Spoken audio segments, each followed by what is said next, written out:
Welcome to Chinese Novel Audiobook. Devour Volume 3, New Ranking of Magical Weapons and Treasures. Chapter 48 Hunting Commission. The sandstorm weakened, the strong winds gradually died down, the heavy rain turned into light rain, and gradually the wind stopped and the rain stopped. Regardless of the dirty mud all over her body, Lu Maiying relied on her status as a high-level hunter and finally squeezed onto the city wall. She looked into the desert and saw huge corpses of sand monsters lying scattered around, but there was no trace of Cheng Bai. Where's the big white man? Is he in danger? Lu Maiying became flustered, and the mud and water on her face flowed down, and after a little wiping, her face became covered with clown paint. Give me a spear, or a sword, and I'll go down and take a look. Dubai, my brother is down there. She searched the ground with her eyes, her voice trembling, and a towel was handed to her. She pushed it away hastily, whimpering, I want a weapon, not a towel. A familiar voice came, your face is all stained, you don't look pretty anymore. Lu Maiying turned around and saw Cheng Bai in front of her. She was surprised and said, you came up a long time ago. I thought you were downstairs. Cheng Bai took her hand and whispered, I left when I found it was raining. There's a lot of prey today, let's go count the harvest. The two of them squeezed down the tower, took Xiaobai to find the best inn in the city, booked the top floor, and cleaned the mud and water stains on their bodies. In their spare time, they counted the sand monster crystal cores they had obtained along the way, a total of 27, of which the largest and best one was the Sand King crystal core. Lu Maiying knew how important this was. The Sand Demon was the strongest demon beast in the Lujian Desert, and the challenge level of an ordinary individual was no less than that of the Qiongqi King. The guild usually had to summon 10 level 20 hunters to join forces before daring to hunt one. It was usually difficult to see, and most people who encountered it would lose their lives, but today they had harvested so much. Dubai, I think your strength is not weaker than that of the 7 hall masters. Lu Maiying picked up the Sand King crystal core and looked at it again and again. The golden color was dazzling and crystal clear. She couldn't let it go in her palm. It's so round. I have never had such a beautiful and round large crystal core before.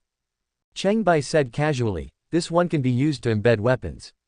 Lu Maiying said happily, then keep it for me. Okay. After the sandstorm, the heavy rain stopped and the streets were cleaned of mud and stains. More people flocked out of the city to fight for the horns of the sand monster. There was no time to take them away during the battle, so they became ownerless wealth. The sand monster horns outside the city were almost all bought up by the medicine sect. Cheng Bai remembered this when he brought Lu Maiying to the store and asked curiously, do you need a lot of these herbs recently? The store owner of Yaozong did not deny it, the best medicinal materials, the more the better. The effect of using them in Longxi Nishui Dan is amazing, but unfortunately there are negative effects. Such a good elixir would not use only one medicinal ingredient, right? Cheng Bai asked a few more questions. There are several more. In addition to the main medicine, the amount of griffin bones used is also very large. Cheng Bai was stunned when he heard this. It turned out that the griffin bone was not used for the common golden bone and jade tendon pill, but the precious dragon and lion blood reversing pill. The store steward next to him came over and interrupted, medicine sect's fine products, quality guaranteed. Customer, is there anything you need? Cheng Bai took out the iron ox tongue, iron bone grass and soul nourishing fruit, and commissioned the refining of iron blood heart protecting pill and soul nourishing pill. High-level pills are expensive, the process is complicated, and the quantity is large. He will come to pick them up the day after tomorrow. I stopped by the Hunters Guild and found that the most valuable task on the commission bulletin board was hunting sand monster horns, and the reward was twice the purchase price of the Star Moon Oasis. Lu Maiying felt quite regretful, I should have gone out and sawed off all the horns earlier. You killed all those sand monsters, and they were given away to others for nothing. Cheng Bai said nonchalantly, there will be plenty of opportunities in the future. After leaving the Hunter Guild, Lu Maiying felt a little strange and whispered, I thought you would sell the crystal core to increase our guild points.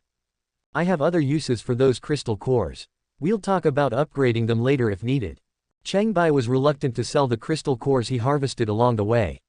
He planned to eat them himself and leave the best one for Lu Maiying. The two returned to the inn and saw Yunwan, who was smiling, coming to greet them. There was another woman beside her, wearing an exquisitely patterned mask, and her behavior was obviously much more mature. Cheng Bai's heart skipped a beat.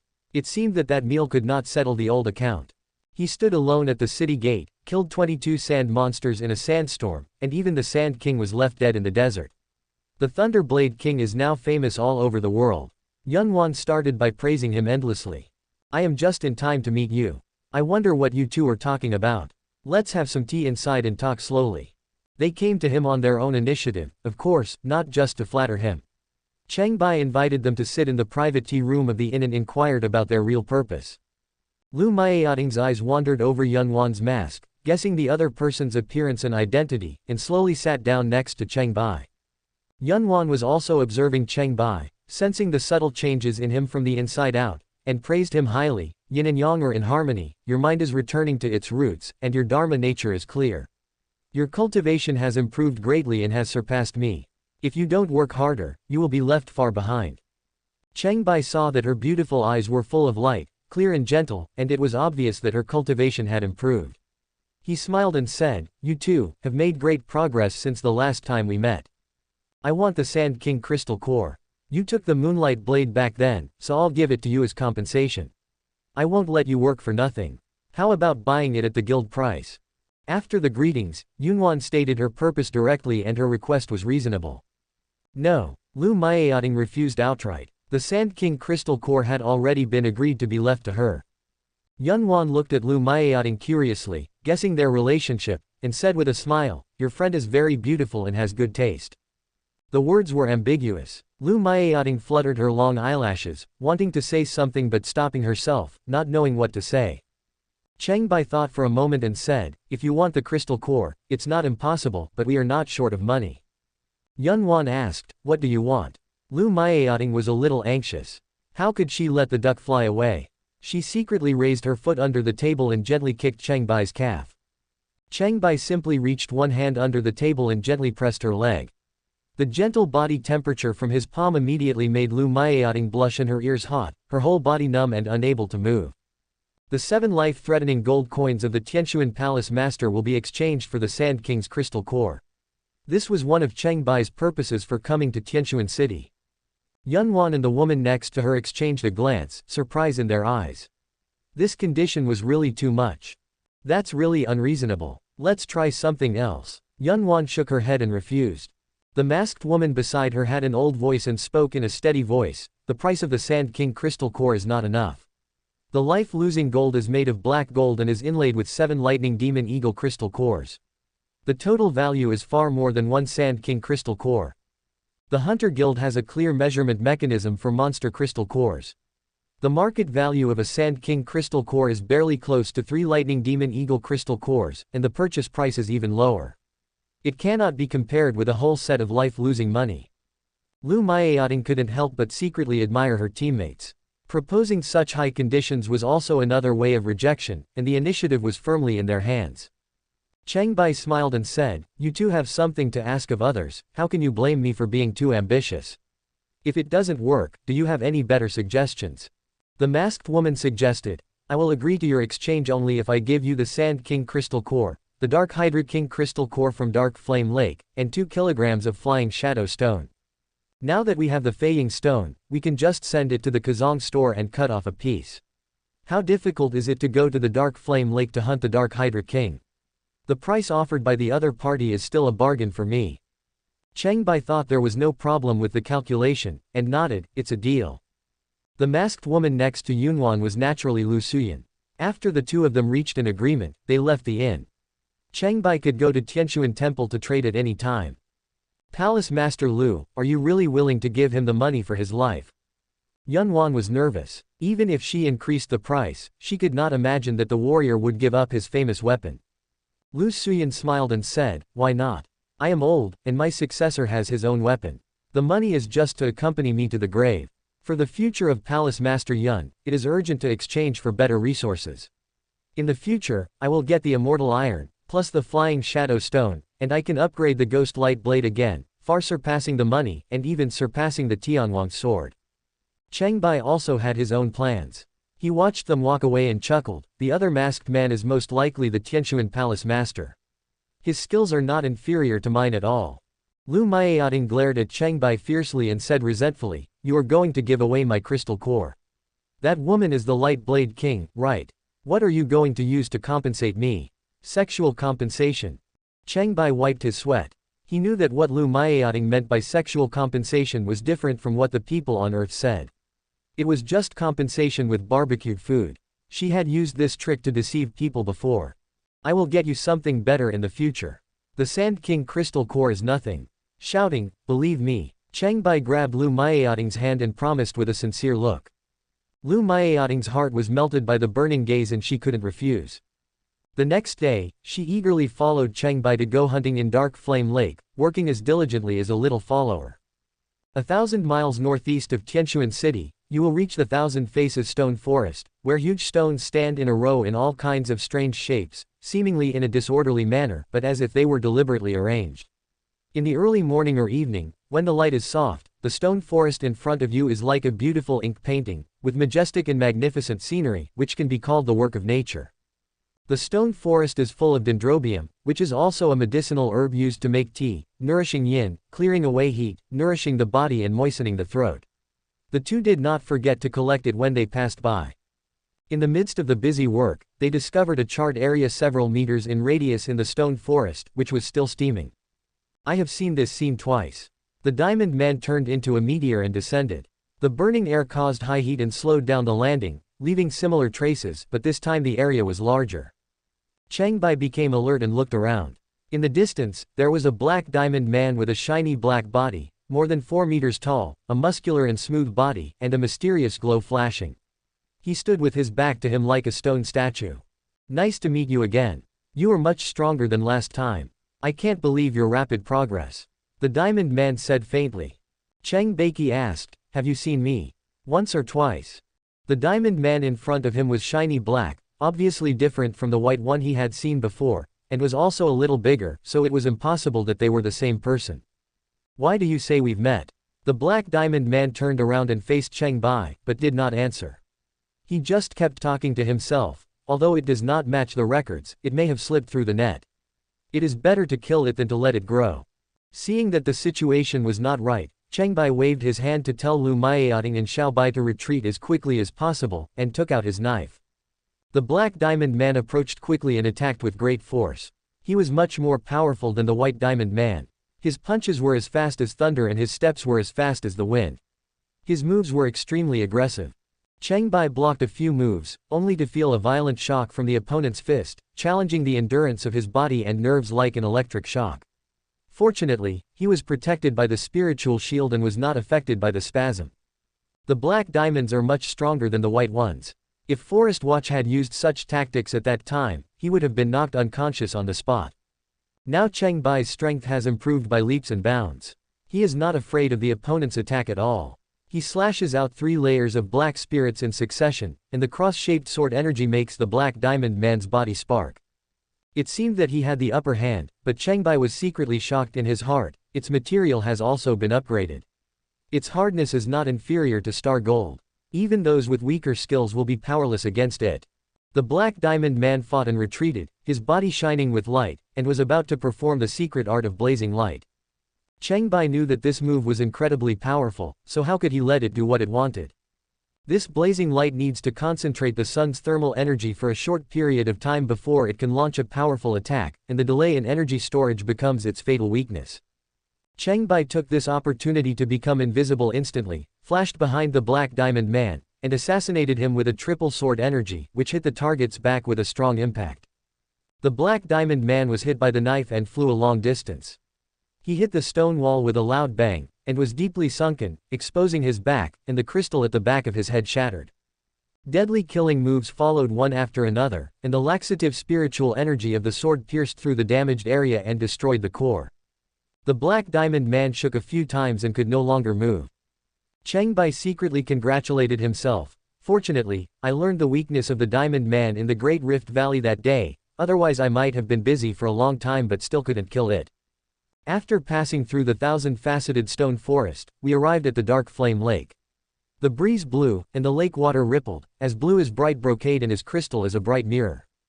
Due to the intermittent upwelling of underground hot springs, boiling bubbles appear in some places on the lake surface, and wisps of hot steam rise up. Occasionally, it gushes out of the water violently to a height of dozens of meters, just like a boiling boiler, with hot steam and a spectacular scene. The Dark Flame Lake is dotted with underground hot springs. The water is clear and warm, and its depth is comparable to that of the near sea. A considerable area of the water is hidden deep in natural caves, connected to underground rivers. In addition to the Jiao crocodile, there are also powerful monsters such as the dark hydra that can rival the sand monster. They actually have 9 heads, are huge in size, and are extremely powerful. Compared to them, the 3-headed snake and 6-headed snake of the Long Snake River are like cubs and are not worth mentioning at all. The 2 men and the wolf stood on the stone pillar, piling them up to raise the height.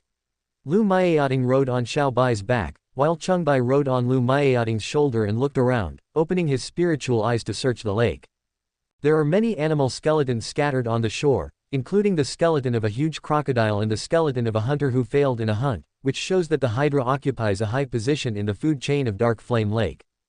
Unfortunately, it took a while to find the Dark Hydra King. Most of these monsters hide deep in the lake or in caves. They rarely come out and are difficult to hunt. The king among them is even harder to see. Cheng Bai and others had to climb down the stone pillar and search slowly. Chapter 49 The Ferocious Beast Qiongqi. The Dark Flame Lake is 500 miles wide, and there are many underground caves hidden around it. There is a wide underground river inside, leading to the even more magnificent Qiongqi ancient road deep inside. Cheng Bai led the team into the cave along the lakeside. The cave was full of twists and turns, like a maze, and it was deep and unfathomable. After exploring for a long time, they only found a few ordinary dark hydras. This kind of monster is very tenacious and will only die if all its heads are chopped off quickly, otherwise it will quickly grow new heads. Facing ordinary hunters, it is an immortal enemy. The 9 heads devouring it all at once also carry a highly poisonous attack, which is difficult to resist. Cheng Bai encountered prey and harvested it along the way. Dubai, be careful behind you. Seeing the 9 monsters besieging her, Lu Maeating couldn't help but feel nervous. Don't worry, it won't be difficult for me. Cheng Bai's move was very skillful. He flipped the sharp knife up and down and chopped off heads in the blink of an eye. It was not difficult to kill him. Haha, another one is knocked down. Lu Maeating became more and more familiar with the team. She helped to clean up the prey, take out the crystal cores, and feed the snake gall to Xiao Bai.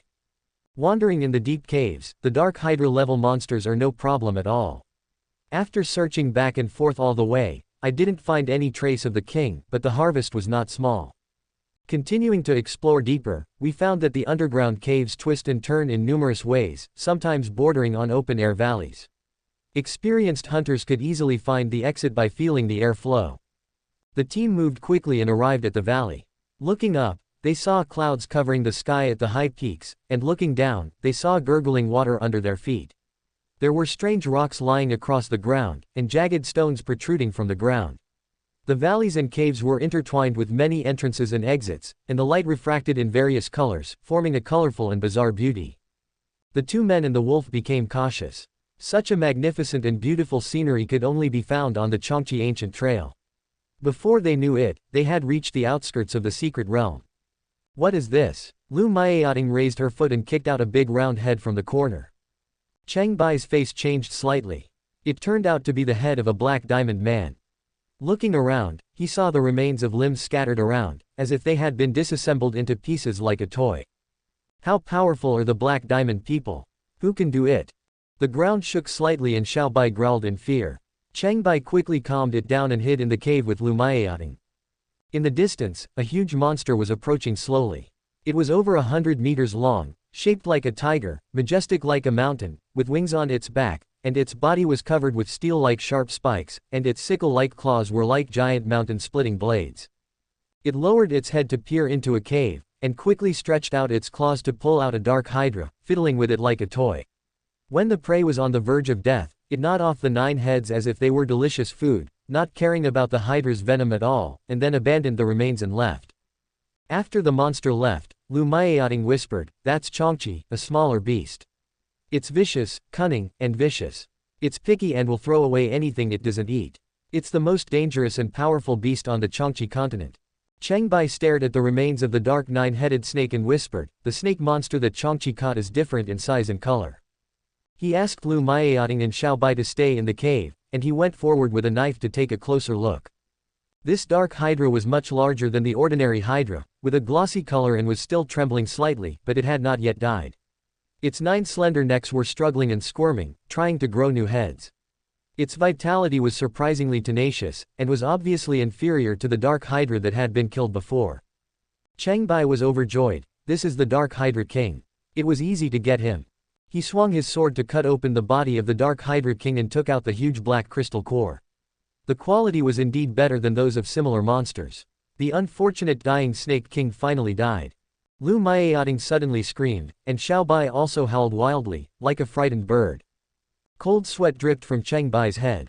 The one in danger was not Lu Maoying and Xiao Bai, but himself. The ferocious monster in front of him, as huge as a mountain, looked down. The Qiongqi that had just left actually turned back, with a playful smile on its face. Cheng Bai suddenly realized that the other party's intelligence and cunning were no less than that of humans. They had already noticed the traces of 2 people and 1 wolf just now, and they were just playing with prey. Without any hesitation, he slashed continuously with his sword, sending out 5 layers of muffled black spirits to kill. The multiple cross-shaped sword auras formed brilliant starlight that bloomed in the valley. This move was enlightened by the opportunity of the seeds of the 5 extreme treasure tree, and became even more profound and varied, with its power far exceeding that of before. Qiongqi's golden eyes flashed, and he swung his claws as fast as lightning, chopping vertically, slashing horizontally, and piercing, forming a similar cross-shaped blade to kill head-on. He actually mastered the essence of the unique skills in an instant, demonstrating extremely high combat talent and rich killing experience. The cross-shaped sharp blade quickly wiped out the cross-shaped sword energy, and even the 5th-level black spirit could not resist it. It was pressed on the ground and left a huge cross mark. This was the secret technique of the robbery blade wave that Qiongqi was good at, which could be seen as an enhanced version of the beast claw wave. Before the sword energy dissipated, Cheng Bai had already realized that he was no match for his opponent, so he instantly left the battlefield and teleported to Lu Maoying and Xiao Bai. He then teleported away from the Qiongqi ancient road with the man and the wolf again, returning to the shore of the Dark Flame Lake hundreds of miles away. Qiongqi was greatly surprised when he suddenly lost his target, staring with his huge golden eyes in disbelief. Cheng Bai stood by the lake, thinking of the thrilling experience just now. Compared with the sneak attack on the lava stone man when he was weak, he did not feel the disadvantage of being crushed by the Black Jade Flag Master for the first time. He couldn't help but sighed. What a powerful monster, it doesn't matter, as long as I have time to practice, I will definitely surpass it. Before he could finish his words, the space around him was torn apart, and a cross-shaped blade wave crossed the long distance and swept across Cheng Bai fiercely, knocking him away and breaking the thick tree behind him. Lu Maoying and Xiao Bai were stunned and at a loss what to do when the unexpected incident happened. Qiongqi not only has the secret art of the robbery blade wave, but also has an unparalleled tracking ability. He can even cross space to attack opponents, making them impossible to defend against. Fortunately, Cheng Bai blocked the attack with his spiritual shield in time and was not fatally injured. He quickly turned over and jumped up, rushed forward to pull up Lu Maoying and Xiao Bai, and instantly teleported back to Tianchuan City to escape. Just as they evacuated, the space beside the Dark Flame Lake was torn apart again, and another larger cross-shaped blade wave hit the place where Cheng Bai had just fallen, leaving a horrifying cross scratch on the ground. Cheng Bai teleported to the gate of Tianchuan City. He was a little worried, so he changed the destination and teleported a few more times to disrupt the movement trajectory. He returned to the Joju River in the colorful forest, then he stopped, making sure that Qiongqi could not track him so far. Lu Maoying was still in shock and exclaimed, "You are injured." There were spots of blood on Cheng Bai's body. He endured attacks beyond his defense limit, and his spiritual shield was unable to block it completely. None of the so-called masters in the past could do this. He took out the wine god gourd and drank a mouthful of earth spirit wine. His injuries were completely healed. He said with a smile, "I haven't been injured for a long time. It's just a superficial wound." Qiongqi is known as the king of monsters on the continent. It really lives up to its reputation. Qiongqi also has different levels. For example, the Qiongqi corpse that is as tall as a mountain near the Hunter Gun King shop was much stronger than the one just seen. Even if it is the lowest level Qiongqi, if it is replaced by other hunters, it is impossible to escape. Cheng Bai pondered and said, "My strength is not enough. I can dominate one side of the continent, but it is too early to dominate the world. I must improve my combat power as soon as possible and use those crystal cores." He immediately ordered Lu Maoying and Xiao Bai to guard him. Except for the crystal cores of the Sand King and the Dark Hydra King, He devoured all the crystal cores of the sand demon, ironback bear and iron bull that had been preserved to this day. He extracted their essence and his skills improved by leaps and bounds. The Taoist vision in the domain seemed to be sublimated, and the blade-shaped true energy on its body became more exquisite and delicate, increasing dramatically to 136,000 pieces. The image of a ferocious monster was lifelike, with fangs and a huge mouth split to the ears. Not only could they attach themselves all over the body, but they could also fly all over the sky and move freely. Lu Maoying looked at the changes in Cheng Bai with curiosity, and vaguely felt that it was very different from before. The power of the beast head domain when it was unfolded was no less than that of Qiongqi. After absorbing the crystal core, Cheng Bai opened his eyes and felt the actual improvement. The quality and quantity of what he swallowed far exceeded those of the batch from the Qiongqi, but he still could not break through to a higher level and was always one step away from the final step. Not all realms can be easily broken through simply by devouring. It is better to hurry up than late. After being teleported to Tianshuan City, Cheng Bai came to Tianshuan Temple and asked to see Yunyuan, and successfully exchanged him for the life-threatening money. This set of treasures is really like a string of large and heavy ancient coins, black and shiny, with sharp edges, heavy in the hand, and the hole in the middle is inlaid with the lightning demon eagle crystal core. Legend has it that it has defeated countless masters. Yunyuan looked at the Sand King crystal core, Dark Hydra King crystal core, and 2 kilograms of flying shadow stone with a smile, and said happily, I also went to Dark Flame Lake a few days ago. The Dark Hydra is difficult to kill, and the Snake King is even harder to find. Those monsters may seem clumsy, but they are actually cunning. You were lucky to get them so quickly. Cheng Bai stole a glance at Ningxiang beside Yunyuan. The beauty who had gone to Wushan with him that day didn't seem to notice him. Was she pretending to be calm or had she forgotten their past friendship? He stammered and wanted to start a conversation, but didn't know what to say, and was pulled away by Lu Maoying in a daze. Lu Maoying stole a glance at him, and she was worried. Did Duobao fall for the Light Blade King? She has an okay figure, but she hides her face. I guess she's not as pretty as me. Cheng Bai also had his own ideas in mind. He would first return to the Yaoguang Temple to acquire new secret skills, and also find an opportunity to get close to Ningxiang. He didn't feel very free with Lu Maoying around. At night, Cheng Bai returned to the inn to rest. After practicing martial arts, he felt refreshed. He turned around and saw Lu Maoying's furtive gaze, so he said, let's go to the south tomorrow. Okay. Lu Maoying nodded in agreement with a hazy look in her eyes. The next day, he went to Yaozong to retrieve 2 elixirs. Although they were expensive, they were very effective. The Iron Blood Heart Protecting Pill is more effective in enhancing defense and combat power than the Heaven Repairing Divine Power Pill.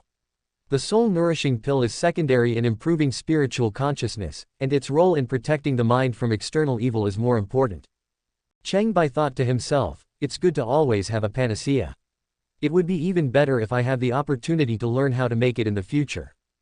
Unfortunately, this is the secret of the medicine sect that is not passed down. The spiritual pharmacists in the medicine sect's branch temples have gone through a lot of hardships to become masters, and not all of them know how to make every recipe. Cheng Bai led the team to the Faceless Rift Valley and came to the Earth Spirit Water Spring. The trickle of water filled the puddle with only a few liters of Earth Spirit wine, and filled the Dionysus gourd with Earth Spirit wine. Now he couldn't live without wine, and he had to drink 3 or 4 sips every day. In addition to making the Forget Worry sauce, the consumption of wine was quite high. Lu Maoying didn't know what the spring was, so she looked around curiously and said, it seems like we are in a deep valley.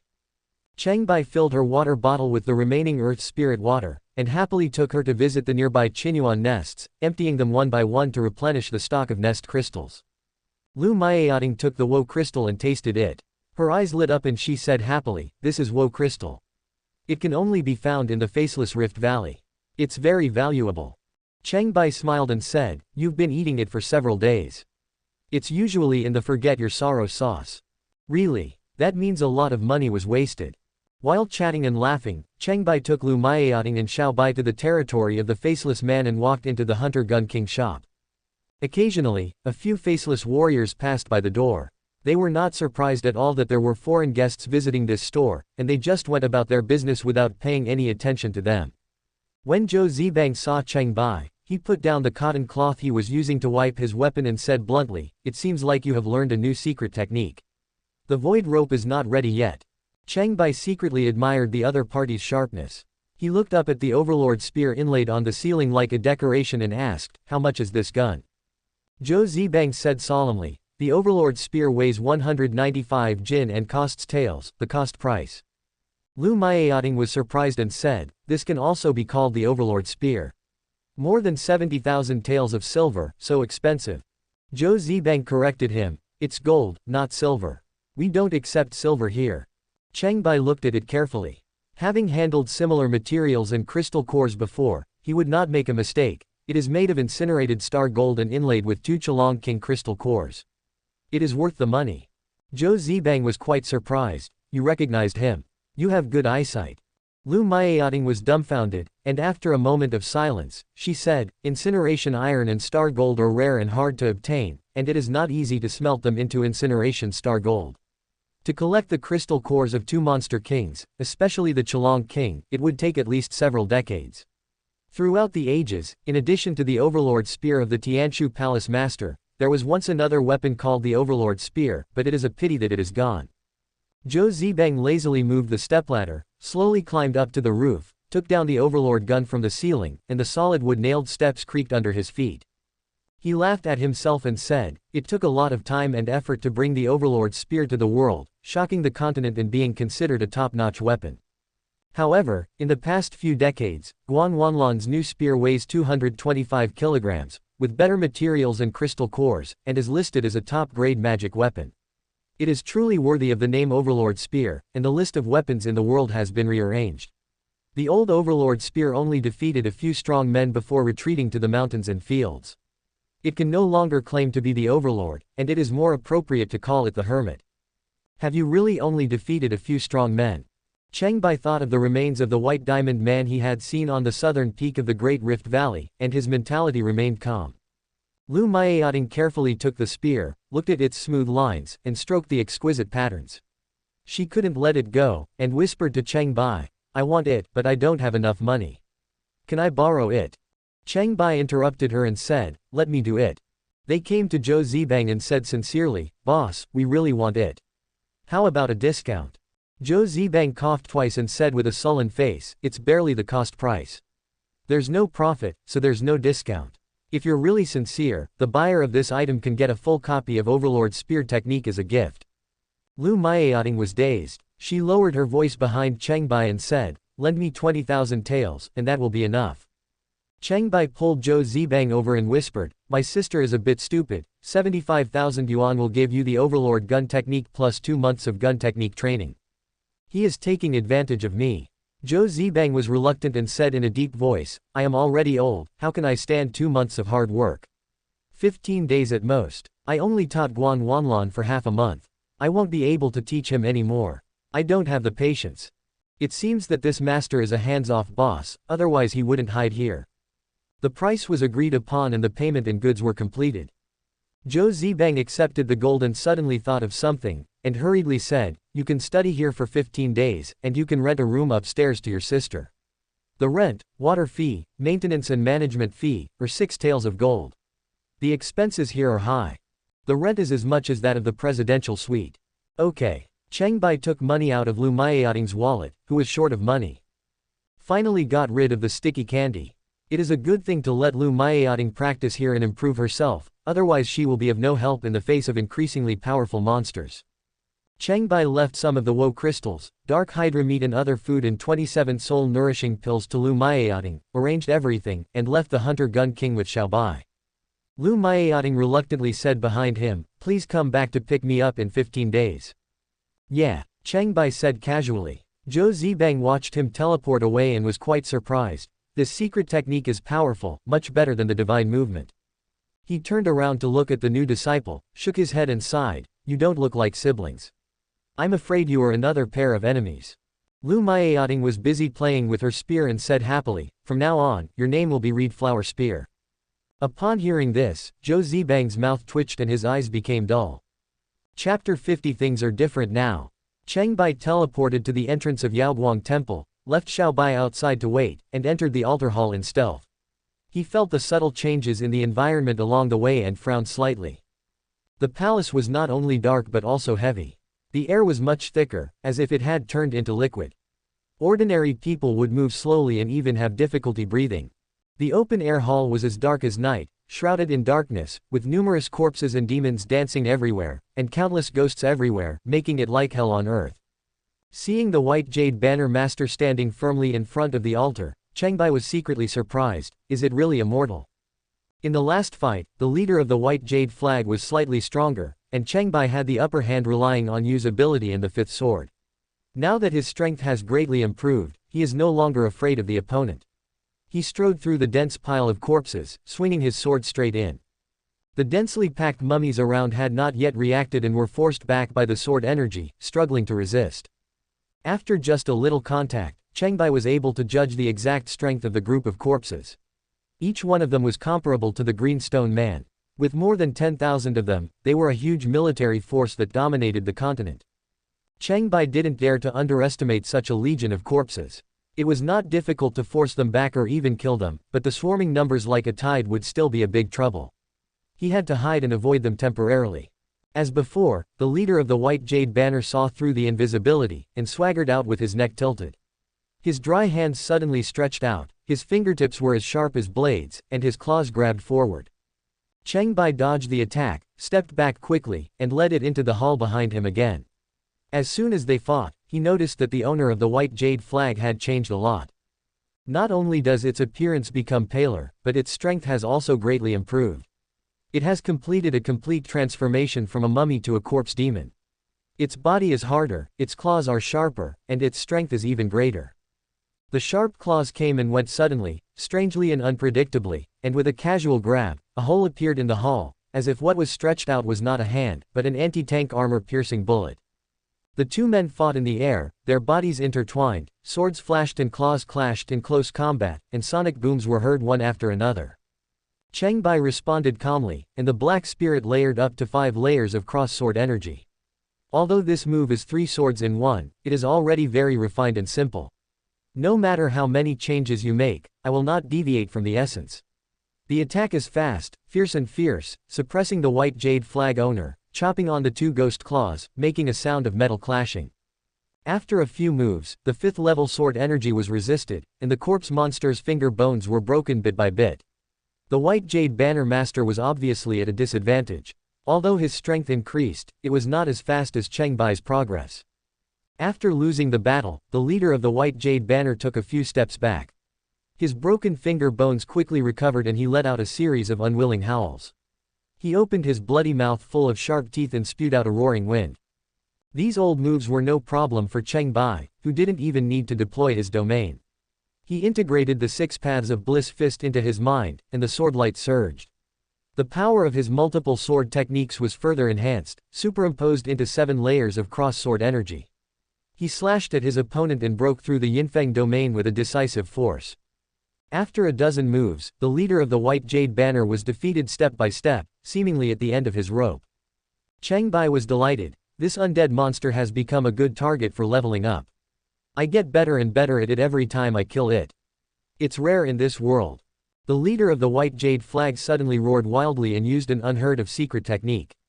Hundreds of shadowed tentacles extended from all 9 orifices of his body, forming a dark web like clouds and mist, pressing towards Cheng Bai with a fierce momentum that seemed like a devastating disaster. Ordinary people cannot see these shadowed tentacles composed of spiritual energy. They are much stronger than the few last time. Once they invade the spiritual consciousness, no matter how strong they are powerless to reverse the situation. However, they cannot be hidden from Cheng Bai's spiritual eyes, and he immediately deployed a domain. The strange image of the Taoist beast's head suddenly appeared, flying flexibly and swallowing the dark net, biting out a big hole in one bite. The shadowed tentacles could not touch Cheng Bai at all and were instead firmly restrained. This energy is of extremely high quality, better than the crystal core of monsters. Cheng Bai was filled with rave reviews after swallowing it. The beast head domain opened its mouth and swallowed up the dark net in just a breath. The dried corpse of the white jade flag master lost his strength and fell down again. This time he won much faster. After this battle, his power increased greatly, and his domain became more natural. The ferocious beast head, human face, dragon scales and tiger teeth were lifelike, corresponding to the natural external forces, and he was half a step into the realm of heaven.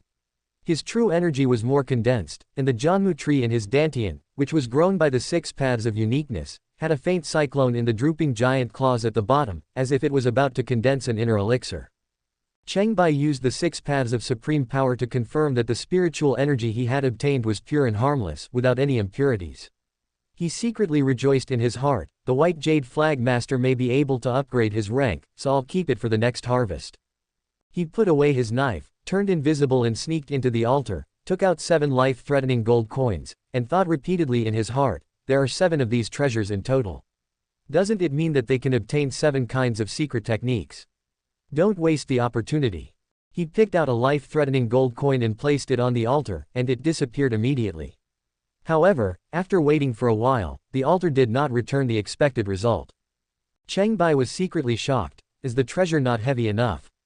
2 more were placed on the altar, and they also disappeared, still without any movement. Cheng Bai thought about it, and put down the last 4 life-threatening gold coins. Suddenly, a bright light filled the air, illuminating the night sky. You are really calculating. You have to surpass the previous performance before you can reward me. Cheng Bai couldn't help but complain in his heart.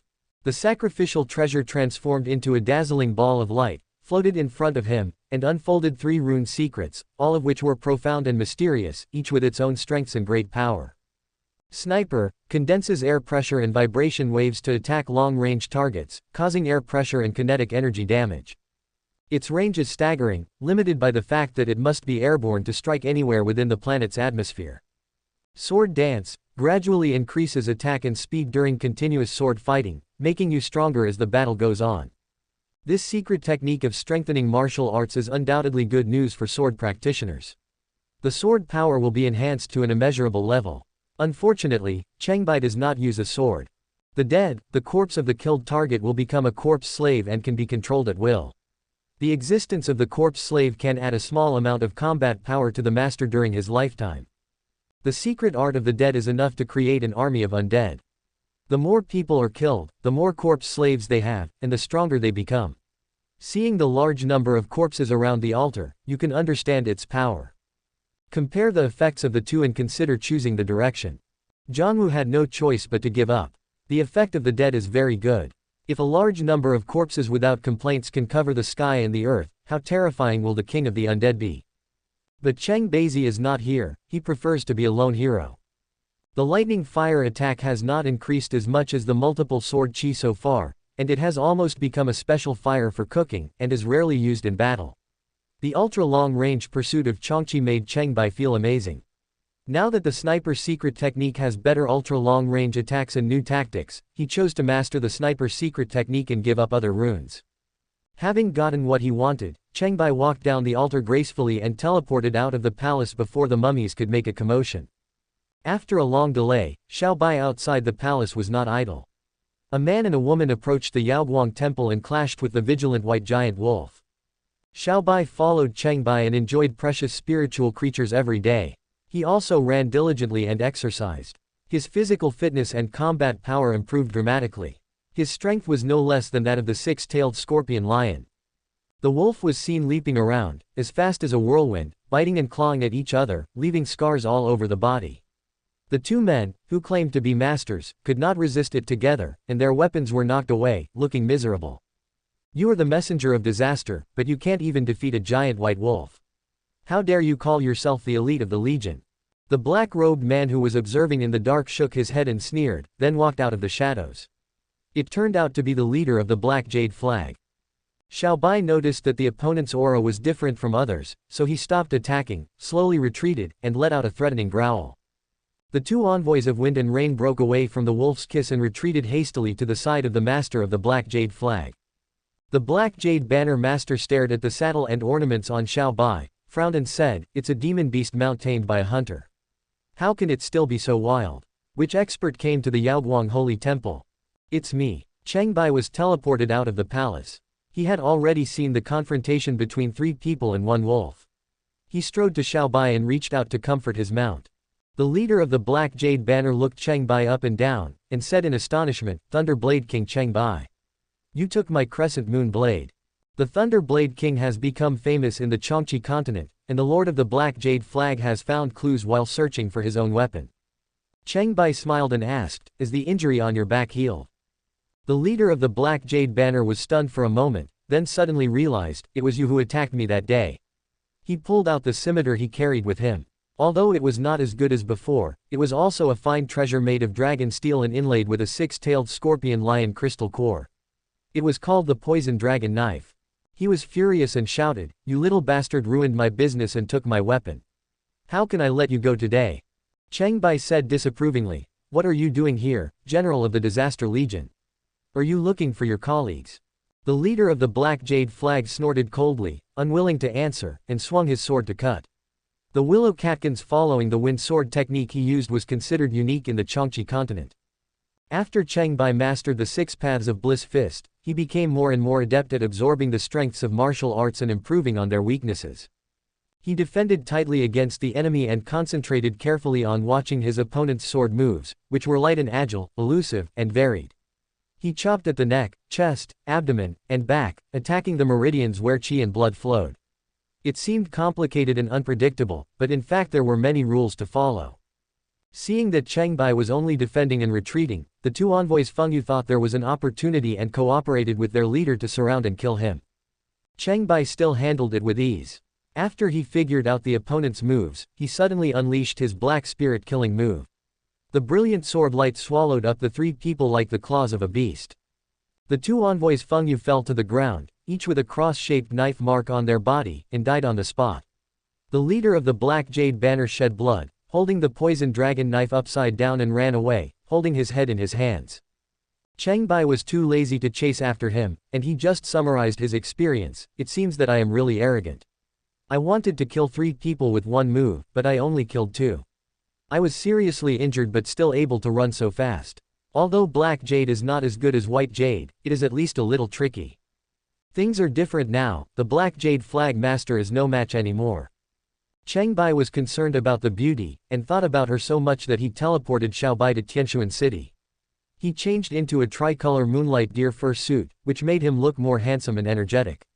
He came to Tianchuan Temple with great interest to ask for an audience with the crazy staff King Ningxiang. The Palace Master, King of Light Blade, and King of Mad Staff went to the main temple of the weapon sect this morning. The temple disciple said truthfully.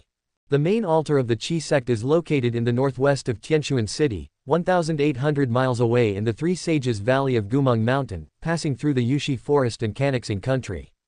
Yunwan got the Yuguang blade and crystal core, and went to the main altar of the Qi sect to refine amazing treasures, which will surely show her skills in the martial arts hunting conference. Cheng Bai heard this and murmured, "It's such a coincidence." "No, it's a perfect coincidence. I also have to go to the Qi sect headquarters. The Xuanming treasure cloth should be ready soon." He rode Xiaobai and leisurely left the city and crossed a desert journey. Perhaps the nearby sand monsters were wiped out in the sandstorm, so he did not encounter any monsters and successfully walked out of the edge of the desert and entered the Yushi forest. The trees in the forest are somewhat different from those elsewhere. They are dark in color and have rich species. During the day, they are filled with ancient tree spirits, while at night, they are the world of vampire bats. The vampire tree is a specialty of the deep forest of Yushi. If an animal accidentally touches its leaves, it will be sucked tightly. The sharp thorns of the leaves penetrate the skin and suck the blood of the prey. Its fruit is shaped like a baby and is also called ghost ginseng. Eating it can prolong life. Cheng Bai picked a ghost ginseng and tasted it. It had a unique taste and flavor. The fruits on the tree were crying and the leaves were rustling like threats. It turned out to be an ancient tree spirit, but the hunters who didn't care about it plucked all the mature ghost ginseng. As the sky gradually darkens, the lazy figures of vampire bats can occasionally be seen in the darkness. These monsters fold their wings on both sides of their bodies and stand up to the size of humans. Some particularly strong ones are even taller. They are gloomy in habits, hate sunlight, prefer to forage at night, and stand at the top of the food chain pyramid in the gloomy forest. They are much more powerful than the ancient tree spirits commonly seen here. Cheng Bai casually chopped down an ancient tree spirit that was blocking his way, took out the gray-yellow crystal core, used the wooden body as a tent frame, and camped in a spacious place in the forest. If any vampire bats dared to attack at night, he would kill them in droves. Sure enough, a vampire bat came to visit that night. He was very polite, ignoring the knife in Cheng Bai's hand and the growl of the giant wolf. He bowed and said, "Dear hunter, I am the Bat King of the gloomy forest. I know what you want. There is a whole pool of gold in the happy pool, countless wealth, and I can take you to get it. Happy pool. Cheng Bai had never heard of this from the guild governor. A whole pool of gold and endless wealth are indeed attractive, but there is no such thing as a free lunch. Most of the time, there are only traps. Cheng Bai looked at the vampire bat king in front of him curiously. It was the one that had appeared at the gate of Qiongqi city. He asked in confusion, "What do you want?" The vampire bat king seemed like a gentleman from the upper class, and he talked without any obstacles. No, no. I don't want anything. The happy pool is the territory of the charms, and they are hostile to my race. As long as I can cause them losses, that's what I want. Gold is what humans pursue, and we each take what we need. Charm demon, you lead the way. It is a monster that is more powerful than a vampire bat, very rare, and good at using the charm of its voice to control others. The happy pond is located in the northwest of the gloomy forest. It is not very large and is far smaller than a lake. It can only be considered a pond, and it is so shallow that an adult standing in the pond will only be able to expose the area above the knees. The demon was dancing in the middle of the pool. At first glance, she looked almost the same as a human woman, so it was not an exaggeration to call her she. She was dressed in golden clothes, through which her enchanting jade-like skin could be vaguely seen, reflecting an alluring bright light. The golden dress was short and could hardly hide the pale skeletal tail swaying behind her as she danced, revealing her identity as a demon. Chapter 51 Happy Trap. The moonlight is like water, gently sprinkling in the pond. Her dance is graceful, with the swaying of her neck and the trembling of her shoulders, sometimes soft as if she has no bones, sometimes light as if clouds. Accompanied by the dull sound of gold colliding and the faint chanting from her mouth, it forms a charming and graceful dance melody that makes people forget everything and just want to be close to her. The fairies and the charming dancers are all hard to compare with her. Her dancing and singing will captivate everyone who is attracted by her. Even the vampire bat king avoided her as much as possible, fearing that she would fall into his control, because she was not an ordinary demon but a rare demon queen with extraordinary strength. Many sturdy armed men on the shore stared with wide eyes and approached slowly on tiptoe. They were disheveled, their armor was worn out, and they were sweating profusely. They dropped their swords and stepped into the pond one by one, approaching the demon queen, and then slipped and fell into the pool one after another. The bottom of the pool was covered with densely packed human skeletons, and beneath the dry bones were all kinds of shining golden objects, including gold ingots, gold bracelets, gold crowns, gold daggers, gold rings, gold necklaces, and so on, too numerous to count. Many men fell down and never got up again. They lay at the bottom of the water holding handfuls of gold like crazy and drowned, eventually turning into piles of bones in the pond. When the queen of demons saw her prey coming, she tried even harder. Her dance moves were charming and her singing was sweet. She swung her bony tail behind her wantonly. Of the men who stepped into the pond, only a young man with missing ears was left standing. He seemed unable to hear anything and was attracted by the charming dance. When he saw the pale bony tail of the queen of evil spirits constantly shaking, he suddenly came to his senses and turned around to run away. How could the queen of charm demons let him get away? She hurriedly caught up with him, hugged the young man, and sang desperately at his mutilated ear with her flaming red lips, trying to seduce him. But the young man could not hear anything. He ran for his life, not caring even though the other party's hands and feet were wrapped around his body like water snakes. The Queen of Charms tried to seduce him again and again without success, so she hung herself on the young man and quickly moved north, creating a strange sight in the forest. Cheng Bai looked at all this in astonishment. He had profound skills and a clear mind. The enchanting voice of the demon queen could not confuse his mind. He reacted quickly, took out a soul-nourishing pill and put it in his mouth just in case, and together with Qiao Bai, chased after the young man. The vampire bat king followed closely behind with a triumphant smile on his face. To the north is a vast area of ruins, called the Qiongqi Kingdom by the people of the Qiongqi continent. It was once an ancient kingdom, with large areas of old buildings and sculptures preserved on the ground. They are continuous but incomplete, and weathering and petrification have made it difficult to recognize their original appearance, and they have gradually merged with the yellow land. The ruins were filled with numerous broken tombs, stretching out in a continuous mass. Most of the tombs were wide open. Occasionally, some ancient mummies would crawl out of the ground in the night and line up next to the tall figure in the center of the ruins, waiting for orders. The burly ancient giant was covered in black hair and emitted faint black aura that lingered around. It turned out to be a corpse king that was more advanced than a corpse demon. There was no head on his thick neck, and the gap was flat and smooth, with dried flesh curled around the edges. He had lost his head. Being headless does not seem to affect the black-haired corpse king's activities. It uses its nipples as eyes and its belly button as a mouth. It sits cross-legged on the ground, like an emperor in the ruins, bossing things around and acting high and mighty. The young man ran with the demon queen as fast as the wind. In a moment, they crossed the mountains and arrived at the cripple kingdom and approached the headless corpse king. The demon queen tried hard for a long time but failed to deal with the young man. Until the surrounding environment changed drastically, she finally realized something was wrong. She cried out a few times, loosened her hands and feet, and gave up the man. The young man ran a few more steps and suddenly fell to the ground. He turned into a skinny corpse like a deflated ball, crawling on the ground. The headless corpse king stared at the demon queen with his eyes and grinned in derision. The hunter had become the prey. The young man and the group of armed men were merely the dried corpse baits he had released to hook the big fish. Cheng Bai and Xiao Bai also rushed to Qiongqi's country. They were surprised to see the result.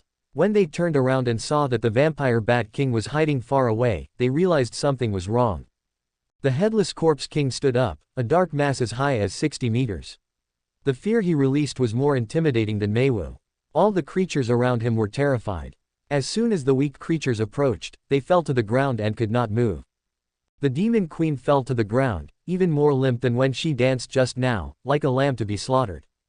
Xiao Bai was far away and was affected to a certain extent and almost collapsed to the ground. Cheng Bai quickly took out a yangling pill, crushed the wax shell, and stuffed it into its mouth before it recovered. The headless corpse king stretched out his giant hairy hand, picked up the demon queen, and threw her into the huge mouth on the belly button.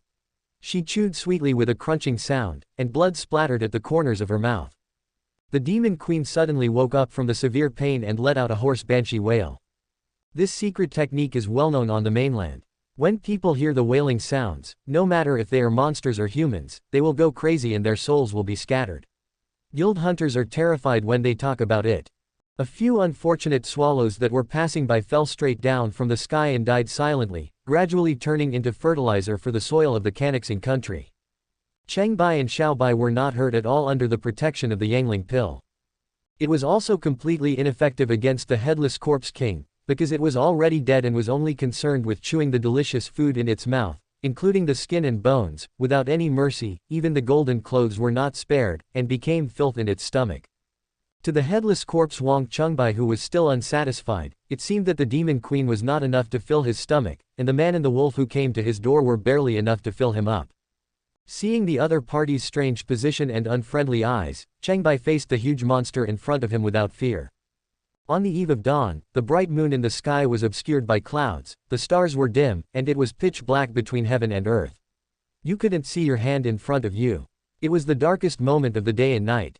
Only spiritual eyes could clearly see the movement trajectory of the headless corpse king. Its ugly mutated giant hands grabbed fiercely, like a demon lord taking food, with overwhelming pressure. Cheng Bai drew out the gap knife from his treasure bag. The sharp edge of the knife flickered and flew like lightning.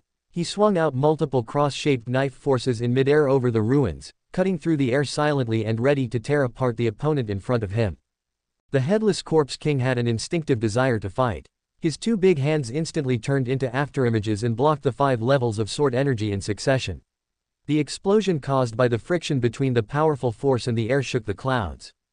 Both sides' attacks and defenses exceeded the speed of sound, and the slightest mistake could decide life or death.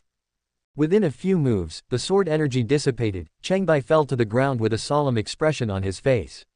He faced an absolutely strong enemy. His physical strength was even stronger than that of the White Jade Flag Master, and his toughness seemed to be no less than that of Xing Jin. The headless corpse king's empty eyes seemed to be filled with shock. His huge body was forced back 5 steps by the domineering sword energy, leaving huge footprints on the ground. The ancient stone slabs shattered and flew everywhere. The surging air waves blew the nearby mummies away like leaves.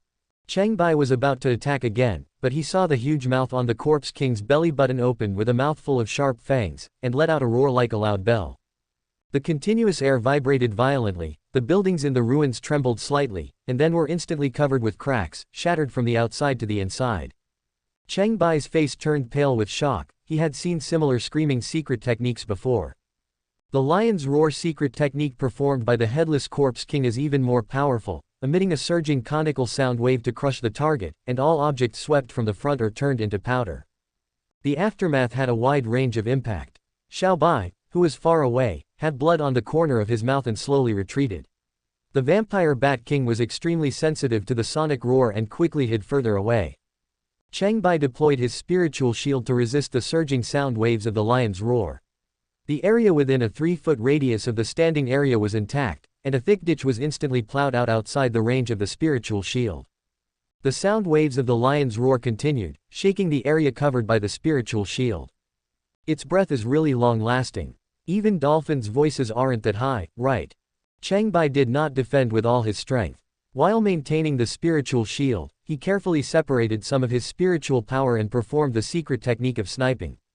This method shapes the power generated by the resonance of air pressure and kinetic energy into a tangible and intangible state, using air as a medium to spread vibration waves for indiscriminate attacks.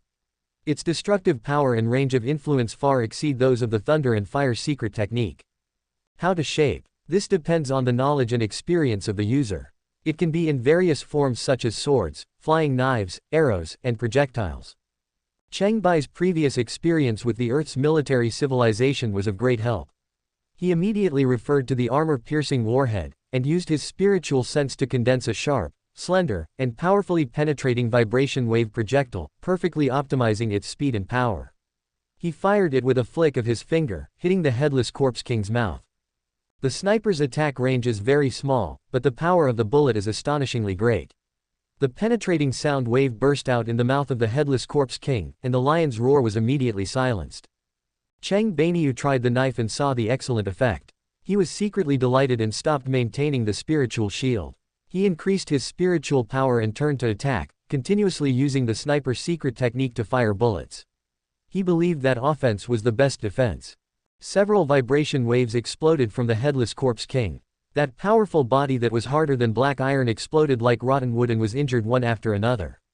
The process was silent. The huge body of the Headless Corpse King was like an old canvas that had been punctured, with flesh torn everywhere, and it was staggering and unsteady on its feet.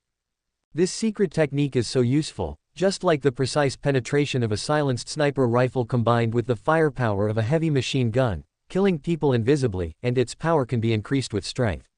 Cheng Bai was overjoyed. It was a method of attack that suited him, and it was much better than the thunder and fire bomb. However, it was too early to rejoice. The Headless Corpse King has an astonishing self-healing ability. In the blink of an eye, all the scars on his body are restored to their original state, as if he had never been hurt. Such a terrifying ability is a secret technique of resurrection. So far, the Corpse King has the most similar ability, and he can be called immortal with it. You are very capable. I want to see how much stronger you are than those stone men and the White Jade Flag Master. Cheng Bai let go of his hands and feet, flicked his left hand, and dozens of vibration waves bloomed continuously, sending out more sniper bullets. He swung the knife in his right hand, and a terrifying cross-blade light of over 100 meters long slashed towards the body of the Headless Corpse King.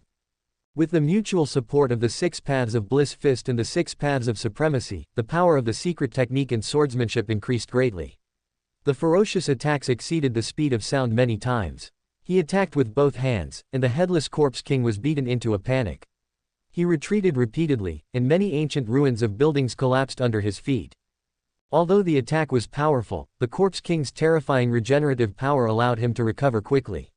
He was just badly damaged and was intact again in the blink of an eye. Cheng Bai did not give up.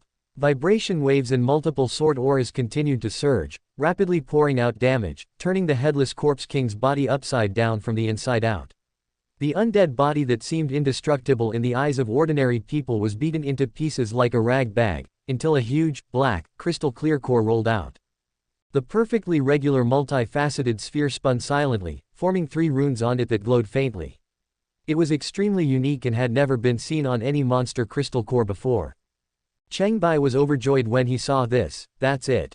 Without the crystal core, why are you still so arrogant? The Headless Corpse King struggled and roared, and many gray-red slender tentacles stretched out from his undead body, which were suspected to be blood vessels, and rolled up the Corpse King's crystal core and took it back into his body. You dare to take it back? Cheng Bai attacked fiercely, and the knife spun quickly to cut off all the tentacles. The corpse king's crystal core fell out again, and the hunter rushed forward to grab it and stuffed it into his treasure bag. The headless corpse king howled in despair. His broken body could not regenerate. He collapsed to the ground, trembling in pain and gradually becoming silent, heading towards true death. The vampire bat king in the distance peeked around, and when he found out the battle was over, he hurriedly fled away. He flapped his wings, but before he flew far, he saw Cheng Bai blocking his way, and Xiao Bai behind him also chased after him, blocking his way back. The vampire bat king hurriedly bowed his head and flattered him. "Respected hunter, great warrior, you have eliminated the zombie king that threatens the gloomy forest and the queen of enchantress, the enemy of the vampire bats. You are the benefactor of our tribe. According to the agreement, I will take you to get the countless precious treasures buried in the happy pool." Cheng Bai ignored him and said, "The hunters you find will either turn into dried bones in the happy pool or become mummies in the cannibal kingdom. If you can get rid of a few demons and feed the corpse king, you can also reduce the threat to the vampire bats. It's really worthwhile to kill several birds with one stone. You have done this many times, right? The corpse king, the enchantress, and the vampire bats are clearly the three major forces around, each with their own ulterior motives." The vampire bat king's eyes flickered as he said, "We had no choice. Among the three parties, the vampire bats are the weakest. How could we survive in this tight spot without seeking help from outsiders? Among so many people, you are the only one who succeeded, so you deserve the treasure of the gloomy forest and the loyalty of the vampire bats." No one would believe this. The ancient tree spirits were not as powerful as the vampire bats, they were all living well, except that they did not participate in the intrigue. Cheng Bai stared into its eyes and asked, "Where is the real gold hidden?" At the bottom of the happy pool, beneath the piles of bones, there were golden items everywhere. These were nothing but illusions created by the enchantment demon's secret technique. In reality, they were just a large amount of worthless scrap copper and iron that could not be hidden from Cheng Bai's spiritual eyes. The vampire bat king stood with his hands down and said respectfully, "Great master, please follow me. There is a huge tree next to the happy pool, with a cave inside. The queen of enchantress's lair is here. Over the years, people who died in the happy pool left behind gold, which has accumulated to more than 80,000 taels, covering the bottom of the cave. It is ironic that those who come to pursue treasure are the ones who are made to suffer the loss." Cheng Bai was quite satisfied with the harvest. He spared the life of the vampire bat king and walked north out of the gloomy forest in the early morning, passed through the lifeless ruins of the Canaxing kingdom, and headed towards Gumeng Mountain. Chapter 52 Undercurrent. Surrounded by green mountains and lush vegetation, there are wonderful waterfalls cascading down, the blue sky falling like jade, forming light smoke and mist. The green mountains and green waters are refreshing and beautiful, accompanied by bursts of bird calls. Inside is the Sangxian Valley, which can be called a blessed land, and the headquarters of the Qizong is located here, which has developed and prospered. Since yesterday, distinguished guests have visited frequently. The elders entertained them warmly and attentively. They appointed the newly appointed head of the reception hall, Kai Zongming, to accompany Yunwan and Lu Suyin to the reception hall. To refine a treasure, just to embed a crystal core, why does it require 7 drops of blood? This is the first time I've heard of it. Yunwan was suspicious. Lu Suyin comforted him. The Qi sect has been the leader of the major sects on the continent for many years. It is both virtuous and talented. Sect Master Fang is a master of his craft. This is the Qi sect's secret technique of sacrificing the treasure.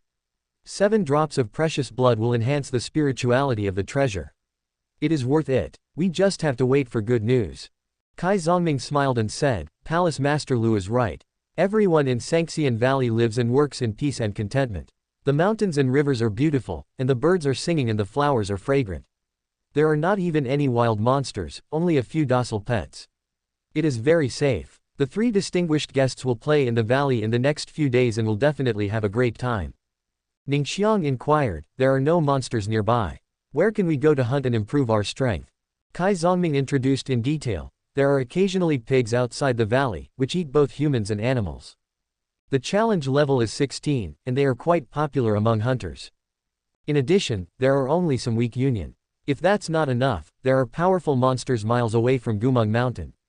9-tailed foxes live in the Phantom Hills in the east. They are good at fire magic and can transform. Further west to the Happy Valley, the Yinming spider and the evil eye beast dominate the area. The crippled country in the southwest is the most terrifying. The ancient corpse king is rampant, but fortunately he has not come out for a long time. In the Shisho Peak forest in the north, there are Qiongqi and Duo or macaques. If you don't provoke them, they will live in peace with humans. Yunwan praised, the Qi sect's headquarters is surrounded by powerful monsters and rich resources. It is worthy of being the #1 sect on the continent. The more powerful the monster, the more precious the resources in the area it occupies. Compared with the mediocrity and poverty of Kaiyang City, the difference is like heaven and earth. Kai Zongming said modestly, Miss Yun, you are too kind. If you want to compare like this, the resources around Tianshu City are the best in the continent. Lu Suyan asked, I heard that Shen Ya, the heir of Tianshu Temple, is here too. He wants to refine a new weapon that surpasses the Nether Dragon Spear. Kai Zongming responded, the Shen family is a rare family with great accumulation. Uncle Rong found 240 kilograms of burning iron for him, and even added 60 kilograms of star gold from the treasure house of the weapon sect. It was a big deal. Young Master Shen is really amazing. He took the 2 consecutive defeats in the Hunter Academy as a warning and practiced in seclusion to improve his skills. He went deep into the Phantom Hills to hunt the 9-tailed fox King Crystal Core, and his strength is comparable to that of Palace Master Guan in the past. Lu Suyan said disdainfully, the Shen family has spent all their savings. When they learned that Qiao Beihao took out his private collection of Yunjun Lianxin pills, they also hurriedly poured all their savings into Shenya. The Saint of Medicine sect has consumed more elixirs recently. It is natural that his skills will be greatly improved after taking so many pills, but his cultivation level and technical skills have not improved. Master Qi also forged a weapon, using Feiying steel and a Rakshasa ghost crystal core treasured by the Qi family, named the Ghost King Fan. Today, the treasure is unveiled and will soon become famous. After Kai Zongming finished speaking, he looked up at the flying object in the sky and said, Palace Master Lu's disciples have also arrived, and there are also important guests. It can be said that there are many heroes here. Lu Suyan snorted a few words and said, the ranking of the new generation of magic weapons and treasures will be rearranged soon. A huge monster was flying across the sky. Cheng Bai, who was near Gumeng Mountain, also saw it and was stunned. It was clearly a spaceship, in the true sense, more than 100 meters long, with a sharp bow like a striding eagle, 6-tail fins spread out like swaying fish fins, and a castle-like lookout in the middle. It was quaint and exquisite in shape, mainly gold with colorful decorations, and had an antique style, completely different from the known spaceships on Earth. Staring at the spaceship slowly descending towards Sanxian Valley, Cheng Bai came back to his senses and murmured, I should have expected this. A day at sea can travel 1,000 miles. It's impossible for them to be without technology. It's just that the technology tree is off. No, maybe the Earthlings' technology tree is off. Who knows which path is right? The weapon sect is able to refine highly sophisticated magical weapons, and its technical attainments may not be inferior to the Faceless Man. Naturally, it can also refine flying treasures that can carry things, which are called sky-patrolling spirit boats. They are extremely rare on the mainland because of the huge amount of materials they consume. Cheng Bai entered the main hall of Qizong from the valley entrance. As a guest who came to pick up goods, he was warmly received by the Qizong guest house. The disciple in charge of reception warmly welcomed Cheng Bai into the main altar. Sanxian Valley is surrounded by mountains on all sides, which can be described as a natural iron wall that is easy to defend but difficult to attack. The terrain in the valley is ups and downs, with wide and flat areas comparable to squares, and rugged and steep areas like cliffs. The mountain path leading to the main altar of the Qi sect is wide and winding, like a giant snake coiling in a valley. A giant tripod several meters high stands prominently on the platform in the middle of the path. Its sturdy 4 legs are like animal legs grasping the ground, and the cast patterns are like coiled dragons. There are patterns on all 4 sides, which is majestic, solemn, mighty and dignified. What a big tripod! Cheng Bai took a few more glances at it as he passed by. It was a square tripod. The 3-legged round tripod is used for offering sacrifices to heaven, and the 4-legged square tripod is used for offering sacrifices to earth, corresponding to the yin and yang of heaven and earth, and the round sky and square earth. This is a replica of the ancient magical treasure, Zhurong Ding, that is passed down in the ancient mythology of the Qi sect. It is made of black iron and weighs 40 kilograms. It has become the symbol of the Qi sect and has been on display here for more than 10,000 years. The disciple in charge of reception gave a detailed introduction. Cheng Bai was curious and tried to use his arms to lift the huge tripod slightly. Now that his cultivation level has improved day by day, 40 pounds is no longer a big challenge for him. What's on it? Cheng Bai walked around the tripod and stroked its body. The main patterns on the four sides were different, and there were faint traces of palms, claws, and weapons. The disciple in charge of reception said with a smile, "The body of the tripod is cast with runes of the four legendary beasts, namely Taoist, Hundun, Daowu, and Qiongqi, which correspond to the disasters in the southeast, northwest, and northeast. Since the replica of Zhu Rongding was placed here, many masters passing by have been eager to try their hand at it, and occasionally tried to lift it or shake it with their special skills, leaving indecent marks." Cheng Bai laughed, let go of the giant tripod and looked around. The platform here has a broad view, and you can see in the distance where the patrol boat is docked. There is an octagonal patrol station built there. Several distinguished guests walked down the platform and were invited into the reception hall of the West Hall. Among them were He Li Peng, Ruan Toran, and even Tai Baohan.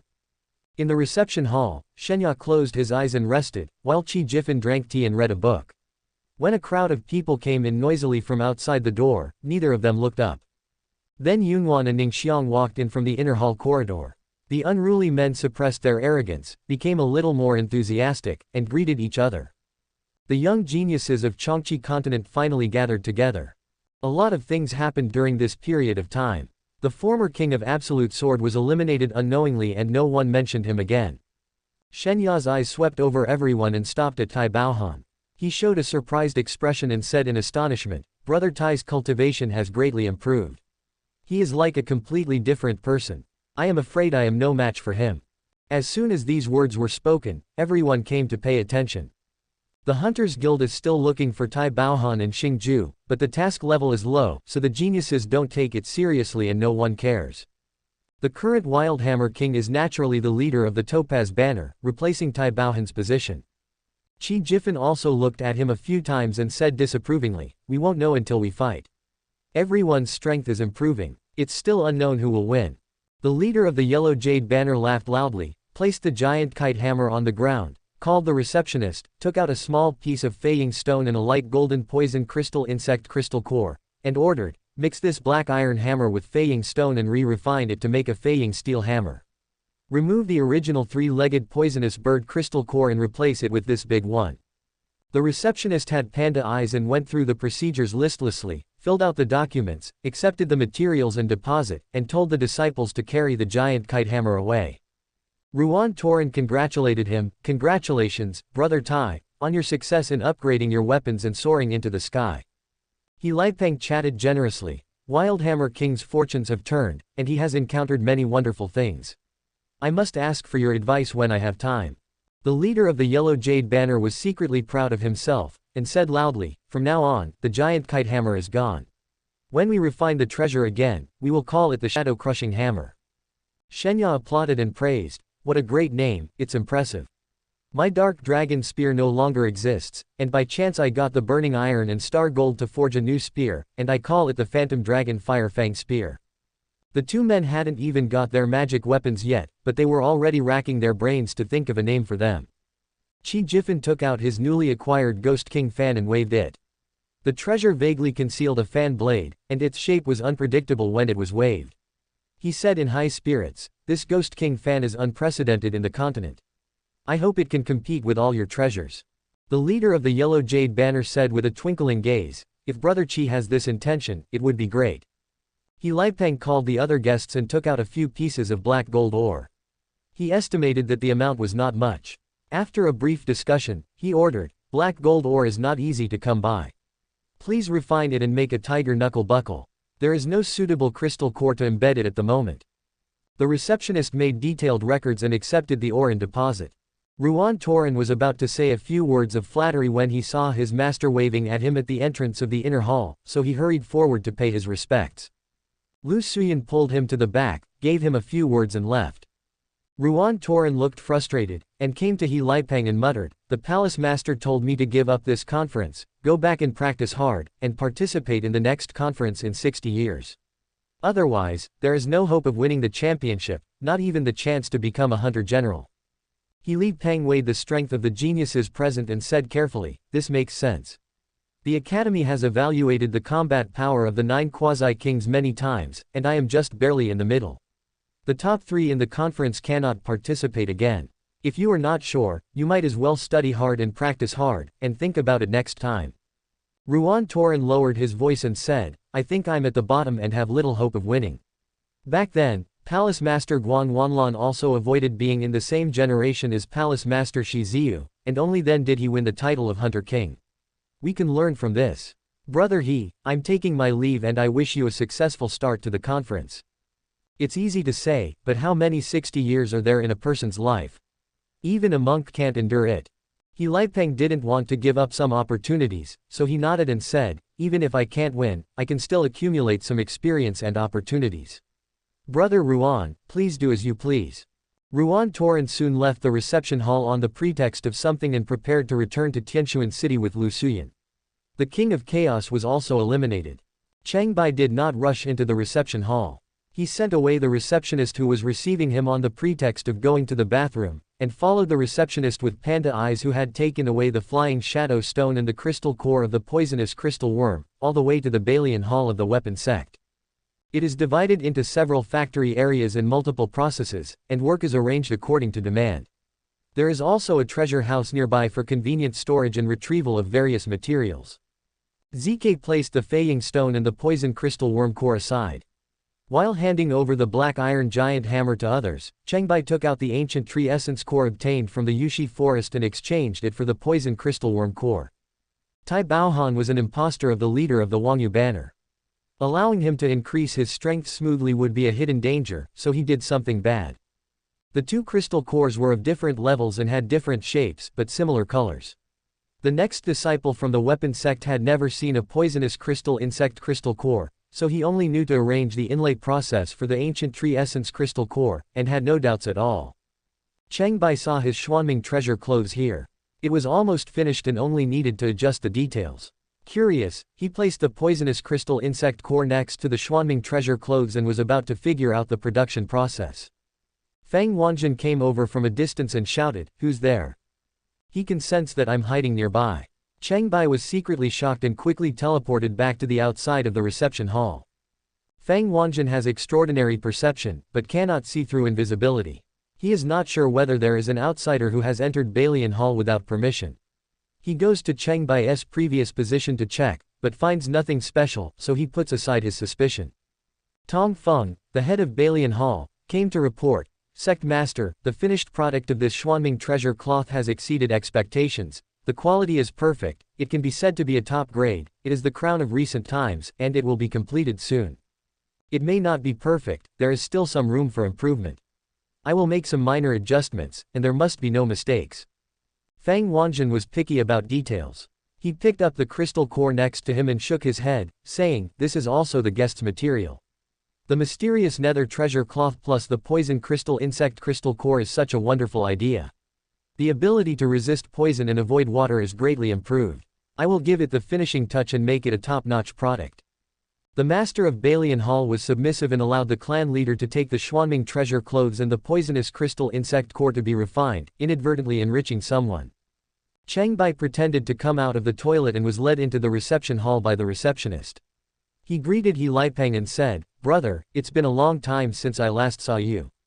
When Shenya saw his old rival, he couldn't help but frown, confused and puzzled. Qi Jifan noticed that his face was not right, and asked curiously, "Brother Shen rarely looks so sad, is there something wrong?" Shenya whispered, "The Thunderblade King came in, didn't you see it? Tai Baohan has made great progress, and I can still understand his realm. But I can't understand him, unless his cultivation realm is higher than Tai Baohan's." Qi Jifan lost 2 battles in a row to Cheng Bai, and he had a shadow in his heart. His eyes flickered, and he replied awkwardly, "Brother Shen has a sharp eye, and he always sees things more accurately than me. I believe what he said must be well-founded." Shenya pondered and said, "In just half a month, which sector family could provide so many miraculous medicines to allow him to improve his skills to such a great extent?" Qi Jifan thought for a moment and said, "Medicine sect doesn't have that much inventory, and we have to support the conference. However, someone recently placed a large order with medicine sect, ordering 200 Butn Shen Li pills at a time, which used up all the Jiao crocodile essence inventory in Qiongqi City. Someone in Tianchuan City also ordered a lot of Yangling pills, all of which are rare and precious elixirs. Maybe they are the force behind the scenes." Shenya seemed to be indifferent to others, but he was actually observing the situation quietly. He assessed the situation and said, "The conference has not even started yet, but two geniuses have already withdrawn. One is missing, and the other volunteered. They seem to be respectful to each other, but in fact, there are undercurrents." Subscribe to Chinese Novel Audiobook YouTube channel. Chapter 53 Substituting One Thing for Another. When the leader of the Yellow Jade Flag saw Cheng Bai come in and sit down, he recognized the opponent from the Poison Crystal Cave that day. He was afraid and watched him silently. Cheng Bai had just tricked him again. He pretended not to know him, and did not allow the receptionist to take him to the seat of honor. He also did not rush to make friends with Yilipeng. He directly stated the purpose of his visit. "The King of Light Blade and the King of Mad Staff are familiar to me. Let me go over to meet them." After that, he walked over and sat down in front of the two girls, saying in a clear voice, "Ladies, I am honored to meet you." Yunwan blinked her beautiful eyes and asked, "Where is the gift?" Seeing that she was openly taking advantage, Cheng Bai did not shy away and took out a few ghost ginsengs from his treasure bag. He smiled and said, "I happened to be in the southern forest last night. I picked some ghost ginsengs from the vampire tree. They are fresh and delicious. Good stuff. If you have earth spirit water, you can make blood ginseng pills from it." Yunwan stretched out her flawless jade hand, picked it up and looked at it carefully, then took it away with a smile. The blood ginseng pill refined from the spiritual water of the ghost ground is a spiritual medicine for replenishing blood and healing wounds. The medicine sect spiritual medicine master regards it as a holy product, which cannot be bought even if you have money. As soon as it appeared in the guild market, it has always been extremely popular and in short supply. All the geniuses present were of higher noble birth, and in their eyes, Cheng Bai's behavior was just like running over to be a dog, with lust more important than loyalty, and secretly disdained. The leader of the Wangyu banner could not help but sneer, with contempt in his heart, and ignored him. Cheng Bai didn't really want to be a bootlicker, so he didn't mention the earth spirit water at all.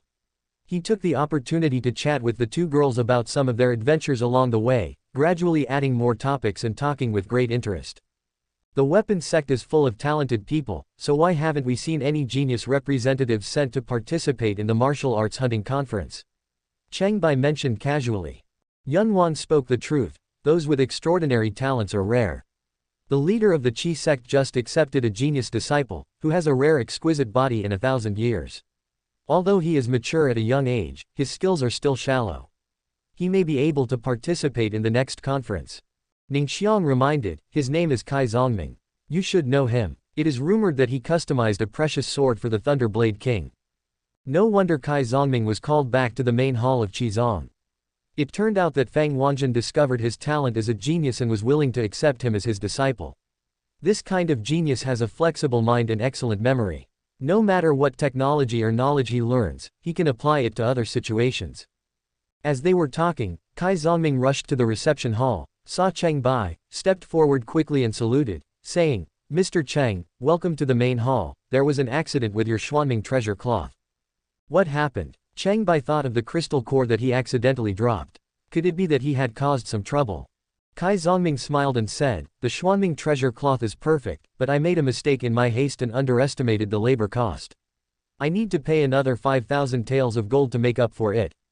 It turned out that the grade of the finished treasure clothing was far beyond expectations. Tong Feng didn't realize that there was an extra crystal core, but he remembered the deposit he received. He thought the labor budget was too low, so he asked Kai Zongming to come and ask for it. So that's how it is. Qizong is confused about others, but he is clear about himself. Cheng Bai grumbled in his heart, but said, "It's just a deposit. I'll refund the excess and pay the shortfall. It's only natural." So he paid the money. Kai Zongming counted it, accepted it, apologized and left. Ningxiang waited for him to walk away, then said in surprise, "The difference needs to be made up by so much, the mistake must be huge." Yunwan laughed softly and said, "This child is very smart. It's rare for him to make a mistake. I hope there's nothing wrong with the treasure." Cheng Bai guessed in his heart, those materials are not considered rare now, so why are they more expensive than the void rope? Could it be that the crystal core is embedded in it? The more I think about it, the more frightened I become. Isn't this just a waste of my own money? Doing bad things will indeed bring bad consequences. Yunwan had no idea what he was thinking. She was full of interest and spoke freely. Every 60 years, the world's magical weapons and treasures are re-ranked. This year's changes are even more significant. I'm afraid that except for the Tianwang sword, all other treasures will have to move to a new position. Heroes from all walks of life have gathered here for this, and there are also big names coming. She thought that the ghostly light blade must be at the top of the list, but she didn't expect that more than just the location had been moved. More than half of the original 7 treasures had completely disappeared. Cheng Bai was curious and asked, "What big shot?" Ningxiang pointed to the door and whispered, "They are coming." As soon as Cheng Bai finished speaking, he noticed a group of foreigners marching in orderly steps towards the main hall in the distance. Although the identities of the great geniuses were extraordinary, they were only received in the reception hall of the West Palace. Those who could directly enter the main hall of the sect were naturally great figures. The leader was a Suani with green hair and hooked claws, a lion head, a tiger body, and dragon scales. His eyes were like burning flames, and he was smoking and spewing smoke. He was more than 10 meters long, with strong limbs and stepped majestically. The knight sitting on it was old, but he was no less strong than a young man. He was wearing shining dragon steel armor and holding a dark spear. His posture was as strong as a pine tree, and his momentum was as strong as the sun and rainbow. Following behind were 36 riders riding on golden-spotted magic leopards with dazzling stripes and sturdy bodies. The knights were all wearing dragon steel armor, and they were majestic and solemn, brave and good at fighting. They followed the lead of the knight on the Suani. Shenya sat in the reception hall, dressed straight, and said softly, "My master has arrived," and along with him came the 36 riders of Tianshu. Qi Jifan rolled his eyes and said, "Palace Master Guan has come all the way to the headquarters of the weapon sect. Could it be that he wants to recast the Overlord Spear?" The Overlord Spear has been famous in the continent for many years, firmly occupying the second place among the 7 treasures. After the appearance of the Shadow Sword, its ranking has been declining. With Guan Wanlan's status, wealth and power, it is imperative to collect enough rare materials and upgrade the weapon sect. Tianshu Palace Master has come to our sect. We are sorry for not welcoming you. Please come into the palace to discuss in detail. The chief elder Qiongqi is tall and strong with a dignified appearance. Although he is younger than Feng Wanjun, he looks more mature. He is the second most important person in the Qi sect after the sect master. He welcomed the distinguished guest in the main hall and treated him as a guest of honor. Guan Wanlan was not polite either. He jumped off his mount, Suani, and led the 36 riders into the main hall. Sect Master Feng is not here today. Zhuang Tailai said politely, "Senior brother Zhang is in seclusion refining treasures and cannot be disturbed for the time being. If Palace Master Guan has anything important to say, just tell me." The Lord of Tianshu Palace is of a high rank, and the chief elders of Qi sect are considered juniors, so he dare not neglect them. Guan Wanlan put down the spear in his hand and explained his purpose. "I came here today for this Overlord Spear. It has accompanied me in many battles and killed countless enemies. Although the material is excellent, it is bound to be a little worn out." Zhuang Tailai smiled and said, "Lord Guan wants to recast the Overlord Spear, so he has found the right person. Do you have the Feiying Stone? Recast it with black gold, and refine it into shadow black gold to make it more powerful." Guan Wanlan took out 2 kilograms of Feiying Stone. "This thing is hard to find. I have accumulated it for many years and finally have enough." The two of them expressed their opinions on the details of the new Overlord Spear, sharing the same ideals and forgetting themselves completely. After chatting and laughing for a long time, Guan Wanlan thought of Shenya and asked, "My inferior disciple got a precious material and sent it to me for forging. Let him stay here temporarily." Zhuang Tailai smiled and said, "Mr. Shen is blessed with great fortune. The magic weapon he forges will surely be earth-shattering, but it cannot be compared with the Overlord Spear." Guan Wanlan twirled his beard and chuckled, "The stronger you are, the more chances you have to see treasures, and the greater the rewards you will gain. Young people will know this in the future." Zhuang Tailai echoed, "That makes sense. Thank you for the trouble. We will have to bother you for several more days." Guan Wanlan decided to stay in the Sangxian Valley temporarily, waiting for the treasure to be forged. Cheng Bai finally got his Xuanming treasure robe. Kai Zongming carefully presented it to him and praised it highly. Mr. Cheng's treasured robe has been successfully completed, and it was made by the sect master himself. It is perfect. The grade is 2 levels higher than expected. This is a once-in-a-century opportunity. Yunwan said jokingly, "What precious robe is so good? Try it on and see for yourself." Ningxiang also urged, "Go ahead and try it on. If it doesn't fit, you can always make alterations. This treasure is absolutely perfect. It can fit the wearer's body easily. Master Cheng, don't worry. Kai Zongming made a promise and took Cheng Bai to the locker room to change into the Xuanming treasure robe, which looked like a tight combat suit. It was night black with a faint gold edge. It was comfortable and fit, and it was easy to move around. Feeling satisfied, he came out to let the two girls judge. Yunwan nodded and praised, "You are much more handsome than when we first met. It is true that clothes make the man." Ningxiang looked him up and down, her eyes inadvertently sweeping over Cheng Bai's lower body. The strong body wrapped in the Xuanming treasure robe had strong bones and muscles, and was full of spirit. She thought of the absurdity of that night and suddenly felt her face burning. She held her cheeks with both hands to cover it up and said, "I seem to be stronger than before." Cheng Bai took the opportunity to tease, "Want to compete again?" Ningxiang turned her head away and said softly, "I'm at your service any time." Cheng Bai was secretly delighted. He had traveled thousands of miles to chase the beauty. It seemed that she had not forgotten the love they had that night. He quickly used his knowledge to piece together famous lines from ancient people to write a poem to ask out his girlfriend. He sang in a low voice, "Picking lotus flowers under the Duobao mountain, I see the bright moon leisurely. But when I enter the crystal curtain, I see the green through the crystal." This means that the location, time, and environment of the tryst are secretly specified. Ningxiang was still in a daze after hearing this.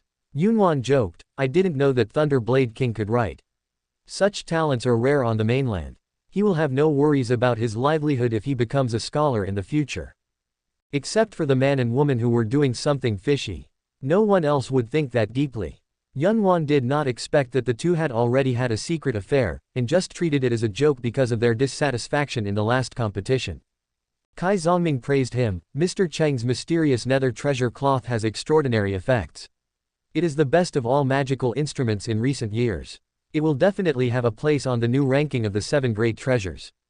Cheng Bai's eyes flickered, and he asked, "How does it compare to the Overlord spear?" Kai Zongming smiled and said, "It's hard to compare weapons and protective gear. But in terms of grade, the Xuanming treasure cloth is not of sufficient weight to compare. Master Cheng's piece is extraordinary and is worth as much as the money of the fallen life. The Overlord spear has much higher value in terms of materials. If it can be recast, it will be even better and may even be upgraded to a spiritual weapon." Cheng Bai couldn't help but sigh. The Overlord spear has been at the top for many years, and it is difficult for future generations to surpass it. Kai Zongming said truthfully, "The key is that natural treasures are hard to come by. With the current conditions, my master's refining equipment is close to the Overlord spear, but the cost is much lower. He has actually surpassed my master." As they were talking happily, Tong Feng came hurriedly, pulled Kai Zongming out and whispered in his ear. Kai Zongming showed a surprised expression, repeatedly apologized and left hurriedly with Tong Feng. Cheng Bai became suspicious upon seeing this, and walked out of the reception hall under the pretext of going to the bathroom. He hid himself in an empty place, and quickly caught up with the two men. Seeing this, the receptionist who had entertained Cheng Bai before whispered, "This Mr. Cheng has a lot of urine. Could it be that he has kidney deficiency? It's no wonder that he is so interested in women." After a while, the leader of the Wangyu banner swaggered out of the reception hall, and Qi Jifen also walked out on his own. Cheng Bai followed the two into the spacious inner hall. Fearing Fang Wanzhen's sensitive perception, he did not dare to get close and opened his spiritual eyes to observe from afar. Fang Wanzhen looked out the window, looking calm and composed. He turned around and saw the two people coming. He gestured for them to sit down and said, "The valley produces its own Sanxian fruit wine. If you want to drink it, pour it yourself. The valley is rich in Sanxian fruit, which has the function of replenishing qi and nourishing the body. The name of Sanxian Valley comes from this rare treasure." Tong Feng had no intention of drinking, so he asked, "Sect Master, how should we deal with this matter?" Fang Wanzhen sat down and poured himself a drink, saying, "This Xuanming treasure robe is one of the 2 treasures that I am most satisfied with in recent years.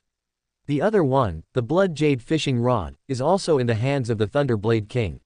It can be considered fate." Tong Feng said anxiously, "Although it was a good thing, it caused trouble. The Balian Hall disciples mixed up the crystal cores entrusted by other guests and used them on the Xuanming treasure clothes. A big mistake was made. If it was any other treasure, the crystal core could be removed and returned, but the Xuanming treasure clothes is different. The entire crystal core is refined into one with the treasure clothes and is inseparable. What should I do?" Cheng Bai's heart skipped a beat and he thought to himself that this was not good. Qizong had noticed something was wrong so quickly, but he had not yet realized that it was someone else's doing and just thought that he had made a mistake. Fang Wanjun looked at Kai Zongming and said, "You are usually smart and clever. Tell me what we should do." Kai Zongming thought about it and thought that his master was calm and composed, so he probably had an idea in mind. He said, "Master, you improvised and achieved great success. Don't worry about it. Everything will work out when the time comes." Fang Wanjun felt quite comfortable with the compliment, and took a sip of wine and said, "Even if it can be dismantled, I don't want to destroy this work. The only solution now is to delay the delivery." Cheng Bai secretly wiped his sweat and suddenly realized that Fang Wanjun was also a rogue. Tong Feng hesitated and said, "If we can't delay for more than 10 days, how can we delay for a long time? If we can't delay any longer, should we tell Tai Baohan that the crystal core can't be found?" Fang Wanjun put down his wine glass and continued, "Tai Baohan happens to be not clean. The Hunter Guild suspects that he is involved in Li Quan's murder and is looking for him. If we can create some trouble, it will be good to keep him away from Sengxian Valley." Kai Zongming suggested, "I have an idea. Let's have someone pretend to be a thief and sneak into the treasure pavilion to steal items. We will make a public announcement that the crystal core was stolen and put the blame on a non-existent person. We will create something out of nothing and cover up the matter." Fang Wanjun thought about it and shook his head, saying, "This idea is a bit ridiculous. Although it can shirk some of the responsibility, it makes the weapons sect appear incompetent, and the joint responsibility cannot be cleared away." Kai Zongming thought of another idea. "Then we can replace the pillars with a few small crystal cores and piece them together into a large crystal core. If you are not an expert in the Qi sect, you will definitely not be able to tell it." Fang Wanjun agreed with the idea and nodded, saying, "This method is acceptable, but it will take time to piece together and expand the ancient tree's crystal core to perfection. You prepare the materials and I will do it myself. Even most of the elders in the sect won't be able to tell. Tomorrow, inform Tai Baohan that forging the treasure hammer is more difficult, so the construction period will be extended and the labor cost will be increased." This plan was brilliant. Qizong did not suffer any loss and even made more money. The three of them had decided on the plan. Cheng Bai secretly exclaimed in amazement, "There are many ways to refine weapons, which are beyond the imagination of outsiders." It really broadened his horizons. Thinking back to the appointment in the evening, he teleported back to the outside of the reception hall, asked the receptionist for a guest room, took a shower, changed clothes, and rested in Qizong to relax, leaving it for the night event. Chapter 54, Rebirth. To the southeast of Sengxian Valley, not far from the valley entrance, there is a conspicuous hillside. Walking southward to the stream, you can enjoy the flowing springs and waterfalls. The surrounding areas are colorful and the fresh and beautiful atmosphere is overwhelming. At night, the bright moon climbed up to the treetops, and Cheng Bai came to the waterfall excitedly. When he came here during the day, he noticed that the scenery here was unique and there was a different world inside. He jumped straight over the stream and passed through the Fisha waterfall that was splashing white and crystal water. Behind him was the quiet water curtain cave.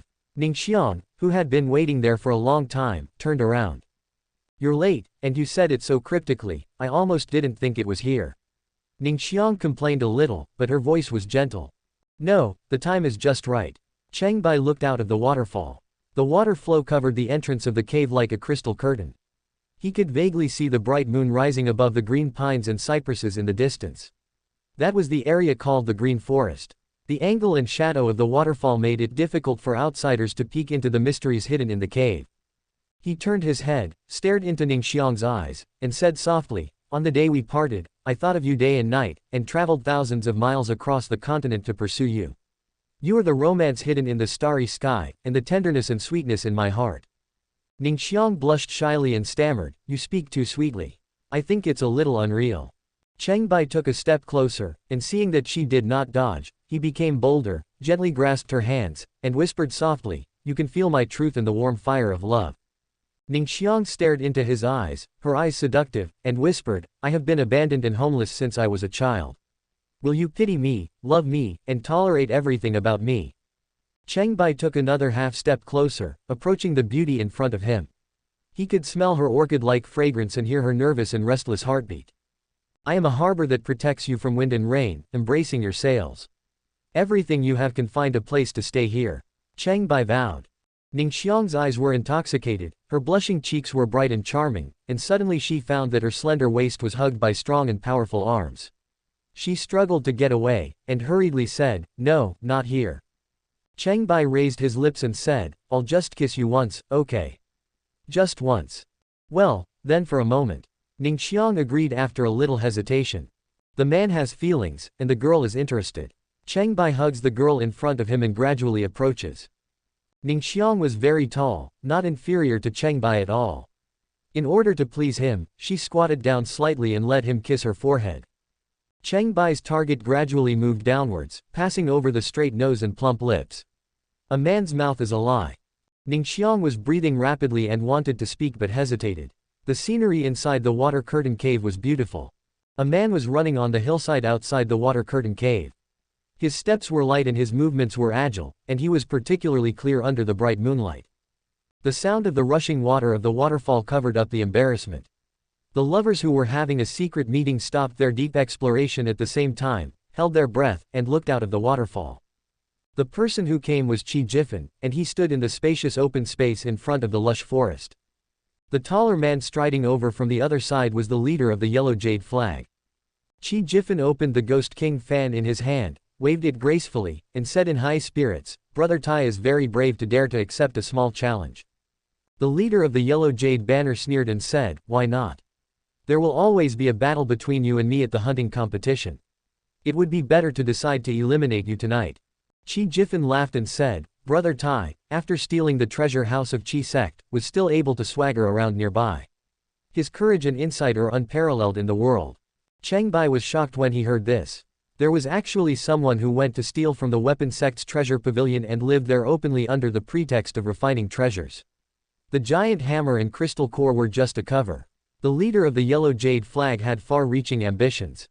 The leader of the yellow jade banner stared at Qi Jifan and sneered, "The yin spirit body is aided by the power of the underworld. This is something that only comes once in 1,000 years. How can I miss it?" Qi Jifan did not think of anything else. He just thought that the leader of the yellow jade banner was arrogant and self-righteous, and said, "Brother Tai is very familiar with the treasure pavilion. How can an outsider be so successful? The high-ranking officials of the weapon sect must have your help." The leader of the Wangyu banner did not deny it, so what? Cheng Bai thought of the case of Li Quan's sudden death that day, and thought to himself, there are only a few masters who can defeat Li Quan. The Fang sect master in Qiongqi city was present that day. Could it be that he was secretly colluding with the Disaster Legion? Don't jump to conclusions. There is not enough evidence based on just a few words. Qi Jifan was full of self-confidence and generously proposed conditions to the other party. How can our battle not have some stakes? If I win, all the things I get from the treasure pavilion will belong to me, how about that? The leader of the yellow jade banner had a flashing look in his eyes and said with a fierce smile, "Do you know what I got?" Qi Jifan said bluntly, "The first and second treasures in the world are both stored in the valley.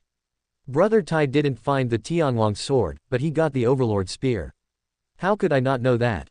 At the same time, he showed a strange look. Brother Tai also took the 7 drops of blood of the Light Blade King to refine the Phantom Light Blade. What use is that to you? The leader of the yellow jade banner was quite surprised. You saw everything, but you didn't ask the people from the weapon sect to follow. Should I say that you are very courageous? This is enough. Brother Tai was defeated by the Dragon Spear King. I defeated him when my skills were inferior to Shenya. Besides, the times are different now. Qi Jifan believed that his skills had greatly improved, so he was sure to win the battle and his confidence was high. The leader of the yellow jade banner drew out the Overlord spear from his treasure bag.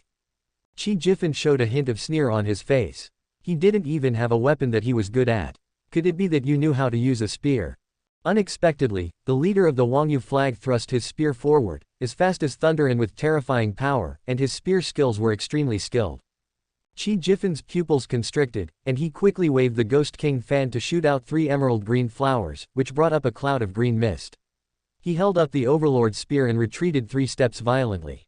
The leader of the yellow jade banner used his spear to block, grab, and pierce as he pleased, creating spear flowers that shattered the green flowers. He chased and killed them, and with every stab, he forced Qi Jifan to retreat again and again. After the 12 green flowers were shattered, Qi Jifan retreated 12 steps in a row, completely putting away his underestimation, and launched the 8 Immortals tour, transforming his body into 8 afterimages. He quickly circumvented the attack range of the Overlord spear and exchanged starting positions with his opponent. "Who are you?" Qi Jifan, who had fought with him before, couldn't believe that the person in front of him was Tai Baohan. He was completely two different people from the one he knew before. The gap in strength was too huge. He didn't care when Shenya made the judgment in person during the day, but now he was deeply shocked. "Of course I am Tai Baohan. Don't I need to know a few more martial arts?" The leader of the Wangyu banner showed a ferocious smile. In addition to the Overlord spear lineage, the other famous spearmanship on the mainland is the Tezu Lihua spear Lu family. More than 10 years ago, the Lu family village was massacred. It is said that only orphans and widows were left, and they disappeared without a trace. Qi Jifan was born into a famous family and had extraordinary knowledge. When he mentioned a case, he frowned and said, "Although the Tezu Lihua spear technique you used was passed down to the Hunter Academy, few people practice it because only a few people know about it. Those who are well versed in this art are either descendants of the Lu family or enemies of the Lu family. You have a good vision. Those who can kill people have good martial arts. Enough of the idle talk. Leave behind the yin spirit body." The leader of the Yellow Jade banner looked at Qi Jifan greedily. The grade of the yin spirit body was higher than the Shira battle body. If he could obtain it by seizing the opportunity to rebirth, he would surely make further progress. Qi Jifan did not dare to delay. He waved the Ghost King fan to roll up the green mist. 36 green flowers fluttered in the wind. At the same time, he urged the domain to go all out. His spiritual consciousness condensed a green skeleton that drilled out from the ground. It was much larger than the one when he attacked the academy. It was more than 18 meters long. He grabbed the huge sickle and felt oppressive. The leader of the Yellow Jade banner laughed loudly, and the domain mobilized powerful natural forces. The surrounding areas surged like a mudslide. The huge rocks mixed with mud rolled, making Qi Jifan feel unstable. Not only that, a larger mud giant stood up with 4 arms stretched out from its upper body. It was much taller than the green skeleton, nearly 30 meters tall and thick, looking down at its opponent and dominating the world. Cheng Bai hugged Ningxiang. They both cared about their privacy and dared not say a word. They watched the two people fighting fiercely outside the waterfall, using all their tricks and getting bloody. The clay giant of the Topaz Flag Master relied on his many hands to suppress the side with 2 arms, and used the other 2 arms to fight violently, beating the green skeleton so hard that it couldn't raise its head. Qi Jifan relied on the secret technique of Bu Sheng Hua and the unique skill of 8 immortals to hold on for dozens of moves. The green flowers in the sky were constantly defeated by the gun energy. The 8 afterimages jumped up and down, trying their best, but could not break into the gun shadow. The Ghost King fan is also a rare treasure. It is difficult to exert its power under the fierce attack of the Overlord spear. The advantage of an inch longer is an inch stronger is fully utilized by the master of the Yellow Jade flag in open areas, who has the upper hand. Qi Ji fought for a while, knowing that things were not going well, and gradually considered retreating. However, it was difficult to escape from the opponent's mudslide, and there was a strange suction force pulling him to the center, which somewhat affected the power of the 8 Immortals tour. The leader of the Yellow Jade banner figured out the rules of the 8 Immortals tour and gradually became confident. He mocked, "The medicine sect's secret skills are so impressive, but they are just a residual image to deceive people's eyes.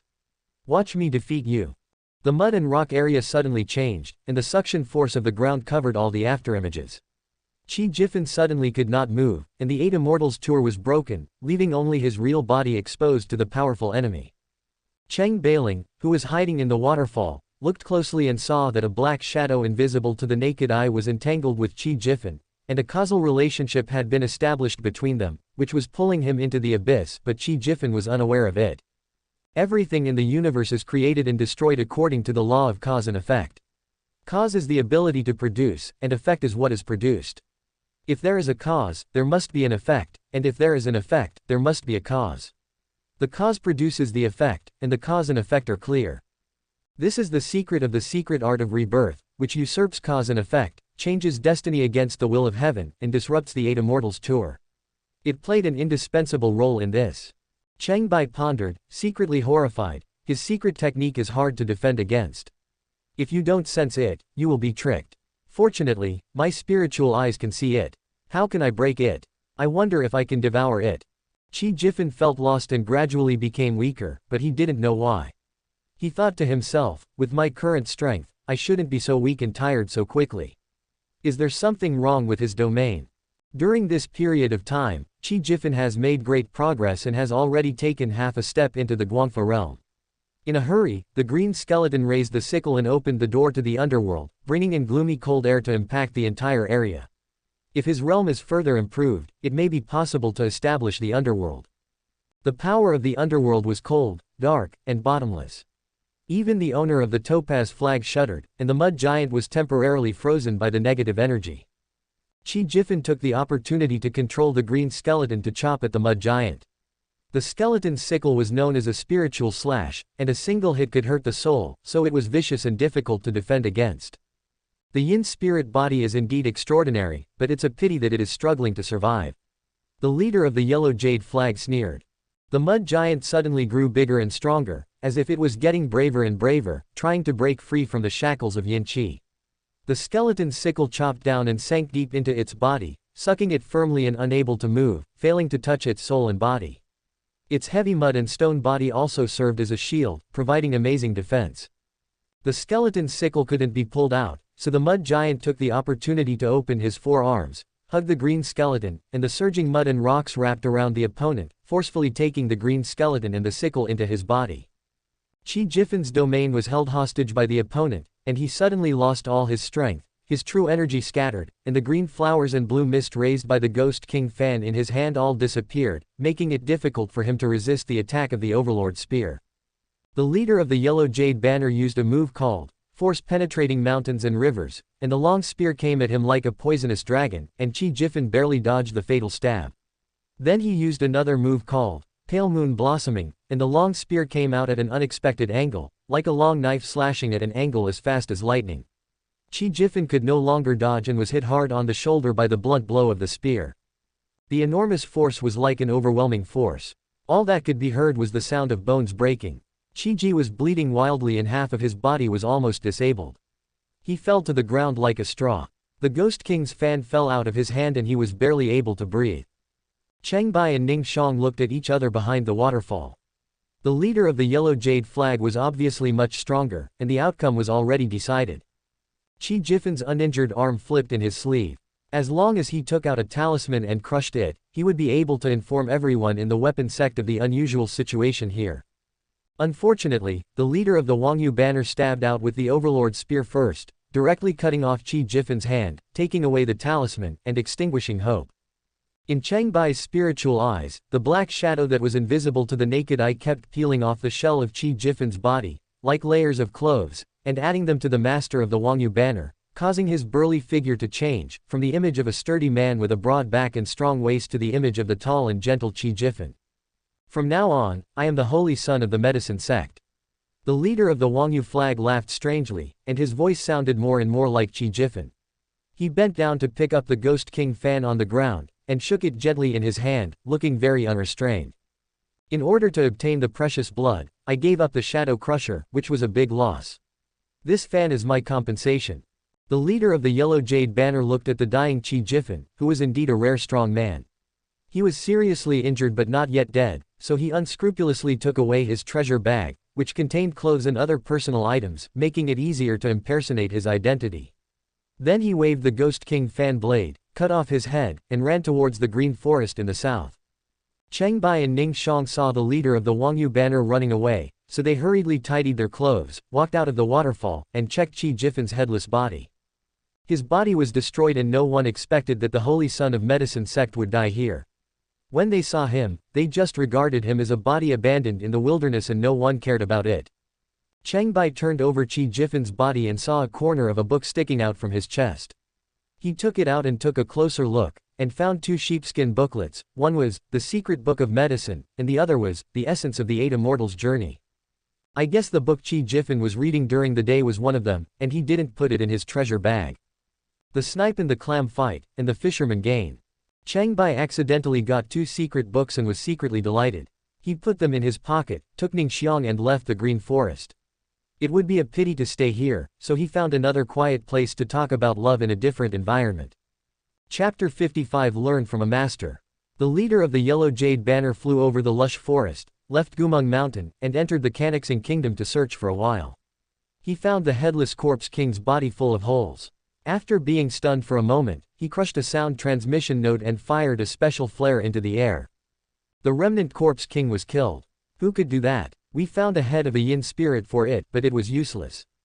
The leader of the Yellow Jade Banner was deeply shocked. He threw away Qi Jifen's head and turned to look in the direction of Gomeng Mountain. He pondered and said, could it be that he finally made a move? But this corpse king was transformed from the corpse of the first-generation leader of the weapon sect. It took thousands of years for him to condense his inner elixir. Although he is not as powerful as he was when he was alive, he is enough to look down on the continent. He really has the heart to do it. In the distance, a red afterimage flashed in the woods, and a middle-aged woman in red came running over. She was the owner of the Red Jade Flag. When the leader of the Yellow Jade Flag first saw him, the leader of the Red Jade Flag stopped and looked him up and down, feeling doubtful. The leader of the Wangyu Banner said bluntly, "Don't doubt it, it's me, Lu Duani." The Red Jade Banner master smiled and said, "Almost no one remembers this name. You are undoubtedly the Yellow Jade Banner master. You have changed your appearance and are more handsome than before." The leader of the Yellow Jade Banner took out a vial of blood and warned, "The precious blood is here, great things will be accomplished, go and unite with Qingyu, and quickly destroy the sword sect. His healing secret technique can heal serious injuries by himself, don't waste time on self-torture." The Red Jade Banner master took the blood bottle and asked, shouldn't the weapon sect only have one sky-patrolling spirit boat? The leader of the Yellow Jade Banner informed him of the information he had obtained. It is rumored that there is only one ship, but the Qi sect has obtained funding from the 7 major sacred temples to secretly build a brand new sky-patrolling spiritual boat. The storage location is secret, and no one would have thought it was hidden there. The Red Jade Banner master looked at the remains of the corpse king and asked in confusion, "The mission is completed. Why don't you leave the weapon sect?" The leader of the Yellow Jade Banner still had something he couldn't let go of, and said, "The corpse king's inner elixir is invaluable, and it may have fallen into the hands of someone from the weapon sect.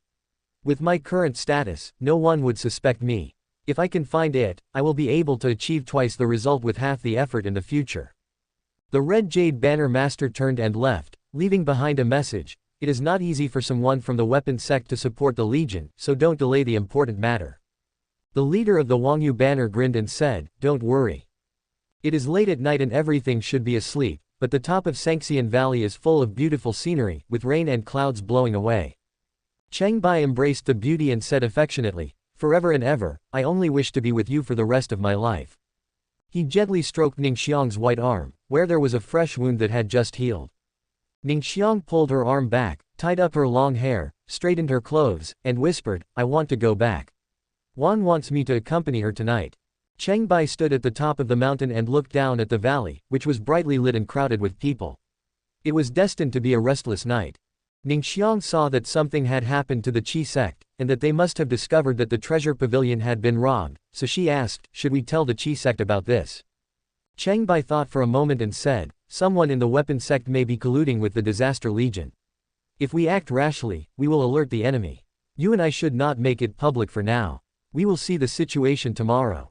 It just so happened that the Overlord spear fell into the hands of the master of the Yellow Jade Flag, so he could just snatch it. The situation was in his favor, so he might as well maximize the fisherman's harvest. He took out several heaven-replenishing divine power pills and soul-nourishing pills from his treasure bag, stuffed them into his lover's hands, and told her, "The continent has been plagued by disasters recently. Improve your strength when you have the chance. These elixirs are the most useful. Take good care of yourself and wait for me to marry you." Ningxiang put away the elixir and said with a bright smile, "Don't forget what we said tonight, Dubai, I'll wait for you." Cheng Bai teleported Ningxiang back to the room and sent her out. The treasure house of Qizong was robbed, and 2 Bai Lian Tang disciples and 2 treasure house disciples were killed. The elder counted all the treasures and found that the Overlord's spear was stolen. The leader of the Qi sect was shocked and angry, and the next day he summoned everyone to the main hall to discuss important matters. The hall was antique, bright and solemn. Guan Wanlan sat in the hall with a sullen face. Many guests were also gathered here. Everyone knew about the chaos of last night. Fang Wanjun apologized repeatedly, "Palace Master Guan, please calm down. Our sect will definitely give you a satisfactory explanation." Zhuang Tailai smiled and said, "We counted the people in the valley. Tai Baohan left without saying goodbye and has not been heard from since. He is the most suspicious." Tong Feng said hurriedly, This Tai Baohan, the Hunter Guild is still tracking him down. We treated him with great courtesy, but he had evil ambitions and killed our disciples of the weapon sect and stole our weapon sect's treasure house. He has low character and is extremely despicable. Shenya said in a serious tone, the incident happened suddenly, and we cannot draw a conclusion whether it was done by Tai Baohan. In the past tens of thousands of years, such a big thing has never happened in the weapon sect. It is enough to shock the righteous knights on the mainland. You must handle this matter with caution. Feng Wanjun gave the order in a clear voice, we will withhold Tai Baohan's deposit for the giant kite hammer, crystal core, and other materials until he comes forward to explain. Cheng Bai knew in his heart that if Tai Baohan did not come forward, it would be tantamount to tacit consent, and the case would become a cold case. Guan Wanlan raised his eyebrows and said, Sect Master Feng, we have an agreement. The weapon sect cannot just give up and let it go. How could the Lord of Tianshu Palace get away with it by shirking responsibility? The treasure was received at the Kazong site, and if it was lost during the period, he would naturally bear joint liability. Feng Wanjun said proudly, Palace Master Guan, please give our sect some time to investigate this matter. If there is no result, the lost black gold and crystal core will be replenished by the Qi sect. After a maximum delay of 1 year, Palace Master Guan's overlord spear will be forged as promised and sent to the Tianshu Holy Temple. This statement is smooth and reasonable. Qizong is willing to take responsibility and find a way to supplement the materials even if the originals cannot be found. He asked for a grace period and there is no room for reprimand. Guan Wanlan thought about it for a moment and was about to nod in agreement. Qi Jifen stood up and said loudly, this is not appropriate. Cheng Bai and Ning Shang looked at each other secretly. The real saint son of medicine sect was already dead. The Qi Jifen in front of them was actually the master of the Yellow Jade Banner in disguise. Seeing that the situation was about to calm down, he came out to oppose it. No one knew what his intention was. Shenya looked at the leader of the Yellow Jade Banner and asked in surprise, Brother Qi, what do you think? The leader of the Yellow Jade Banner said with reason, Palace Master Guan's overlord spear skills are world-renowned. How could he not use a weapon for a year? Besides, he can't stay in the Three Sages Valley all year round. The weapon sect has no evidence, so it's better to use the treasure as collateral with Palace Master Guan. After a year, no matter if the thief is found and recovered, or the treasure is replaced by natural materials and earth treasures, the treasure can be exchanged when the overlord's spear is delivered to Palace Master Guan. This is reasonable. The thief cried, Stop thief, and pretended to be a good guy. It was very smart. Cheng Bai admired him very much. Guan Wanlan and Shenya heard this and nodded secretly, which touched my heart. Feng Wanjun's face turned ugly when he heard this. He laughed softly and said, Don't you all trust the 10,000-year reputation of the weapon sect? The leader of the Yellow Jade Flag waved the Ghost King fan and said eloquently, No, it's because of the 10,000-year reputation of the weapon sect. How can it be abandoned because of thieves? This move shows the broad-mindedness of the weapon sect. It is mortgaged in the hands of Palace Master Guan. What is the reputation of the Tianshu Holy Temple? Don't you trust Palace Master Guan? Feng Wanjun pondered in his heart, and this made sense. Could it be that the weapon sect lacked a treasure as collateral? All the heroes were here, so he didn't want to lose face. He nodded and said, Palace Master Guan, please go with me to the treasure pavilion later to choose a weapon that suits you and use it first. 1 year later, when the overlord's spear is delivered to your house, the weapon sect will take it back. The leader of the Yellow Jade Banner took the opportunity to say, the overlord's spear is extraordinary. If Sect Master Feng has a 1,000-year-old inner elixir and mortgages it with the heavenly desolate sword, it will have enough weight. Feng Wanjun hurriedly shook his head and said, Only monsters above the heavenly realm and human immortals with profound cultivation can produce inner elixirs, which are so rare. Although the weapon sect has many treasures, it does not have this item. The Tianwang sword is the treasure of our weapon sect and cannot be handed over to others. Palace Master Guan is not practicing swordsmanship. Please feel free to choose other treasures. Any weapon that suits you will be enough for the time being. The leader of the Yellow Jade Banner was secretly shocked when he tried to test him. He actually said no. Who got the Corpse King's inner elixir? He couldn't be pretending, could he? Cheng Bai thought to himself, the leader of the Yellow Jade Banner concealed his identity and returned with the goal of obtaining the inner elixir and the heavenly sword. He was very aggressive in his conversation, but sect leader Feng took the overall situation into consideration and handled the matter properly. He doesn't seem like someone who would go along with the crowd. Guan Wanlan was already quite satisfied with the attitude of Qi sect, and praised, "Sect Master Fang has a far-sighted vision and extraordinary courage. This is the best way to deal with it." Since the parties involved have agreed, others have nothing to say. After agreeing on the details, Fang Wanzhen took Guan Wanlan to the treasure pavilion to select the wind-chasing spear. This spear was the best treasure of its kind in the weapon sect's collection, made of Feiying steel and inlaid with 2 Storm Demon Eagle crystal cores. It was a top-grade product with extraordinary power. Fang Wanzhen was very graceful. He handed the wind-chasing spear to Guan Wanlan in front of the heroes, and acted calmly, as if he didn't care at all.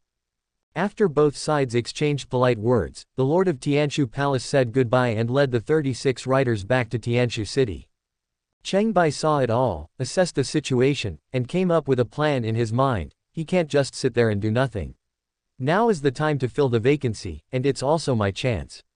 Fang Wanzhen returned to the master's meditation room, furious, secretly annoyed. What a thief, what a good Tai Baohan, what a good Tianshu temple. How many years did it take to accumulate 225 kilograms of black gold? The Overlord spear is probably gone. The Wind Chaser spear will be considered a gift to him. Since he is willing to mortgage it, it can be mortgaged forever. This order is a huge loss. A disciple outside the sect came to report, Thunderblade King Cheng Bai wants to see you. Fang Wanzhen was in an irritable mood and wanted to say no, but then he changed his mind and said, he is a big customer. He might need something. This can make up for the loss. Let him in. Cheng Bai came to visit and bowed, saying, Master Fang, I have been away from your teachings for a long time, and I miss you so much. Fang Wanzhen carefully looked at Cheng Bai and was surprised to see that he seemed to be in harmony with all things in nature. He said bluntly, I've seen you in a new light since we last met in the exiled Immortal River. Your skills have greatly improved. Cheng Bai stated his purpose. I came here in the hope that the sect master would teach me the method of refining weapons. Fang Wanzhen pondered for a moment and asked, I heard that you are the disciple of the master of Yuhang Stone Palace. The Thunderblade King has made great achievements in his travels across the continent and has become quite famous. His master is highly respected by the world, so how could the weapon sect not know this? Cheng Bai said frankly, I am considered a registered disciple. He had indeed not even entered the outer gate of the temple. The master and the apprentice had chatted twice in total, and it was purely in name only. So far, the only 2 people who could be considered as Shi Ziu's direct descendants in the Yuhang temple were He Liepang and Zheng Si. Fang Wanzhen nodded and asked Cheng Bai to sit down. If you are not someone else's direct disciple, I can also accept you as a registered disciple. Qiongqi continent has very strict requirements on the master-disciple relationship. Without the master's consent, the direct disciple cannot worship another person as a master. However, the registered disciples are often taught by the teacher after the teacher has paid the tuition fee. The master-disciple relationship is not as good as that of the outer disciples, which is much simpler and more convenient. Fang Wanzhen patiently persuaded him. That day by the exiled Immortal River, I taught you some basic knowledge. Your aptitude is not bad, but the art of refining is extensive and profound, easy to learn but difficult to master. It is hard to practice in the valley, and it is not easy to join the sect. How about 20,000 taels of gold for 1 year's tuition? The tuition fee is really expensive. There is indeed a difference between registered disciples and direct disciples. Registered disciples need to make donations of money, while direct disciples have to be ordered around. It is not easy. Cheng Bai thought about it and said, okay. Fang Wanzhen continued to take advantage of the situation. You need to collect 225 kilograms of black gold within 1 year before you can graduate. Otherwise, you need to renew your studies for another year. How do you think? Cheng Bai was expecting this, thinking, the vacancy of the Overlord spear will fall on me. But it also shows that the weapon sect was really tricked. Even if the Disaster Legion has an insider in the weapon sect, it must be someone else. He thought for a moment and decided that this rich financial sponsor's position was acceptable, so he said, okay. Fang Wanzhen was secretly delighted. He has profound skills. He is the best choice to go to the Fire Lake to mine the black gold. The Overlord spear is a sure thing. The new master and apprentice each had their own needs and hit it off immediately. Fang Wanzhen collected the tuition fees, briefly explained the cultural history of the Qi sect, and familiarized himself with each hall. The ancient strongman Ji Kanixing founded a country on the Qiongqi continent, called Jianshuan country. Ji Kanixing was a great hero of his generation, and there were often disputes when he was alive. After his death, Jianshuan country fell apart, and the country's fortune was short-lived, gradually becoming a ruin, and the world also called it Canaxing country. When the country went from prosperity to decline, it split into two sects. The weapon sect moved north to Sangxian Valley, and the sword sect moved far to Jianya, north of Yuhang City, taking their elites with them. In line with the principle of innovation without forgetting the roots, both sides still regarded Gu Canaxing as the first generation of the sect leader. Today, the 7 branch altars of the Qi sect are distributed in 7 large cities. The main altar of the Sangxian Valley is the backbone, which is divided into 5 inner halls, including the Law Enforcement Hall, the Transmission Hall, the 100 Refining Hall, the Treasure Pavilion, and the Guest House. Fang Wanzhen finished his brief speech and stood up happily, saying, "My dear disciple, first let's refine the 3 essential tools for miners, the chisel, the pickaxe, and the shovel." Cheng Bai followed Fang Wanzhen and started working, starting as a miner. When he met Kai Zongming, Fang Wanzhen instructed, "Cheng Bai is registered as my disciple. Strictly speaking, I started teaching him when we met in the exiled Immortal River, a few days before Kai Zongming became my disciple. Currently, I only have the 2 of you disciples. Cheng Bai, please be my senior brother." The ranking of disciples in a weapon sect is usually based on the order in which they join the sect. Some sects also rank disciples based on their age, but the final decision is mainly made by the master. Whenever a sect recruits disciples, outer disciples are not as good as inner disciples. Among the inner disciples, only a few are directly taught by the master and are regarded as the pillars of the sect, also known as direct disciples. The registered disciples were very special.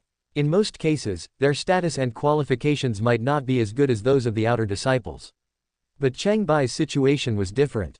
He had extraordinary skills and was entrusted with a heavy responsibility. After careful consideration, Fang Wanzhen felt that it should not be taken lightly, so he made special arrangements. Kai Zongming bowed and said, "Brother Cheng, thank you for your kindness." Cheng Bai became the eldest senior brother and was secretly happy, concentrating on learning skills. In the next 2 days, I had to exchange gifts and get to know the various hall masters, familiarize myself with the casting equipment, learn the simple processes, and most importantly, learn how to forge a miner's 3-piece suit using black iron. Chapter 56, Cloud Sky Palace. The new apprentice in refining equipment lacked experience, so his first work was inevitably a bit rough, and it took him a whole day to revise it. Fang Wanzhen checked the homework, glanced at it and encouraged, "It's not too bad. You can try it out tomorrow and get an idea of your results." Afterwards, Cheng Bai was sent to Pancho Mountains to mine diamond mines at the foot of the mountains. Yunwan and Ning Xiang also wanted to go hunting nearby, riding on the giant golden wolf and going with Cheng Bai. Xiao Bai was even more excited to see his old lover. Yunwan's magical speed can also be applied to the mount, increasing the speed several times and making the journey more convenient, and they soon arrived at the Pancho Mountains. Cheng Bai was digging at the foot of the mountain, the 2 giant wolves stayed at the foot of the mountain to have fun, and Yunwan and Ning Xiang climbed to the top of the strange circular table mountain to explore. There are abundant diamond mines nearby. After accumulating some mining experience, Cheng Bai understood the shortcomings of his 3-piece miner's set and the direction for improvement. Relying on his profound skills and sharp sword energy, he quickly collected enough ore before the black iron tools were obviously worn out. "I spent the rest of the time looking up at the cloud-covered peak, and couldn't help but climb to the top to take a stroll. The Pancho Mountains have steep peaks and a top as flat as a plain. It is majestic and vast, shrouded in mist, like a kingdom in the clouds, and is called the Cloud Dome Terrace. Different from the joyful valley in the center of the mountain range, Cloud Dome Terrace has a unique ecological environment, inhabited by various mysterious animals, the most powerful monster being the transformed snake. These monsters with human faces, snake bodies and wings have strange bodies that can change light and create an invisible effect. The farther away they are, the harder it is to distinguish their images. They have sharp claws like scissors hidden under their flesh-pink wings and sharp teeth in their mouths. It must be very uncomfortable to be scratched or bitten by them unexpectedly. The strength of the snakes is similar to that of the Yinming spider lady and the evil eye beast. Their flight and invisibility allow them to act unexpectedly, making them difficult for even experienced hunters to deal with. Cloud Dome Terrace is a place that even hunter guilds rarely visit. Yunwan and Ningxiang's cultivation has been improving recently. They can distinguish the presence of transformed snakes from the vibrations and smells in the air. It is just right for them to go back and forth to hunt, and they have gained a lot by cooperating with each other. Cheng Bai came to Qiongqi and searched for a while, but there was no trace of the two women. He found a full moon-shaped sinkhole on the top of the mountain which was as flat as a table. The sinkhole was filled with clear water, as if a deep giant eye had opened on the top of the mountain. The water in the Qiongqi was boiling and surging. A gigantic monster about 20 meters long parted the water flow, flapped its wings, and danced in the air, appearing and disappearing from time to time. It was the overlord of Qiongqi, the Snake King. Staring at the hunter in front of him, the Snake King's eyes flickered. The demon beast instinctively judged the difference in strength quickly, and shouted in a sharp voice, "Powerful hunter, what you are pursuing is not here. The treasure you want is higher up on the Cloud Dome platform, on the Cloud Island." Cheng Bai looked up at the sky, and with his spiritual eyes he could see huge islands hidden among the hazy clouds, floating high above the Cloud Dome. There were more than one island, with many gaps between them, looking magnificent and majestic. Without reminders, ordinary people would find it difficult to discern the hidden mysteries of the universe, and even if they could see it, they would not be able to go up. No, the water in this pit is the treasure. Cheng Bai looked down at the water in the cenote. Steam was rising from the surface of the pond, and the skeletons of hundreds of animals were faintly visible at the bottom of the water. This was the most precious treasure of the Cloud Dome terrace, and it was also a kind of poison, called the water of life and death. The underground hot spring is formed by the water from the corpses of hundreds of beasts over a long period of time. It can revive the dead, but it is also highly poisonous and may cause mutations if consumed. This is why the Snake King has occupied the Qiongqi for many years and is much more powerful than ordinary snakes. Even the head of the Hunter Guild does not know the value of the water of life and death, but it is recorded in the secret book of medicine that the water of life and death is one of the precious ingredients for the flawless nirvana pill. The flawless nirvana pill is even more extraordinary. It is a panacea that helps cultivators break out of their cocoons and become butterflies, and form a holy fetus. It is of unparalleled importance, but unfortunately several of its ingredients are rare and hard to find. The Snake King disappeared silently, as if leaving in silence. Cheng Bai closed his eyes, without using his spiritual eyes, and expanded the domain. The vision became more and more sophisticated, increasing to 147,000 tiny, crystal-clear blade-shaped true essences appearing outside the body. He could clearly sense that the invisible Snake King was circling behind him and lurking towards him. It was lighter and more odorless than an ordinary snake and was difficult to detect. It was opening its bloody mouth and aiming at his head. In an instant, the blade-shaped true energy formed into a lifelike huge beast head, which turned around and bit the Snake King, viciously biting off half of its body. The Snake King who was killed suddenly appeared, his body was covered with blood, and he suddenly fell to the ground and died. Now that his realm has been improved, the beast head domain can gradually transform all things for its own use, and its influence range has become wider, so devouring flesh and blood is no problem at all. Cheng Bai searched for the crystal core in the body of the Snake King, threw the remains into the water of the Qiongqi pond, and laughed loudly. The medicinal effect of soaking the Snake King in the water of life and death will be better.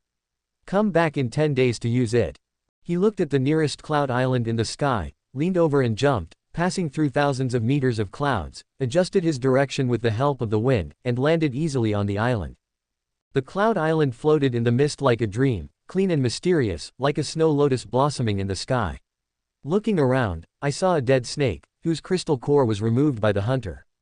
They also found Cloud Island and came here. Cheng Bai discovered the traces of the two women and was secretly happy. He looked for a higher Cloud Island and jumped through the clouds of more than 1,000 meters again to reach a higher station. This Cloud Island is a little bigger than the previous one. There are also dead snakes lying on the ground. There are more vegetation on the island, and the most precious one is a precious medicinal root called Uniang Luhua, which can remove evil spirits and strengthen the 5 internal organs. It is one of the medicinal ingredients for Yunjun Lianxin pill and is quite precious. Cheng Bai took out the secret book of medicine collection, and compared the patterns of elixirs, and happily picked a lot of them. Keep climbing upwards, the islands are getting bigger and bigger, 33 cloud islands are surrounding the clouds. It seems like you are going straight up to the 33 layers of the sky, overlooking the vast sea of clouds. The view is so vast and magnificent, and the countless living beings on earth are like the sands of the Ganges. Even the snakes couldn't fly up to the high-level cloud island, and the precious medicinal roots such as the heart-refining grass gradually appeared, which made Cheng Bai even more surprised, and he collected enough. The 33rd highest cloud island is several hundred miles in radius and is exceptionally spectacular, with greatly varied scenery. The island was covered with a thin mist, and ruins were everywhere in sight. The traces of time were shocking, and the broken buildings were dilapidated, rotten, and lifeless. The misty clouds were like a huge shroud half supporting and half covering a sky tomb. It has been some time since Yunwan and Ningxiang arrived at the highest level of Cloud Island. Standing at an unobstructed, open and high place, they leaned their hands against the pergola and looked into the distance to the west. "What did you discover? You're so fascinated." Cheng Bai greeted and walked over slowly. A high-pitched and clear eagle cry was heard in the sky, and a sky magic eagle flew over. The height here was incredibly high and the air was thin, so only a very few special demon birds could fly up. That is the secret realm of Tiaokong Island. Yunwan saw Cheng Bai and pointed at the island in the sky that was slowly receding in the distance. The sky in front of me was purple-blue, the sunlight was even more dazzling, and the sky island looked like an extremely huge colorful jade, slowly moving to the west above the clouds. Ningxiang made an estimate based on the movement trajectory. The sky island has been very close to here for a long time, and may even be connected to it. It seems to be connected to each other. It will land in the treasure basin in more than 10 days. A meteor whizzed across the sky, streaking across the blue sky and falling towards the center of the Cloud Island where the three people were. Cheng Bai was worried. Another diamond man has come. I wonder what kind it is. Yunwan saw it and said, there have been many falling meteors recently. In the past, discovering the possibility of obtaining black iron resources was a rare good thing. Now rumors are spreading in the Hunter Guild. Some say that the falling stars will bring evil demons to the world, and some say that disasters and catastrophes are coming. The people of the major sects are in a panic. Ningxiang said, I heard that the Sword Sect's mountain gate has lost contact with the outside world. I wonder if it has anything to do with this. The ruins of the buildings in the middle of Cloud Island were the most magnificent. Cheng Bai noticed that the ends of several of them were incomplete and speculated, those parts seemed to be connected to certain places. Could there have been a higher level Cloud Island? The three of them looked up at the sky. There was no obstruction in the clear blue sky, and the pale white shadow of the moon could be vaguely seen. It was easier to spot the moon here than on the ground, and it could be seen during the day. Is it even connected to the moon? The three of them came up with the same idea at the same time. But without any basis, their attention soon shifted to the depths of the ruins. As you step into it, you will see corpses everywhere in the dilapidated ruins. There are countless broken skeletons and skulls, some of which are humans and some of which are animals. They are of various species and sizes. They have gradually weathered away under the erosion of the long years, and turned from dust to dust. Among the many corpses, bone monsters were born, which made guild hunters shudder. They were nearly humanoid, with skeletons up to 4 meters tall and several blade-like arms that could easily tear saber-toothed elephants into pieces. The powerful monster made outsiders dare not set foot here, but today a taller and more powerful opponent appeared in front of the bone monster. Its body was as crystal clear as a diamond, with a bright green luster and gorgeous lushness. Its combat power was outstanding. With a wave of its hand, it knocked the bone monster to the ground, broke several bone arms, and trampled it into bone fragments. Cheng Bai saw it from a distance and said in amazement, the diamond man who came this time is bigger and has a different color, a lush green color that is very beautiful. Yunwan's face changed slightly, and she said softly, the bone monster is a well-known monster in the late Guigan realm on the continent. Its strength is comparable to that of the 7 Hall Masters, but it was easily defeated by it. It's better to be careful. When the green diamond man saw the people coming, he rushed towards the 3 people without hesitation.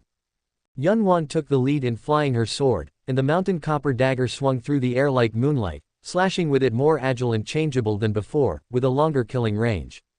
The green diamond man clasped his hands together, as if slapping a mosquito to death, and with a clang, he clamped the dagger in his hand and crumpled it into a ball of scrap metal. The mountain copper weapon is completely useless against it. Yunwan's face turned pale with horror.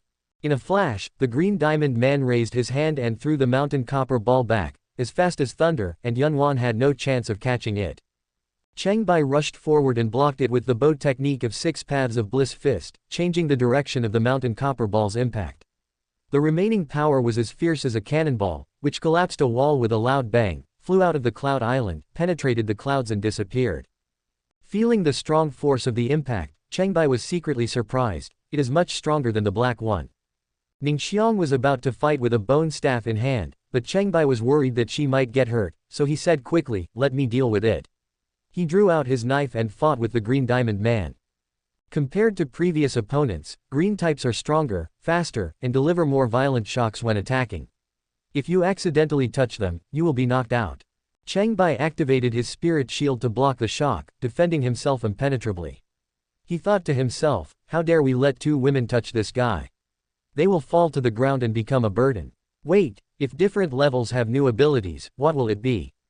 Soon he saw it. Many thorns with sharp thorns suddenly grew out of the ground around them and entangled the three people, trying to trap everyone like a cage. Yunwan and Ning Xiang were exhausted from dealing with the sudden attack and were in a panic. It knows the secret art of group entanglement control. Each diamond man is more powerful than the other. We must give it a fatal blow. Cheng Bai was planning secretly and was about to speed up his attack when suddenly several thorns grew out of the ground and entangled him, binding him. The green diamond man thought he had succeeded, but he saw the white figure gradually dissipate, and the thorns were left empty, leaving only an afterimage. How can you not have some experience after getting the secret book of 8 immortals? The real Cheng Bai suddenly appeared behind the green diamond man, and used his laxative killing move to pierce his heart. The blade, which was filled with sharp energy, came out from his chest and was then quickly pulled away. The green diamond man looked down at the hole in his chest and said in surprise, "You have become much stronger. I won't give you another chance next time." He leaned over and suddenly fell to the ground, and the thorns around him softened weakly. Cheng Bai was suspicious. Will there be a next time? Are these diamond men the same person? After getting rid of the powerful enemy, the three of them looked around the ruins, and saw a desolate scene among the broken tiles and ruins. Cheng Bai sighed. It looks more like a war has taken place here, and many lives have died, both humans and demons. Yunwan knew more. There was indeed a great war in ancient times. The Junzi tribe, together with several other tribes, fought with the ancient gods for the control of the Qiongqi continent and ultimately won. The gentlemen are a branch of the human race, and are now common residents of the mainland. What other races are there? The answer lies in the ruins. The largest palace ruin is the majestic imperial palace. Although the buildings are dilapidated and unrecognizable, they cannot conceal the splendor and prosperity they once had.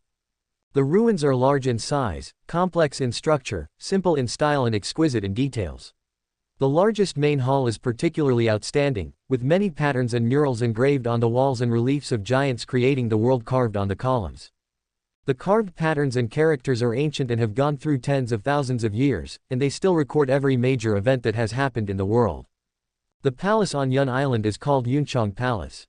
Cheng Bai used the secret art of communication to translate and found out that the 4 major races in charge of the heavenly palace were the gentlemen, the Xuanyuan, the immortals, and the Pangu. Yunwan said leisurely, the 4 tribes are all different branches of the human race. The gentleman tribe is the weakest, but it has gained control of the continent.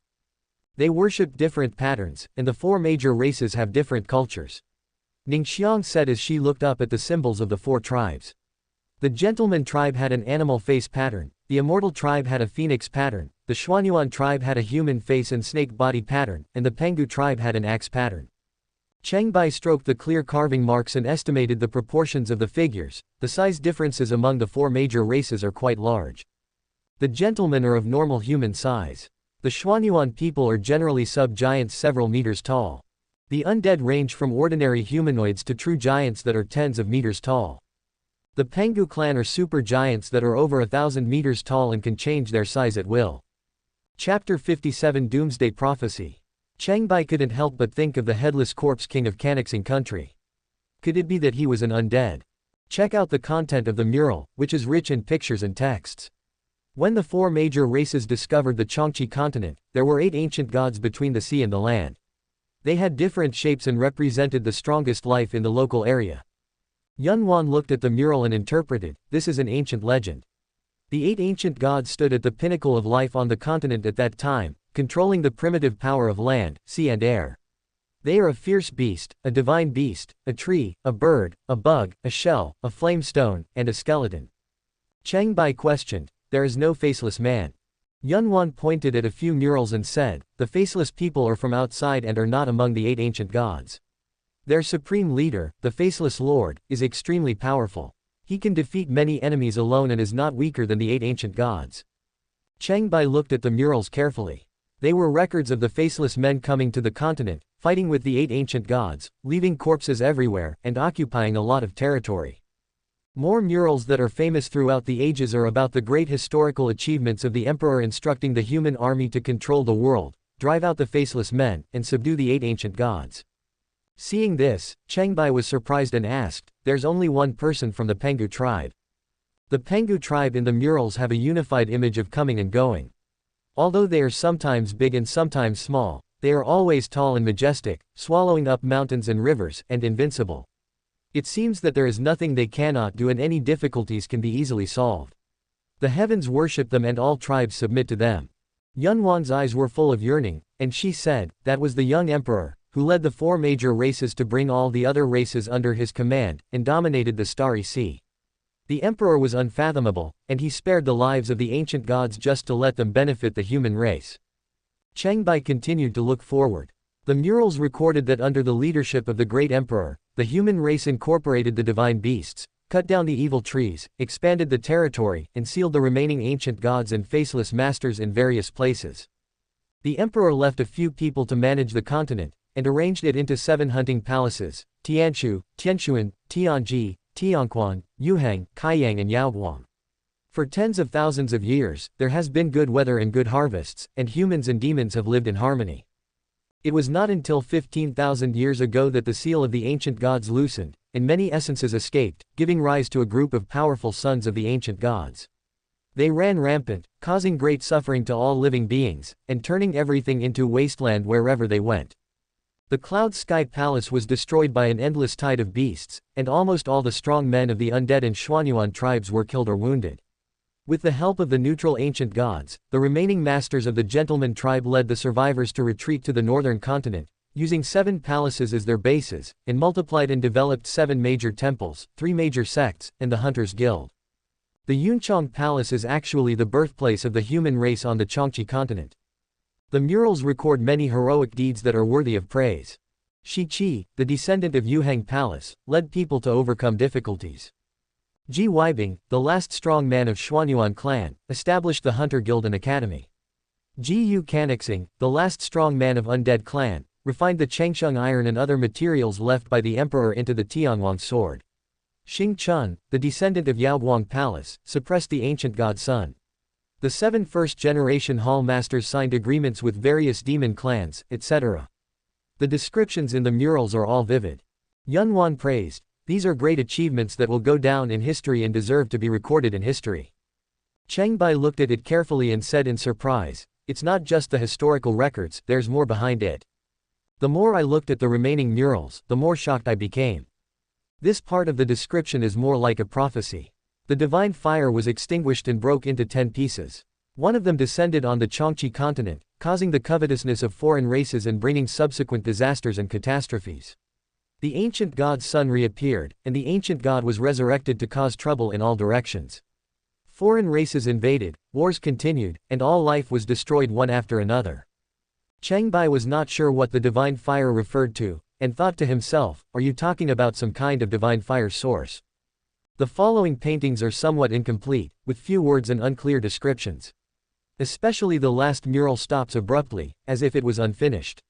It roughly depicts that only 9 people escaped, and Qiongqi Star was destroyed and disappeared without a trace for unknown reasons. Ningxiang suddenly said, "No, what is recorded here is not history. From today's perspective, only the latter part is a prophecy. In fact, most of these murals are prophecies, and they have been fulfilled one by one."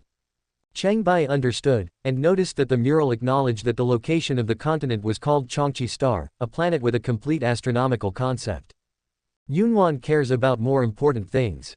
Her hands and feet were cold, and she said tremblingly, "Impossible, everyone is dead, everything is gone, what is the meaning of our existence?" Ningxiang seemed to be lost and a little absent-minded. She forced a smile and said, "We can control the future ourselves. It may not happen. We can't trust it." Yunwan was stunned for a moment and said, "The person who carved the murals was the emperor who built the Yunchang Palace. He calculated everything that would happen within 15,000 years after his death. A lot of things have already come true. The future cannot be avoided and can only be faced." Cheng Bai went back to the first mural to check it out. There was an ancient text that said, "The great Emperor Yunman built the Yunchang Palace. He recorded the major events over the years and tried his best to predict the future. His destiny has run out, and it is difficult to determine the changes. Future generations should not argue about it. The prophecy is indeed true. Cheng Bai's spiritual eye secret technique has a certain predictive ability and can judge the results in a few seconds. The Emperor's power is unfathomable. He moved 33 islands to hang in the air and calculated the future for 15,000 years after his death. He is a truly powerful and omnipotent person. Yunwan laughed bitterly and said, "We shouldn't have come here. If we watch this, our Dao hearts will be ruined. How can we face the future?" Cheng Bai Dao was determined and shook his head, saying, "I think the great emperor's prophecy only lasts until the divine fire is extinguished." The latter few paintings were forged by someone. Both the painting and the writing style are very different from the other murals. Yunwan and Ningxiang went to the murals again to compare and take a closer look. They found that there were indeed some differences. The last few paintings were obviously much rougher. Not only were the words sparse, but the brushwork was also clumsy, which was very different from the clear and vigorous ones before. Now that I've said that, I feel much better. It almost ruined my Dao heart. This person is despicable and shameless. Who is he? How dare he pretend to be the emperor? Yunwan was indignant. If her Dao heart was in chaos, it would be difficult for her to make any progress in her cultivation in the future. Fortunately, she was able to recover in time. Ningxiang comforted her, "It's good that it's not true. Forget about such a tragic ending." Cheng Bai was actually unsure, and said those words only to appease Yunwan, stabilize her heart, and leave a glimmer of hope. Some styles are different, but it's just because of the many years that have passed, the many experiences, the changes in mood, and the different attitudes. Besides, it was a bit strange that there was no mention of him in the prophecy. Could it be that after traveling here, he was not impressive enough to leave a mural? The three searched carefully in the palace ruins and found an abandoned alchemy room. They opened the long-closed door and discovered strange things. The alchemy room was sealed very well, but all the bottles and jars inside were weathered and broken, making it difficult to see their original appearance. There was only a large group of objects floating in the air. They were dark golden in color, strange in shape, odorless, and as thick as meat. Seeing this, Cheng Bai was secretly delighted and put the meat monster into his treasure bag. Yunwan searched everywhere but found nothing valuable. All the medicine containers were incomplete and empty. She asked curiously, "What did you take? You're so nervous, as if you were afraid someone would snatch it away." "This is the flying Tai Sui, a rare holy product for alchemy." Cheng Beimei was overjoyed and couldn't help himself. Good things come to those who are slow. According to the Secret Book of Medicine Collection, Fatian Taisui, also known as Fatian Ruji, is a rare spiritual creature with different appearances. It can float in the air for 1,000 days without moving. It is obvious that it has absorbed the elixir of the alchemy room and has grown over 10,000 years. Ordinary people who take a bite will feel light and healthy, prolong their lifespan, and warriors who take it will greatly increase their power. The key is that Fatian Tai Sui is the main ingredient of the Wuxia Nirvana pill and is also one of the most difficult materials to find. With it, you can slowly search for other medicinal materials and the impossible will become possible. The two girls had never heard of this treasure. Yunwan snorted and said, "Everyone who sees it gets a share. Make the elixir and give us a share." Of course. Cheng Bai laughed and agreed readily. There was nothing else good, so the three of them left the palace ruins, jumped down the cloud island layer by layer, reached the Pancho Mountains, and returned to the Three Sages Valley with the two giant wolves. The diamond ore mined in Qiongqi is mostly used for cutting, grinding, and inlaying into precious jewelry in the secular world, and is very valuable. Diamond itself is a first-level gemstone with a hardness of 1. It is the most commonly used refining material in the weapon sect. Following Fang Wanzhen's instructions, it took several days to make various diamond tools, drill bits, and grinding wheels. These are the basic tools used to process most objects. Not only that, the principle of refining various grades of carbon materials is to rearrange the diamond structure to form a tighter and stronger chain, which is progressive and unbreakable. Therefore, starting with diamond is a shortcut to studying the basics of refining. Cheng Bai studied hard, and read The Secret Book of Medicine, and The Essence of the Eight Immortals Journey, in his spare time, and gained a lot of insights. Not many crystal cores have been obtained recently, so Cheng Bai swallowed the crystal core of the Snake King and left the crystal core of the Corpse King. The shape of this crystal core is different from those obtained from previous monsters. Not only is it larger, but its spherical multifaceted shape seems to be slowly changing around the rune as the center. Every time I take it out and visualize it, I seem to have some understanding of the profound runes. While waiting to ask Fang Wanjun a question alone, Cheng Bai asked casually, Master, do you know that the stars are disappearing one after another? Instead of looking for Dean Sibao and Sang Gelong to ask about this matter, it is better to ask your own master directly. Did you notice it? Fang Wanjun put down the refining tools in his hand, looking surprised. If this happened on Earth, it would have become big news a long time ago. But only a few people on Qiongqi continent would know about it, right? Cheng Bai asked curiously, what's the mystery behind this? The Yunjie Yingmen star region has fallen, and the Shuadong star region has also suffered heavy losses. The remnants of the great emperor have fought hard to hold out for 10,000 years. Most people on the continent don't know about the war that happened so far away. Ignorance is bliss, and at least the world won't be in chaos. Fang Wanjun's answer made Cheng Bai's heart beat wildly. Qiongqi continent was indeed just a drop in the ocean. He hurriedly asked, Cloud Realm Bird Gate. Water Cave. What is that? Qiongqi continent is located in a remote star field. The Cloud Realm Star Sea is divided into 36 gates and 72 caves. The two major star fields of Yingmen and Shuadong are two of them. Legend has it that the emperor was born in the Cloud Gate star field, so he is called the Cloud Gate Emperor, and the Star Sea is therefore renamed the Cloud Realm. Cheng Bai was quite interested in the answer and asked, who is the enemy? Unfortunately, Fang Wanjun knew very little. Qiongqi continent is a remote and poor place with little information and low strength, and is not strong enough to participate in the war. Even the death of the great emperor 15,000 years ago was not known until more than 10 years ago. The battle situation in the Cloud Realm and the state of the enemy are unknown. Only a few people know that the invading enemy is unfathomable, and the stars are extinguished one by one. The entire star field gradually disappeared. How brutal was the battle? Cheng Bai savored every word carefully, recalling the murals in the Cloud Sky Palace, and comparing them in his mind. Was it the fall of the great emperor that caused the seal of the ancient god to loosen? Fang Wanjun warned, you learn very quickly, and your aptitude is higher than I expected. If you have the opportunity to obtain the innate divine fire source and refine yourself, you can greatly improve the speed and effect of refining equipment, and your cultivation will be further improved. Cheng Bai asked, where can I find the source of the divine fire? Fang Wanjun was silent for a moment before he said, the source of divine fire is a spiritual object of heaven and earth. There are many kinds of it hidden in the world, all of which have great power and are hard to come by. Most people know that the weapon sect has inherited the lava crystal fire, and the medicine sect has the thousand-leaf lotus fire, but they are not that powerful. It is said that there are also the dark destruction ghost fire, the brilliant spirit fire, and the fire of truth in the Qiongqi continent, each more powerful than the other, and I wonder where they are kept. Cheng Bai didn't expect that there was something Fang Wanjun didn't know, so he could only say, disciple, I will teach you. Time passed slowly, and on this day the phantom dragon fire fang spear was completed. The moment it came out of the furnace, it shone brightly into the sky, the wind and clouds changed color, reflecting the red clouds, and the scene was extraordinary. Fang Wanjun was quite pleased with himself. In addition to the Tianwang sword, Overlord spear and other treasures, there are rare and unusual phenomena when magic weapons appear in the world. Today, there is another top-grade magic weapon. Kai Zongming presented the treasure to Shen Ya. Mr. Shen, the magic dragon fire fang spear is one of the most proud treasures that master has made. Treasure it.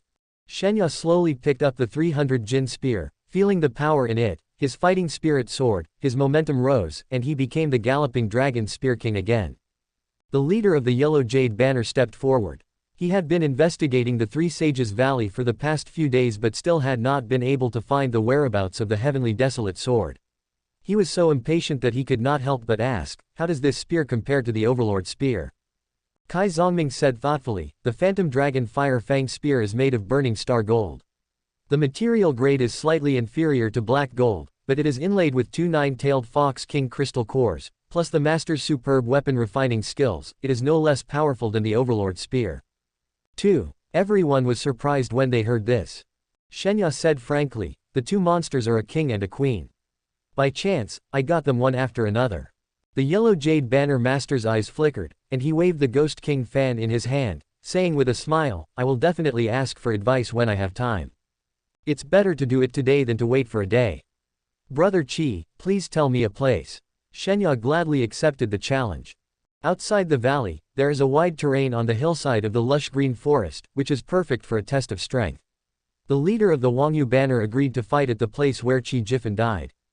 Please. Shenya strode forward. The topaz flag master showed a sinister smile at the corner of his mouth. Overlord body, long time no see. Talent and aptitude are the real treasures that he cannot let go of. If he can obtain the overlord body, he will be able to take a big step forward. The two men left, no one followed them. The masters were competing in private, and without an invitation, it was not convenient for others to watch. Cheng Bai could see and hear clearly from a distance.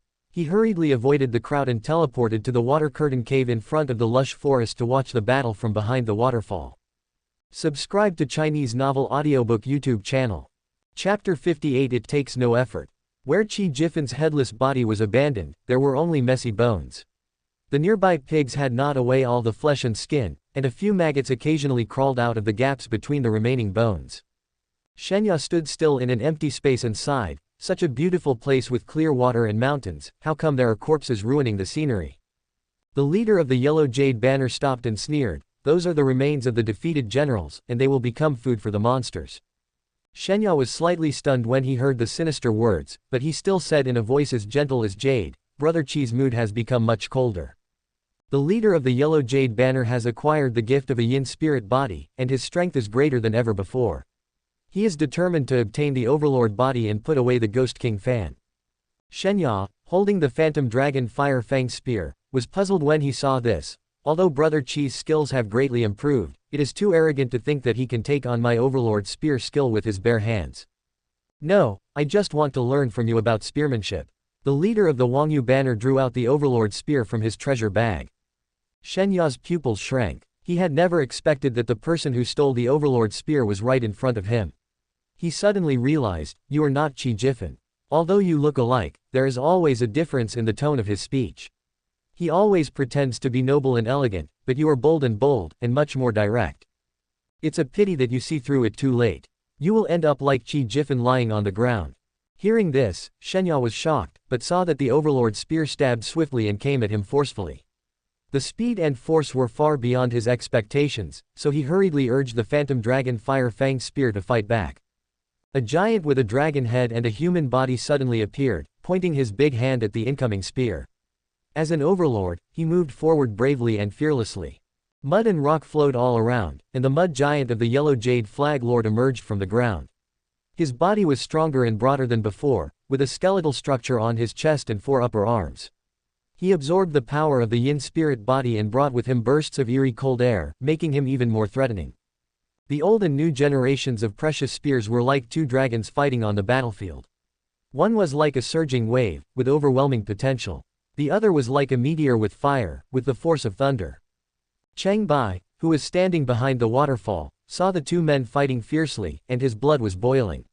He secretly commented, although Shen Ya's skills are similar to Qi Jifan's, his spirit is better. The magic dragon fire fang spear has fire attribute attacks, which is much more powerful than the Ghost King Fan. Although he is at a disadvantage, he can still be undefeated. Shen Ya's spear skills were outstanding. After fighting for hundreds of moves, he was able to hold on for a while, but the competition in the domain was repeatedly suppressed. The giant with a dragon head and a human body is obviously not as strong as the mud giant. Ice debris keeps condensing on his body, making it difficult for him to exert his slaughterhouse effect. Instead, he falls into the mudslide and gradually sinks, showing signs of defeat. Shenya seemed to not care at all. He just fought more and more bravely with his opponent and concentrated on countering his moves. Cheng Bai opened his spiritual eyes and saw that the secret technique of rebirth was taking effect. A black shadow invisible to the naked eye was entangled with Shenya, seizing his natural luck. Once successful, there would be no mystery about talent and martial arts. The situation is becoming increasingly unfavorable for Shenya, and he will soon be unable to recover. The outcome is about to be decided. The lower half of the giant with a dragon head and a human body fell into the mudslide. He looked up to the sky and let out a long roar. Lightning and thunder flashed all over his body. He actually forced the mudslide aside, shattered the ice chips, and climbed up. Cheng Bai could see that the black shadow that was regenerating from the power of the desperate movement also stopped and was forced back by the current. He was surprised. The overlord body is extraordinary. He actually has the ability to fight back. No, he broke through the realm during the battle, similar to what happened to me last time. Shenya has reached perfection in the return to root realm. He broke through his limits in the midst of crisis and stepped half a foot into the broad Dharma realm. New strange phenomena and changes have occurred in the domain, with lightning surging and his strength significantly improved. The leader of the yellow jade flag was caught off guard and was shocked. He shouted, "A cornered dog will make a desperate struggle." He did not hesitate at all and activated his energy to entangle the opponent again, suppressing the lightning. At the same time, the mudslide phenomenon changed drastically. I saw densely packed tombstones rising from the mud, with runes engraved on the tombstones and skulls of various shapes growing on the top. Each one was howling like a ghost, and was terrifying. The underworld appeared for the first time, and the eerie and cold air was even worse. Shenya suddenly felt dizzy and cold to the bone. He hurriedly tried his best to mobilize the power of the domain. The giant with a dragon head and a human body was surrounded by electricity. He pushed away all the surrounding tombstones and the owner of the topaz flag, and his condition improved slightly. Cheng Bai's spiritual eyes saw it clearly, and he thought to himself, Shenya's domain has grown. It is not simply releasing electrical energy. He is clearly controlling the characteristics of the electromagnetic field to fight against his opponent. But the master of the topaz flag is more powerful. He can also cause mental attacks, which is hard to defend against.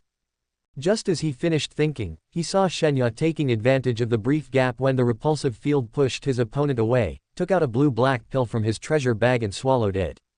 Cheng Bai was surprised. He also has the soul-nourishing pill. With the help of the soul-nourishing pill, Shenya was able to withstand the ghostly howling sounds and catch his breath. He tightly gripped the phantom dragon fire fang spear and used all his strength to perform his ultimate move, dominate the world.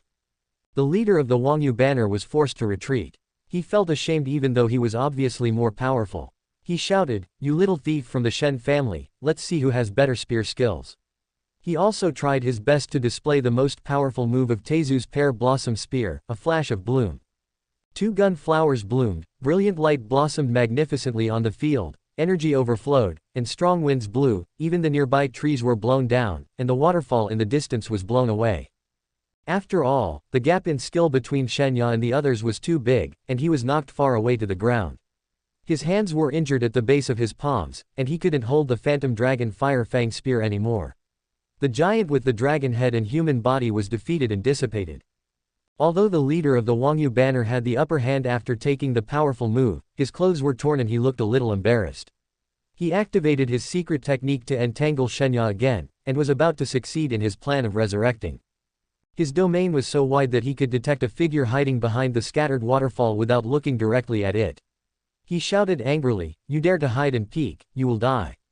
He raised his hand and threw the overlord spear in his hand, intending to pierce the man through the heart. Cheng Bai complained inwardly, "I'm not trying to interfere with your fair fight. You're the one who provoked me." At this level, he no longer relied on invisibility to dodge.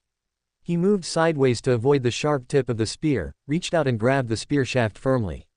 The overlord's spear trembled slightly, but he could not struggle to get away. Cheng Bai felt the force, and his hand was like a wild dragon trying to break free from his grasp. He quickly used his internal energy to suppress it, and put the spear into his treasure bag. He was secretly happy. The power is just right, it's hard to say if it could be a little stronger. It's a treasure that was sent to my door for free, and it was obtained without any effort. The leader of the Yellow Jade banner was shocked when he saw that the overlord's spear had disappeared into thin air. He said, "Who is the expert who suppressed the treasure and took it away? Could it be that Fang Wanjin came in person?" He was just about to take a closer look at who was behind the waterfall that was gradually returning to its original state, but Cheng Bai had already stretched out his fingers and fired a few sniper-fired vibration waves that splashed the water and hit the target silently, knocking the leader of the Yellow Jade flag to the ground in a miserable state. Even the mud giant's blocking could not stop the attack. Cheng Bai was secretly proud of himself. Isn't it the best way to deal with the secret technique of rebirth by killing from a distance before it gets touched? The mud giant stretched out his body, and suddenly condensed mud and rocks into a thick wall blocking the two of them.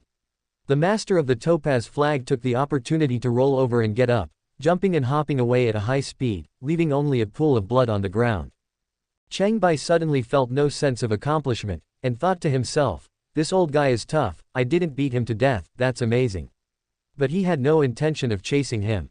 Shenya was finally not deprived of his rebirth. After a moment of confusion, he woke up and shouted, "Which senior can help me? Please accept my greetings." Cheng Bai did not respond. He had already been teleported to the front of the Yaoguang temple. Now that he had obtained the Overlord spear, he naturally should exchange it for more powerful secret techniques and reach the top.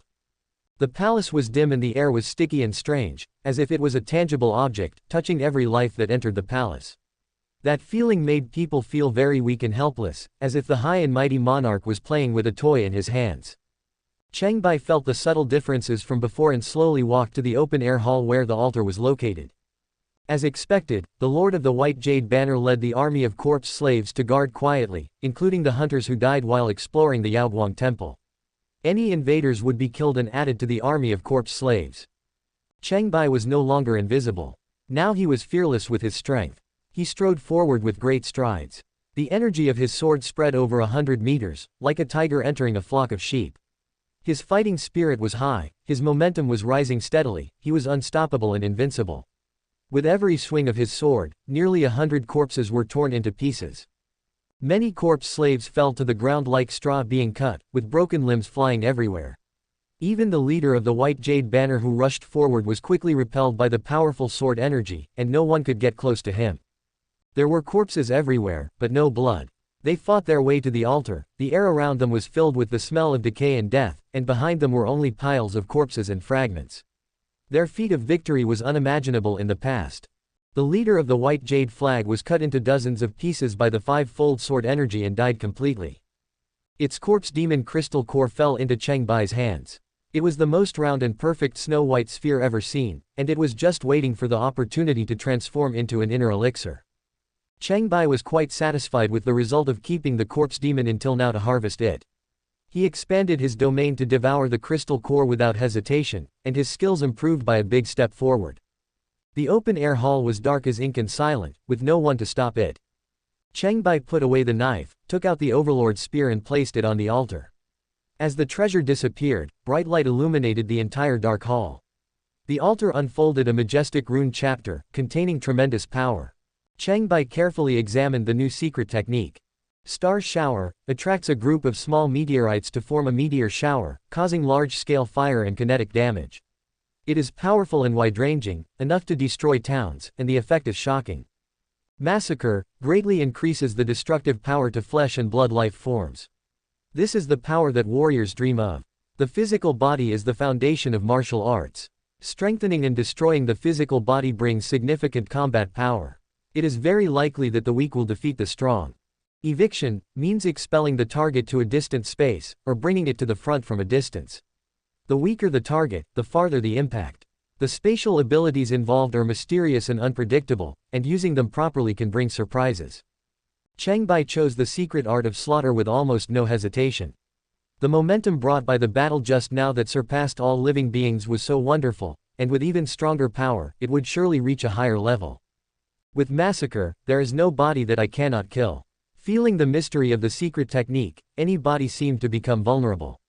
Cheng Bai got what he wished and teleported away.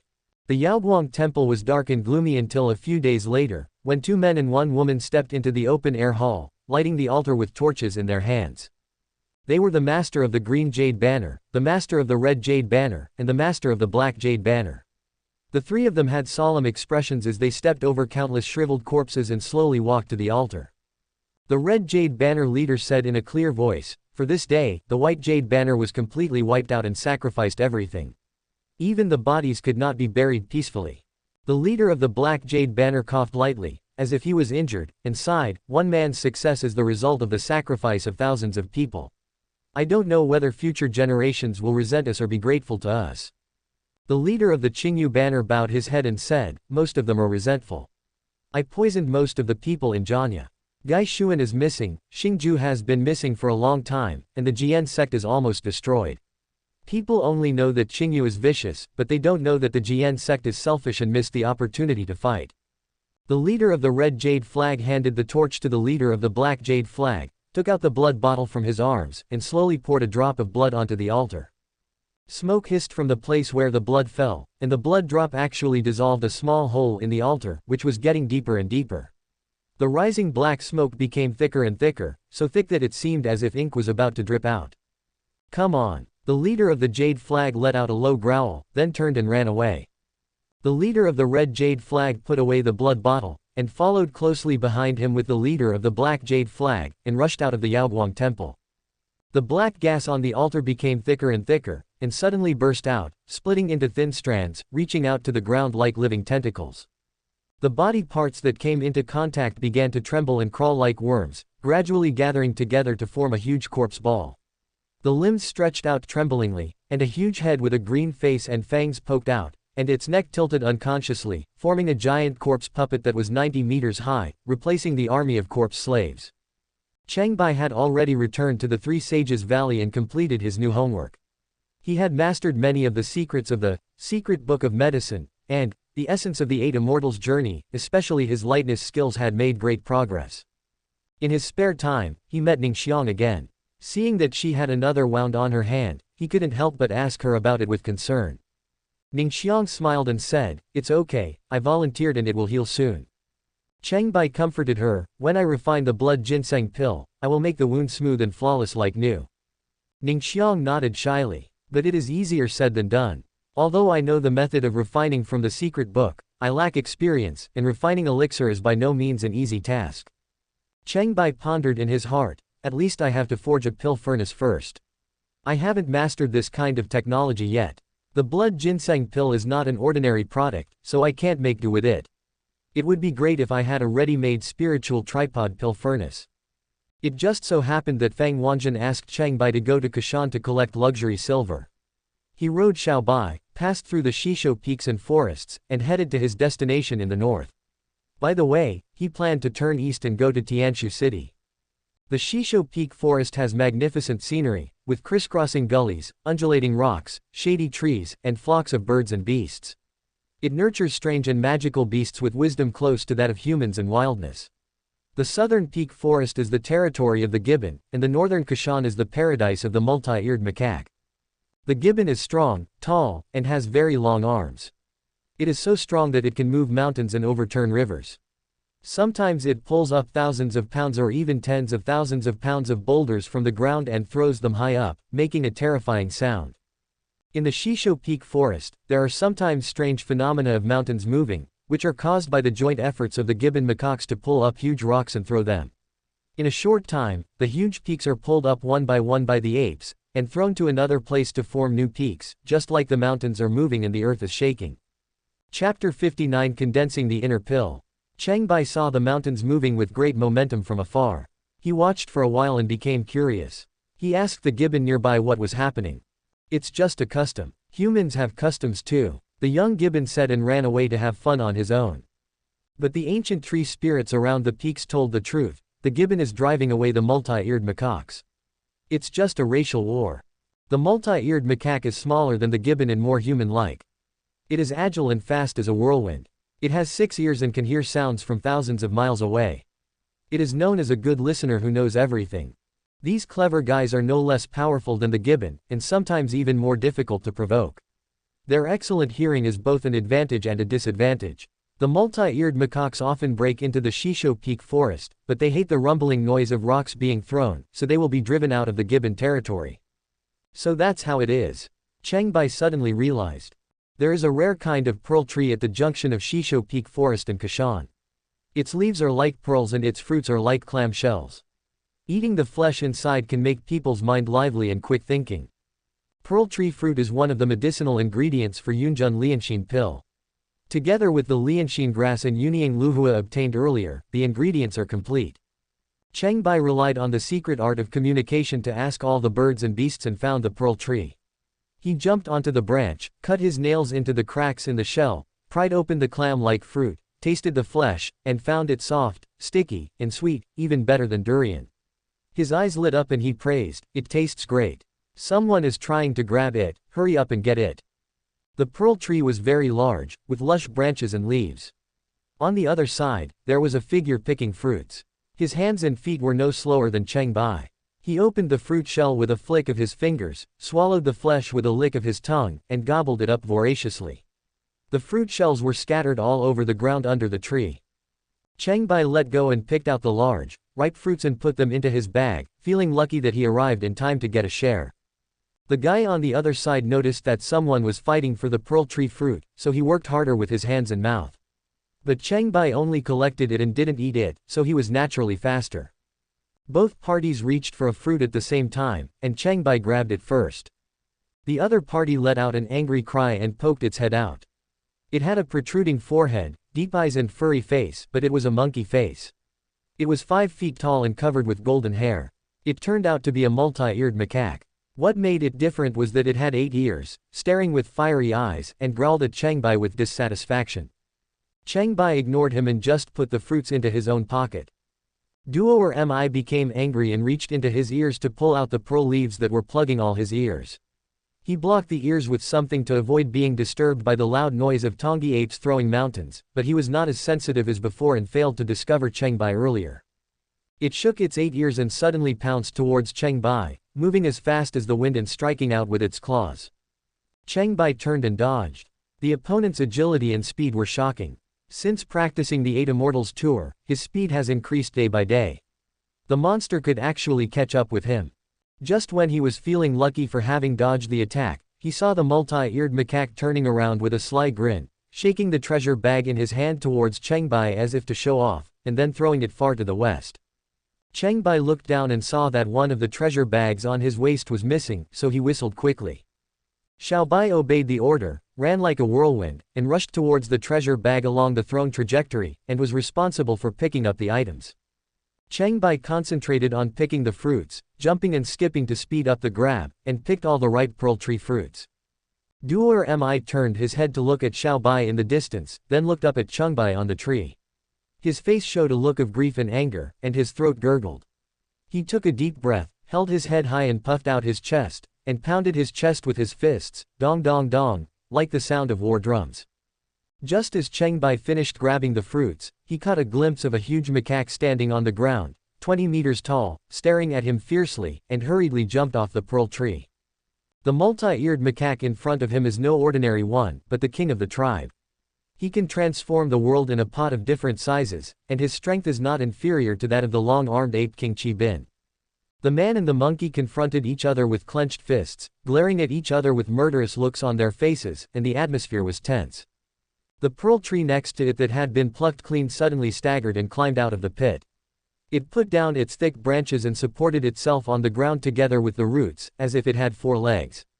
It fled with clumsy, bang bang bang, footsteps, trying to avoid being implicated. It turned out to be an ancient tree spirit as well. King Duobao had a hot temper and attacked first. He smashed down with his clenched fists. The violent shock wave shattered the objects in front of him. With a loud bang, the ground collapsed into a huge pit with a diameter of more than 20 meters, and the edges were covered with cracks. Cheng Bai disappeared in the blink of an eye, hiding himself and waiting for an opportunity to assassinate. King Duobao rolled his eyes, and his 8 ears keenly captured the slightest sound of movement. He suddenly swung his fist and punched out. The supersonic punch that tore through the air hit the target hard. The terrifying fist force was like a strong wind and waves that blew away the nearby rocks and trees. Cheng Bai showed up, and used the sealing technique of the 6 paths of bliss fist to block the opponent's heavy punch with his fists. He was knocked back more than 10 meters by the wild force. His feet plowed 2 clear grooves on the ground, but his lower body was still as solid as a rock. When King Duobao saw Cheng Bai block the powerful punch with great force, he became more competitive and rushed forward and performed 3 consecutive moves. He stomped his feet and punched close to the body, which was called fairy pointing the way. He then moved forward and attacked the heart with his claws, which was called black tiger digging the heart. He turned around and punched the opponent to knock him down, which was called poison dragon sitting in the cave. The 3 fierce moves were performed in one go. The martial arts and boxing techniques were flexible and varied, sharp and fierce, fast and fierce. The power of the punches stirred up a storm out of nowhere, which was not weaker than any known human master. The reason why Duobao is called the one who knows everything is that it can know distant things by listening. Among them, the king is more blessed. He can know some of the mysteries of various martial arts and boxing techniques. He even has the posture of Beizan Yansheng fist, integrating the strengths of hundreds of schools to create a set of macaque boxing. If these 3 moves are used consecutively, an ordinary beast king will be defeated. At best, he will kneel down and beg for mercy, and at worst, he will be killed on the spot. Cheng Bai used the 6 paths of bliss fist to counter each move, using the technique to block the immortal's finger, the technique to parry the black tiger's heart digger, and the technique to counterattack the poison dragon's sitting cave, and he did it with ease. Feeling the tremendous force of the opponent's fists and feet, Cheng Bai thought to himself, "It is stronger than me, and it causes destruction entirely with raw power, brutal external skills, and swift speed. It is simple, crude, practical and effective. Today, it may be able to show the strengths of the 6 paths of bliss fist." The multi-eared macaque king's tried and tested killing moves failed to work, so he let out a strange cry and intensified his attack. His macaque fist became even more ferocious, and his aura was quite similar to that of the long-handed ape king Qi Bin, because the two demon kings often sparred with each other. Cheng Bai has already mastered the 6 paths of bliss fist. His every move is domineering and powerful, with many variations. He is able to master the pros and cons of various martial arts, and when fighting with powerful enemies, his performance becomes smoother and smoother, as if flowing water. King Duobao only felt that Cheng Bai's strength was inferior to his own, but he was able to eliminate his fierce offensive every time and counterattack with even stronger force, followed by an endless stream of ever-changing moves that were far beyond the reach of previous opponents and became increasingly difficult to deal with. The two sides fought fiercely for a while, punching and kicking, and after thousands of moves, there was no clear winner. The surrounding terrain was bumpy and in a mess. Xiao Bai took back the treasure bag and squatted in the distance to watch, not wanting to intervene. Cheng Bai felt relaxed all over, with an endless supply of true energy. The Jianmu tree in his dantian, which was grown from the 6 paths of supremacy, had giant claws drooping from the bottom, and colorful cyclones were faintly flashing, but the cyclones kept dissipating, making it difficult for his inner elixir to condense. The powerful true energy is constantly increasing, but if it cannot condense the inner elixir, it will be difficult to make progress due to the limited capacity of the mortal body. Fang Wanzhen had also asked about this state of mind. Fang Wanzhen expressed surprise. When a warrior cultivates true qi, it is in gaseous form before the Bao Yuan realm and in liquid form after the Bao Yuan realm, which is the true essence.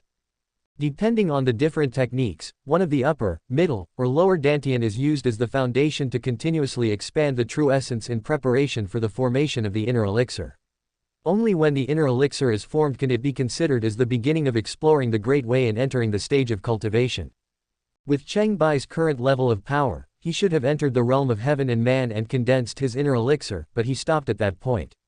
I don't know if it's due to his natural talent or the difference in the internal skills of the two schools. I can't explain the mystery, so I can only suggest asking Shiziu. At this time, the 6 paths of bliss fist was performed smoothly and freely, and Jianmu condensed his true essence like a whale swallowing the sea. The 3 branches at the bottom of the 3-layer main trunk were warm and bright, as if they were about to grow again. Cheng Bai suddenly realized and understood why Shi Ziyu could not achieve the second transformation and was willing to pass on his skills to his disciple to practice again, which was to make his skills more refined. The 6 paths supreme arts method of condensing inner elixir is unique in that the quality of true essence required is 6 times that of the normal state.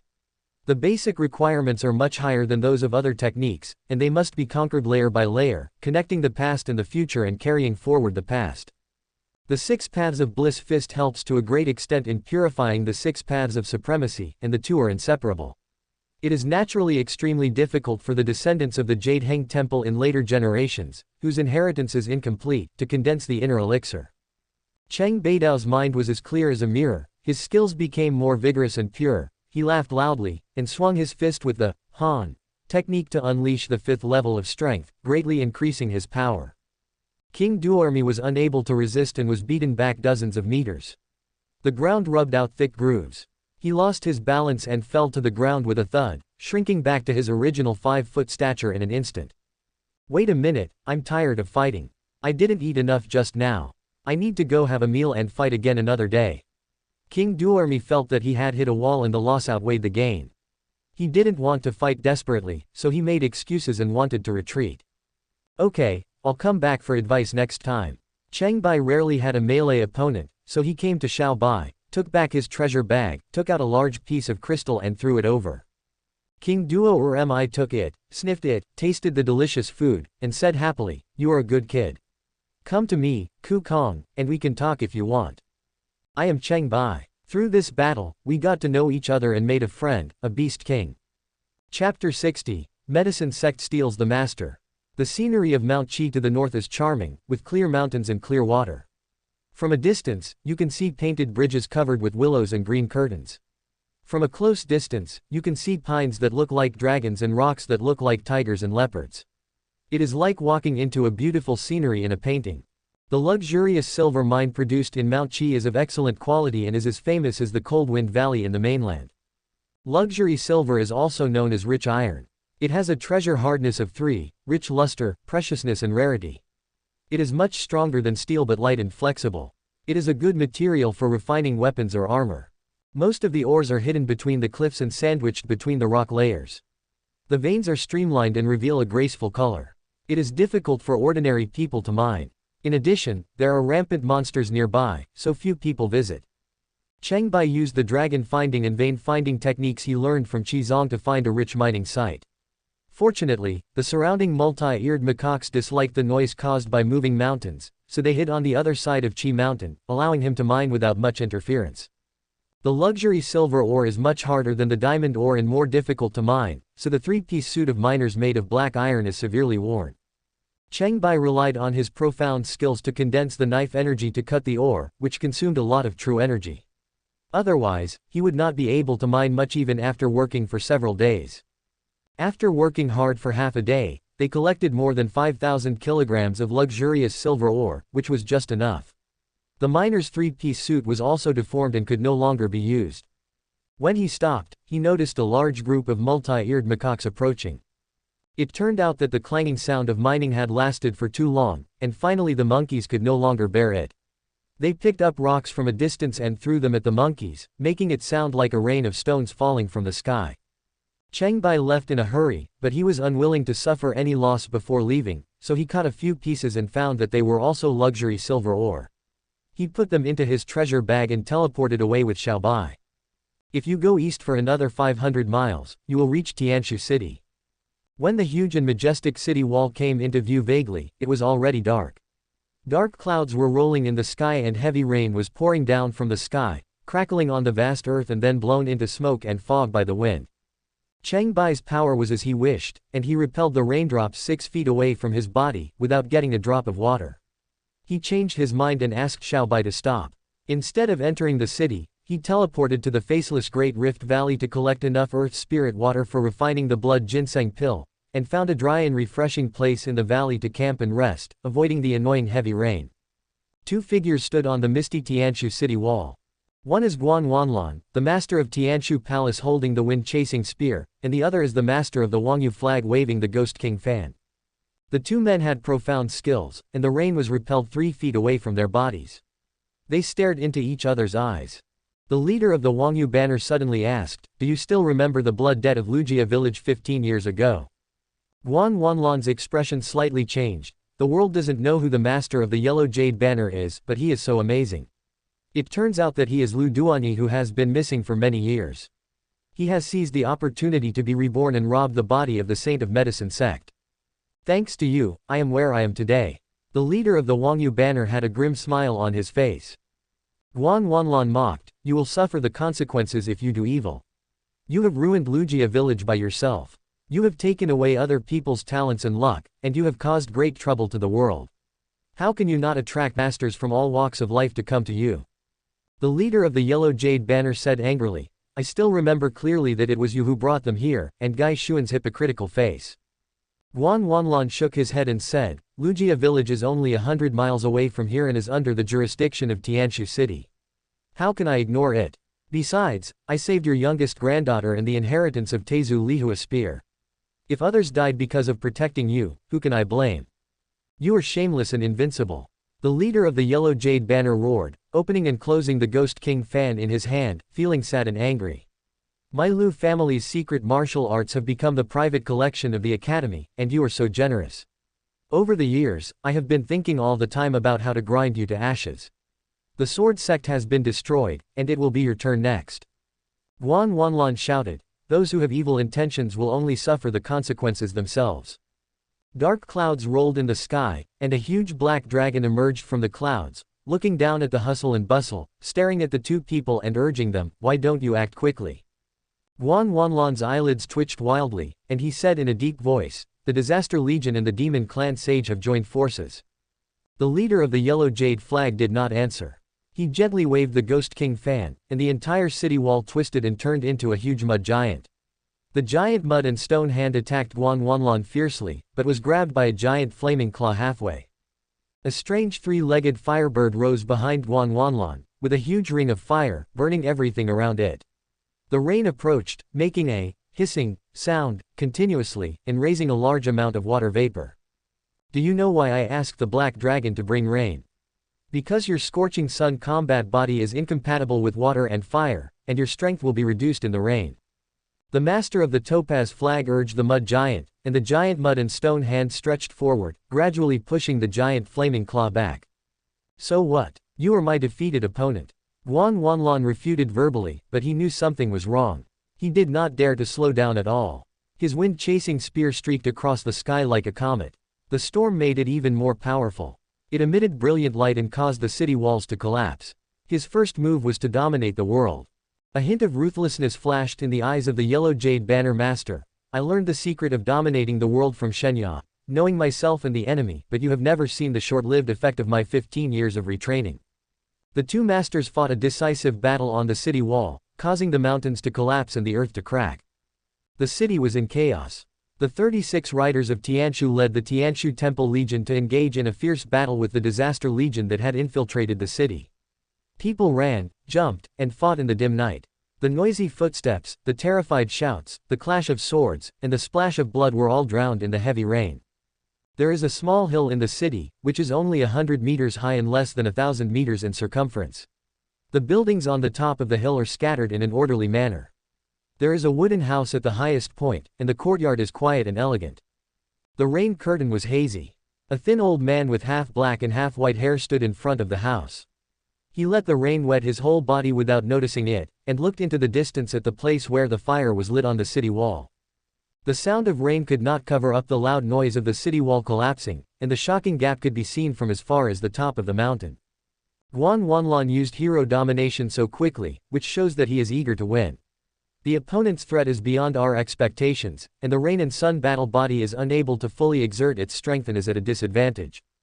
The old man made a thorough analysis, shook his head and sighed. What is coming will eventually come, and there is no point in hiding.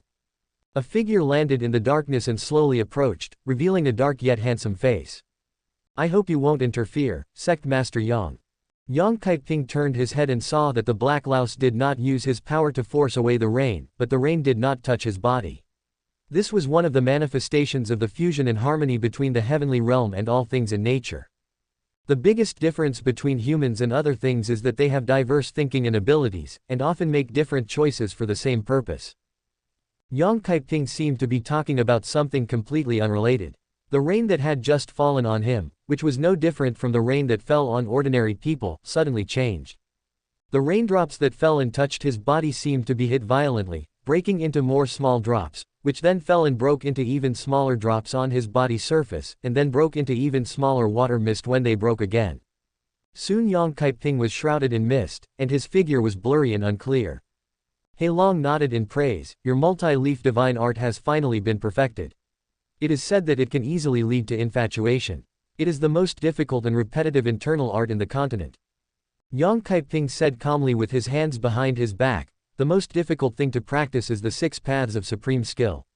The reason why the multi-leaf divine skill is repeated is because we need to experience different paths with highs and lows, so that we can smooth out the edges and corners and achieve perfect integration." He said with regret, "Although Jiffin has good talent, it's a pity that he is too angular and can't enter the door of the multi-leaf way. It's difficult for him to make further progress in his realm, and he was ultimately defeated." Heilong narrowed his eyes and said, "You know he is dead.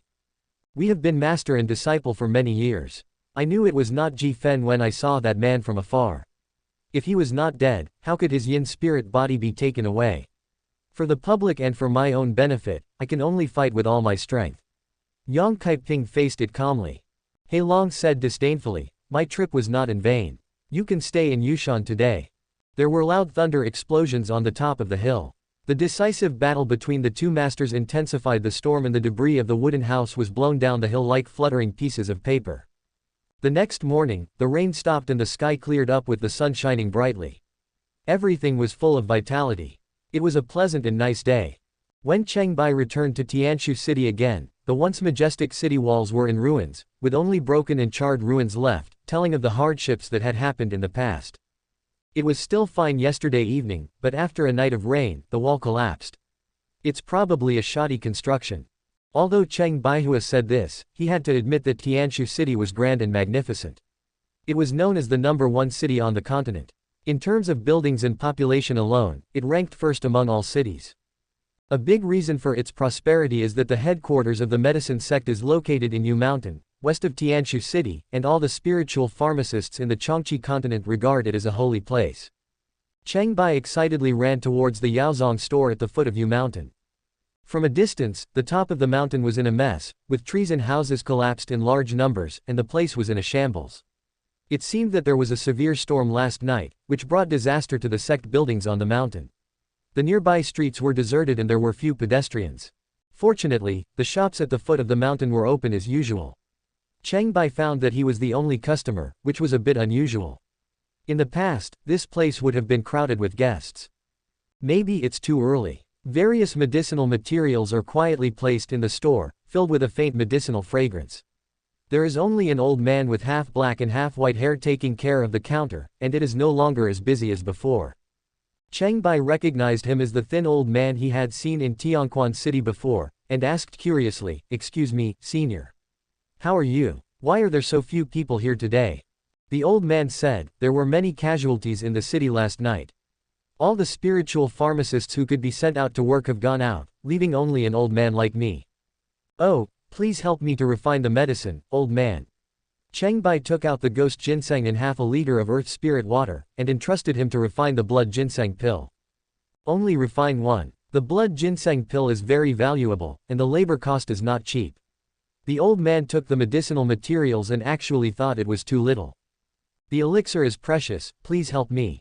Cheng Bai wanted to keep the rest of the materials for his own refining. Since there were no other customers, the old man agreed and took the deposit for the materials. "Thank you, senior. I'll come back to get it later." Cheng Bai gave clear instructions and walked out of the store in a pretentious manner. He turned around and followed the old man into the pharmacy behind the store invisibly. He watched him move back and forth between tools such as medicine grinders, mortars, medicine scales, and medicine furnaces. He patiently wrote down every process and technique, and compared them with the secret book of medicine collection, until he understood it clearly. The art of alchemy has its own mysteries and is by no means an easy task. Refining medicinal materials is just a basic skill. If there is a slight mistake in the control of the dosage and the temperature, the efficacy will be greatly reduced at the least, or even completely destroyed, and the work will be in vain. Medicinal materials are rare and precious, and it is not easy to obtain them. Every link cannot be missed, so spiritual pharmacists are required to have superb spiritual consciousness, or be mentally focused and sensitive to be competent. The old man seemed to be afraid of forgetting, so he whispered about the severity of the medicine and the control of the heat, which was equivalent to giving a lot of reminders. Cheng Bai silently memorized the details and thought to himself, "Just treat refining medicine as cooking delicious food, it won't be difficult for me." After the old man left the pharmacy with the refined blood ginseng pill, Cheng Bai was overjoyed. The medicine sect is almost unattended today. Isn't this a great opportunity for me? Obtaining the elixir is secondary, learning the art of alchemy is the goal. He quickly reappeared, took out another batch of medicinal materials, recalled the old man's method of refining, and boldly acted according to the records in the secret book. The alchemy furnace in the pharmacy of the Qi sect's main altar is unique. It is a treasure tool made of feying stone. It is much superior to the equipment in the branch altars. It can make alchemy twice as effective with half the effort and increase the efficiency by 3 times. A blood ginseng pill was successfully made on the spot. Looking at the deep red pill in his hand, Cheng Bai was very proud. It turns out to be so simple. Refining the elixir is just like this. Apart from the formula, don't make any mistakes. The key is to have a magic furnace. When he turned around and was about to hide and go out, he suddenly found the old man standing at the door, staring blankly at the blood ginseng pill in his hand. Cheng Bai was shocked. He was just estimating the old man's strength when he saw him striding towards him, picking up the pill in his hand, taking a look at it, and swallowing it. The speed of the technique caught the guilty Cheng Bai off guard for a moment, and he kept muttering in his heart, "I'm just borrowing your room and alchemy furnace to make a pill, you can't be forbidden to take it away, right?" The old man tasted the pill and nodded in praise. "It's about 70% effective. It's rare for a novice to have this level of efficacy after just one look." Cheng Bai realized that he had been discovered when he was invisible just now, and his face immediately turned red. He asked awkwardly, "What's your name, old man?" This old man, Qiongqi. Cheng Bai secretly called out to the master, and it turned out to be the leader of the medicine sect. He quickly bowed and said, "Master Yang, please forgive me for laughing. I am Cheng Bai. Can I borrow the pharmacy for a while? I will pay the rent." Qiongqi was not shy and said, 200 taels of gold per hour. Cheng Bai paid the full amount in person, and simply took out all of his treasured ghost ginseng and earth spirit water, racing against time to refine the elixir. Qiongqi left the store counter completely unattended and watched calmly from the side, reminding people of the details from time to time. Cheng Bai thanked him repeatedly, and an hour passed quickly, and he made 10 blood ginseng pills. Qiongqi naturally picked up one and swallowed it to taste it, and said with satisfaction, "It has 80% medicinal effect, which is a good product. You can stay in the store as an apprentice." Spiritual pharmacists also have ranks. As long as one is proficient in refining one kind of elixir, he or she can become an apprentice and officially take up the job. Cheng Bai put away the remaining blood ginseng pills and the one that Qiongqi had refined before, his heart bleeding. He ate 2 of them, and I made them myself, what a loss. But he continued to pay and said happily, "Rent it for another hour." He took out the Yuniang Luhua, Zushu fruit, and Lianxin grass, followed the Yunjun Lianxin pill recipe that he had memorized long ago, and asked Qiongqi for advice on the pill-making techniques. The cost of refining one Yunjun Lianxin pill is 400 taels. This kid is clearly trying to take advantage of it. Qiongqi's eyes twitched, but he still taught patiently and imparted his experience meticulously. Chapter 61, Battle with the Black Dragon. This time the process went much more smoothly, as Cheng Bai's alchemy skills became much more proficient. A total of 13 Yunjun Lianxin pills were finished. Their silvery white color was dazzling, and spiritual energy enveloped the store, faintly presenting auspicious colors. The miraculous effect of the elixir appeared on its own. If there were not so few people around today, it would have caused a sensation in the whole city. Qiongqi took one of the pills and put it into his mouth. He tasted it and praised it. "It's ready to be used.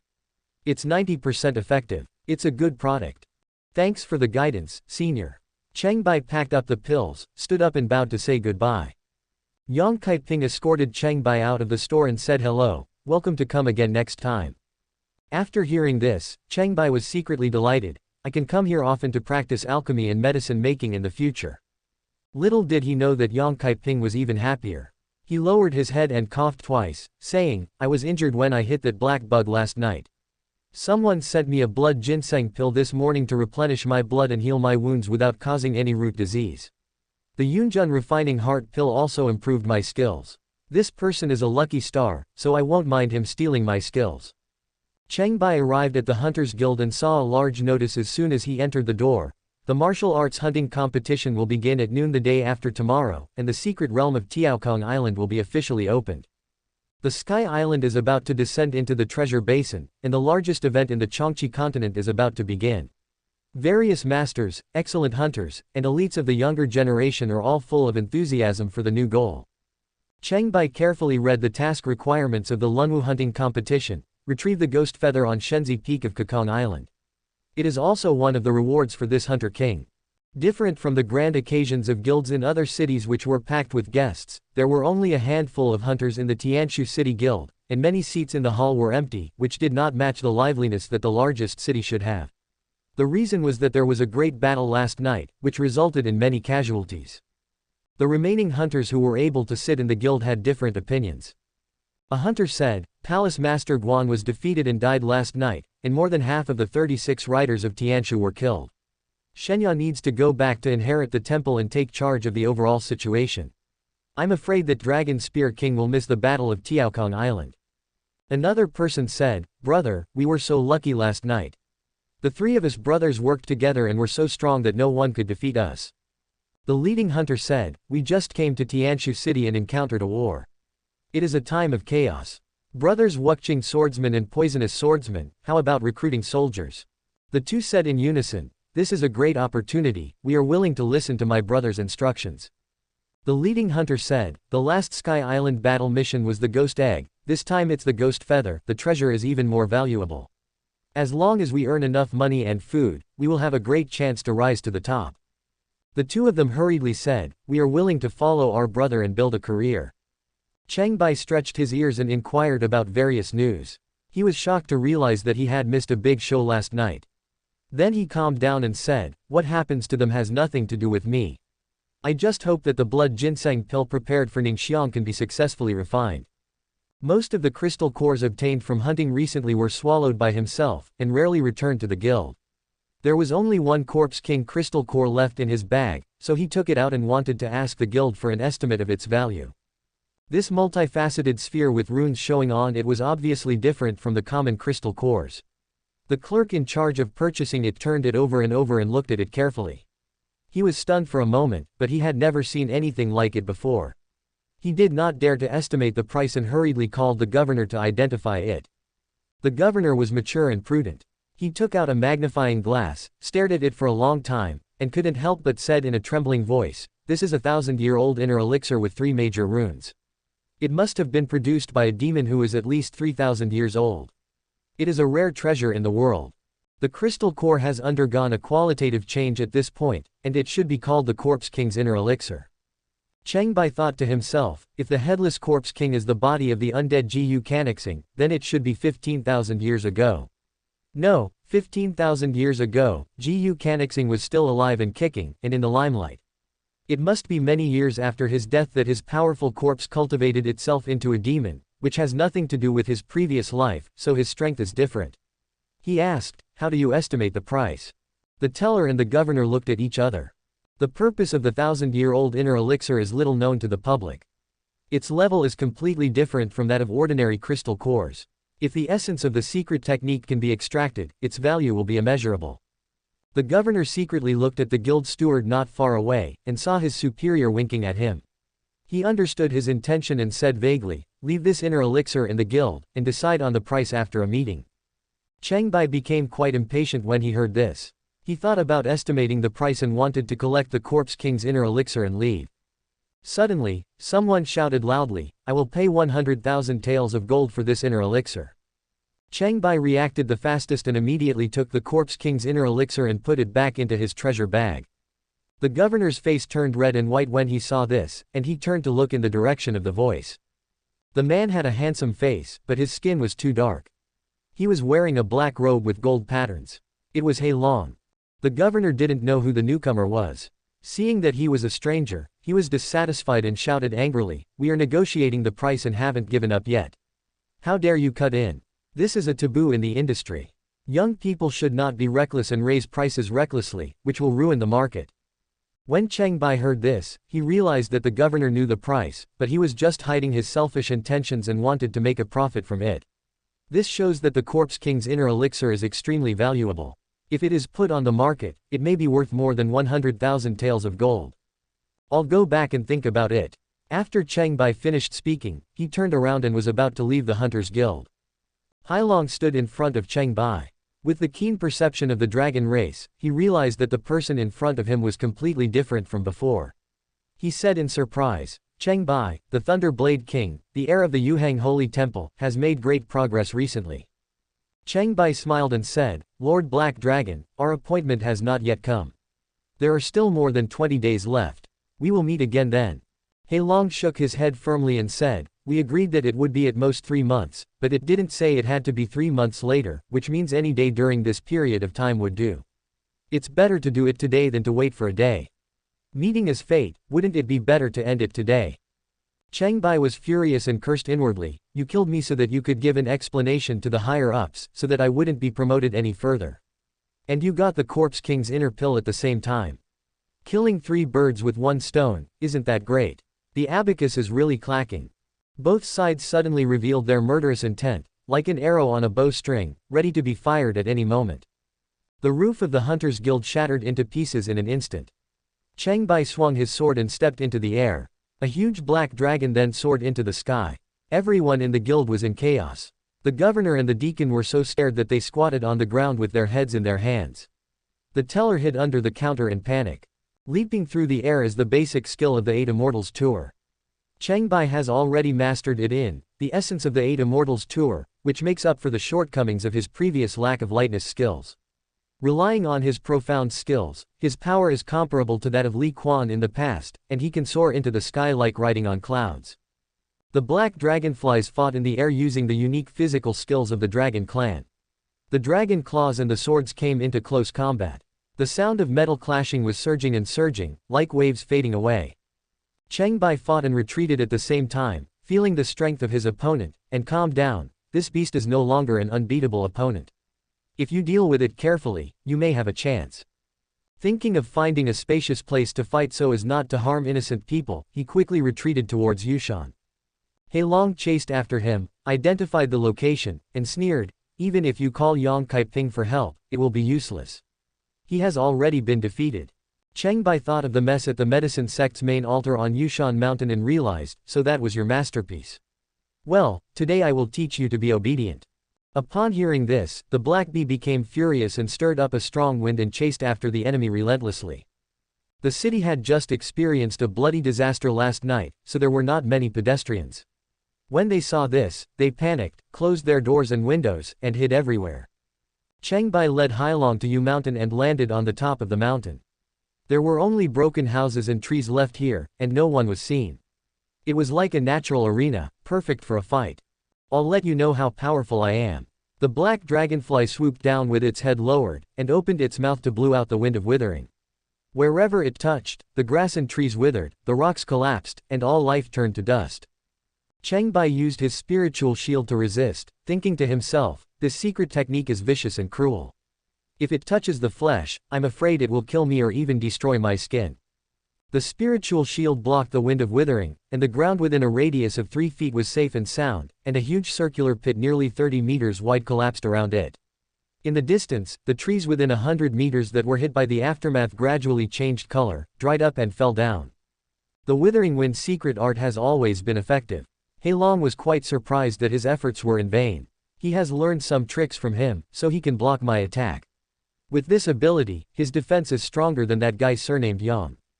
Cheng Bai took advantage of the gap after he spit it out and slashed out 5 layers of cross-sword energy to counterattack. The sword energy stretched for more than 100 meters and was spectacular. This kid is so advanced. Heilongjing's eyelids twitched wildly, and he did not dare to delay. He used his unique fighting skills, waving his dragon claws-like swords to resist the sword energy. The sonic booms pierced the clouds and cracked the rocks. He was forced to retreat dozens of meters and felt ashamed. Based on physical strength alone, the black-skinned old dragon is several times stronger than Kukong. I wonder what secret skills he has mastered. Cheng Bai made a judgment that the black dragon was much stronger than himself, and whoever attacked later would suffer. He continued to advance and attack with the 5-fold sword energy. The cross-shaped sword energy crisscrossed and exerted pressure on all sides. Hailong snorted coldly, thinking that he might not be able to defeat his opponent with hand-to-hand combat alone, so he used his real skills. The wind started to surge and dark clouds rolled in for several hundred meters around, and the air was so heavy that it seemed like water was dripping out. The white blade energy slashed forward, like chopping into the sea, causing ripples, rippling water vapor, and rolling clouds. It had no effect at all and could not hurt the black dragon. It was obviously much more powerful than the water curtain secret technique of the Qiongqi. Seeing that his opponent's efforts were in vain, Hailong thought he had won a victory, so he smiled arrogantly and said proudly, "How about my Stormtide secret technique? Break it for me." Cheng Bai shouted, but in his heart he thought, as long as it touches the flesh, the secret technique of slaughter will take effect, and it will definitely kill it. The sword emitted 7 levels of sword energy, with its power increasing continuously like a hurricane tearing through the sea surface and causing huge waves. Heilongjing did not dare to underestimate it. He pointed with his dragon claws and a large group of water balls suddenly appeared. They faced the heavy sword energy to block the attack. The water balls were divided into 2, 2 into 4, 4 into 8, and more and more. The 7 layers of sword energy were exhausted and Heilongjing was not cut. In the blink of an eye, water balls were flying all over the sky and colliding with each other, speeding up and down, rushing towards the same target, rushing towards Cheng Bai frantically, turning defense into offense. Compared with the water curtain, the storm tide is more advanced.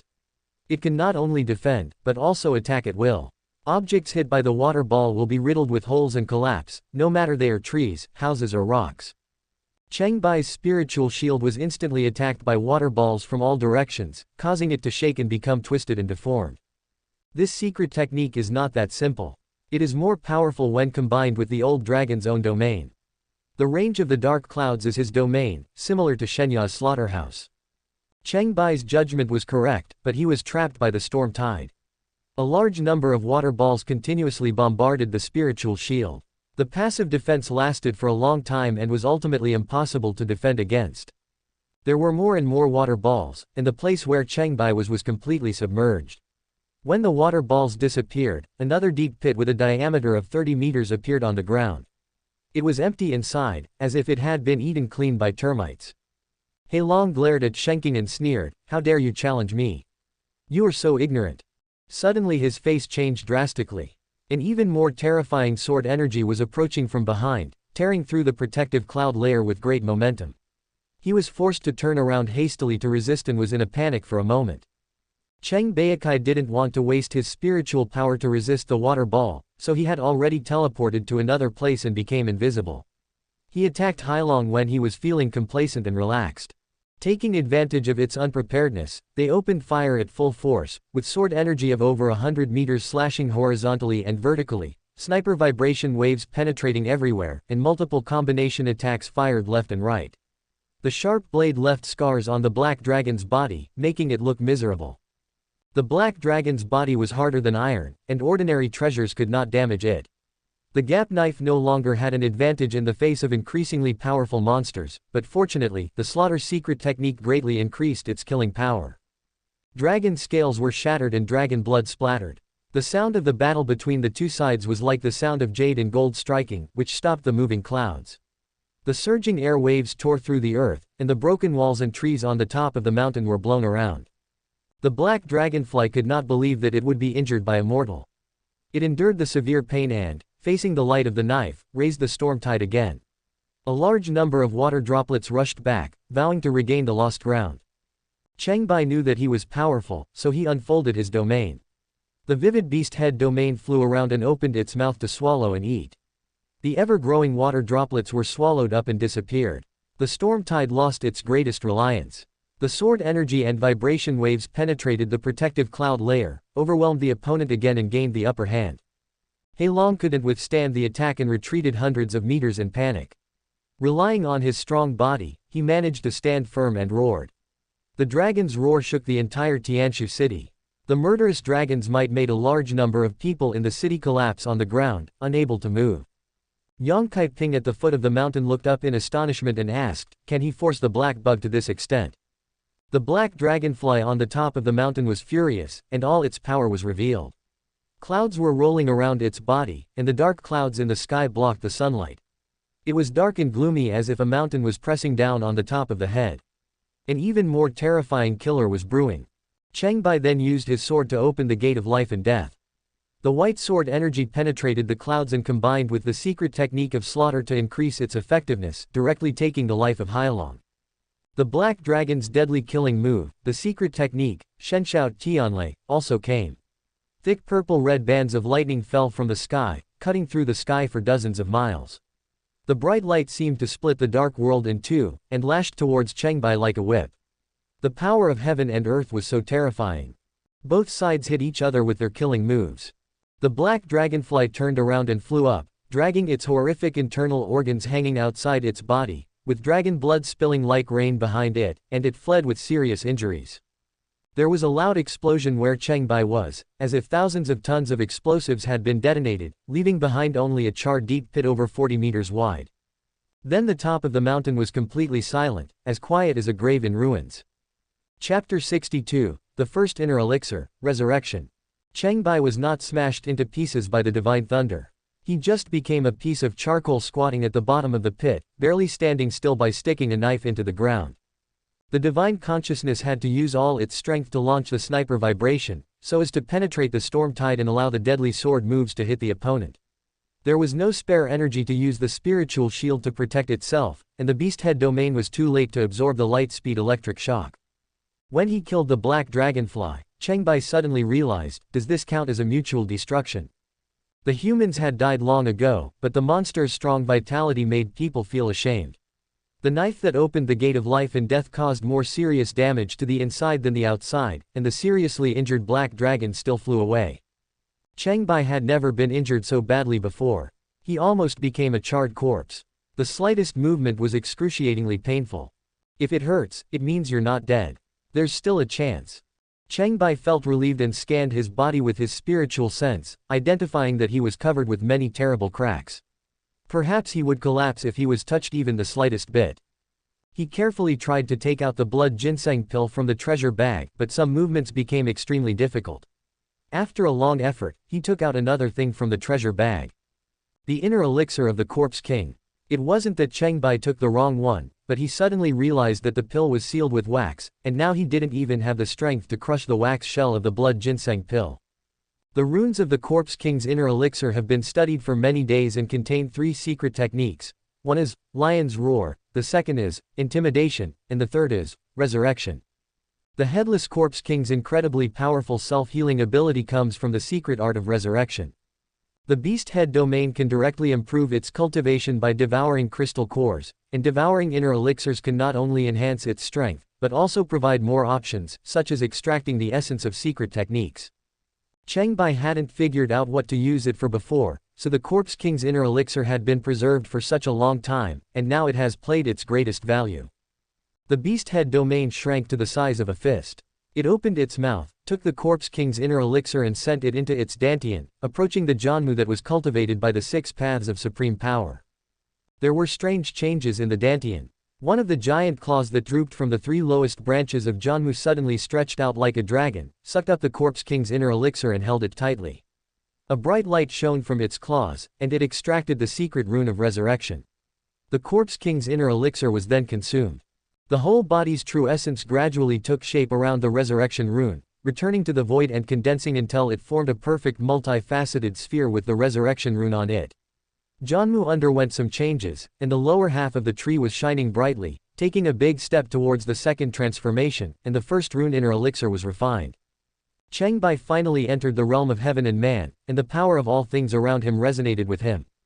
The condensed resurrection elixir has immense power, awakening the body's vitality like the source of life, regenerating broken limbs and repairing the remains of the body in a blink of an eye, returning to the peak in the blink of an eye. The charred outer shell on the body cracked, and the dead skin fragments mixed with the torn clothes fell off, revealing the crystal-clear jade-like new flesh underneath, with a rosy complexion and perfect. Cheng Bai jumped out of the deep pit in high spirits, and jumped again and again on the ground, in better condition than ever before. He put away his knife, put on a new set of gray moonlight deer fur leather clothes, and looked down at the whole city from the top of the mountain. The sky cleared up again and the sun was shining brightly. The disciples of the medicine sect in Tianshu City were busy running back and forth on the streets. There were spots on the ground in many places in the city, and wisps of green smoke were rising from the bright red blood. Yang Kaiping didn't care about lunch, and led the team to collect the blood. He said happily, "Be careful, there is another piece of real dragon blood here, don't miss it. The blood of a true dragon is a rare material, and is very useful in refining weapons or medicine. It is hard to come by at other times, but I picked up a lot of it for free today." The spiritual medicine masters cooperated diligently and quickly. Some of them complimented, "Before others realize how precious dragon blood is, our disciples have grabbed the first one. Master, this is a great idea." Cheng Bai smiled and said, "They are still busy collecting treasures." What a good mood. Looking around, Tianshu City is backed by mountains and faces the water. To the east is the Yanshou River, to the south is the Green Plain, to the west is Mount Qi, and to the north is the Danding grassland. The view is broad and the scenery is excellent. Cheng Bai's gaze stayed on the east. Yanshou River was a tributary of Changshu River. Crossing the Yanshou River, passing through the lost ancient land that stretched for thousands of miles, the secret realm of the ancient battlefield was hidden deep in it. Going further east, he reached the Discipline Plateau. That's a full circle around the world. It turns out that the Qiongqi continent is on a small planet, which is at most about the size of Mercury. It has only one continent orbiting the globe and a population of about 200 to 300 million, much less than that of the Earth. Cheng Bai said, "It's such a small world. Return to Sangxian Valley and send the badly worn 3-piece set of Wutai Minor to Bai Lian Tang for recycling. This is the limit of the materials the sect can get for free, and from now on they will have to use their own natural resources." After having mastered the initial stages of identification and material selection in the early stages of refining, Cheng Bai now needs to refine the luxury silver ore to create a new mining artifact. For ordinary disciples who have just entered the Qi sect, luxury silver is already a very good material. It is more than enough to cast tools and mine common first-level gold and stone deposits. It can also handle some second-level rare materials. It is enough to accompany them for a lifetime. But Cheng Bai was not very satisfied with the material, and thought to himself, "Think in the long run, if we mine high-level minerals, the luxury silver utensils will not be able to be used for long. It would be best to collect more rotten silver and refine it into dragon steel, so that I can get familiar with the alloy refining process. The finished product will be able to handle all second-level gold and stone, and can also mine some rare third-level materials." He had made up his mind. The valley was bustling with activity. Feng Wanzhen had been in seclusion for several days and had finished refining Yunwan's ghostly blade. When the magic weapon came out, a bright moon suddenly rose above the Three Sages Valley. The sky within a radius of 20 miles became dark and all the swords in the valley trembled slightly, as if they were terrified of the overlord. Cheng Bai drew out the sword and felt a slight resonance coming from it. It seemed to admit defeat and he was secretly surprised. This new treasure is really amazing. It has the power of a king and is superior to many other swords. The strange phenomenon lasted for a moment before fading away.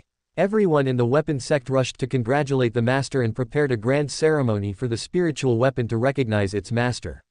Such treatment was rare in the sect's history. Feng Wanzhen personally presided over the ceremony, and handed the ghostly light blade to Yunwan with great care. He said solemnly, "This treasure is the most outstanding spiritual weapon I have refined in my life. It was forged and shaped 15 years ago. It has been refined and shaped over the years to obtain the essence of the sun and the moon, and the crystals of water and soil have gathered spirits. Today, the treasure has been tempered and is born. It is earth-shattering and is the king of swords." Yunwan picked up the ghostly blade, tried it out, and was able to control it easily while flying in the air. She praised it highly, saying, "Excellent blade." Lu Suyan, who was watching the ceremony, asked, "The Phantom Dragon Fire Fang Spear was once considered by Sect Master Fang to be one of his 3 most satisfying masterpieces. How does this compare?" Feng Wanzhen was very sure, it surpasses the Phantom Dragon Fire Fang Spear by a lot. The Phantom Light Blade has reached the level of a spiritual weapon. Every detail is perfect. The weapon spirit has recognized its master and has awakened its spiritual wisdom. It is second only to the heavenly sword and is incomparable to any ordinary treasure. Yunwan asked curiously, "How does it compare to Sect Master Fang's earlier work, the Moonlight Blade?" Feng Wanzhen laughed and said, "Although the Moonlight Blade is not bad, it is just a test piece in comparison and is not worth mentioning. It is only thanks to the trial that the perfect spiritual weapon can be achieved." Lu Suyan smiled and said, "The ghostly light blade is the most outstanding treasure on the continent in the past 1,000 years. If there is an opportunity in the future, there is still room for improvement." Seeing that they were chatting enthusiastically, Cheng Bai took Ningxiang out while no one was paying attention, handed over half of the blood ginseng pills and Yunjun refining heart pills on him, and reminded her, 5 blood ginseng pills are good medicines for replenishing blood and healing injuries. 6 Yunjun refining heart pills are good medicines for condensing your spiritual consciousness and improving your skills. Ningxiang curiously tasted a Yunjun Lianxin pill and said, "It's delicious, and melts in your mouth."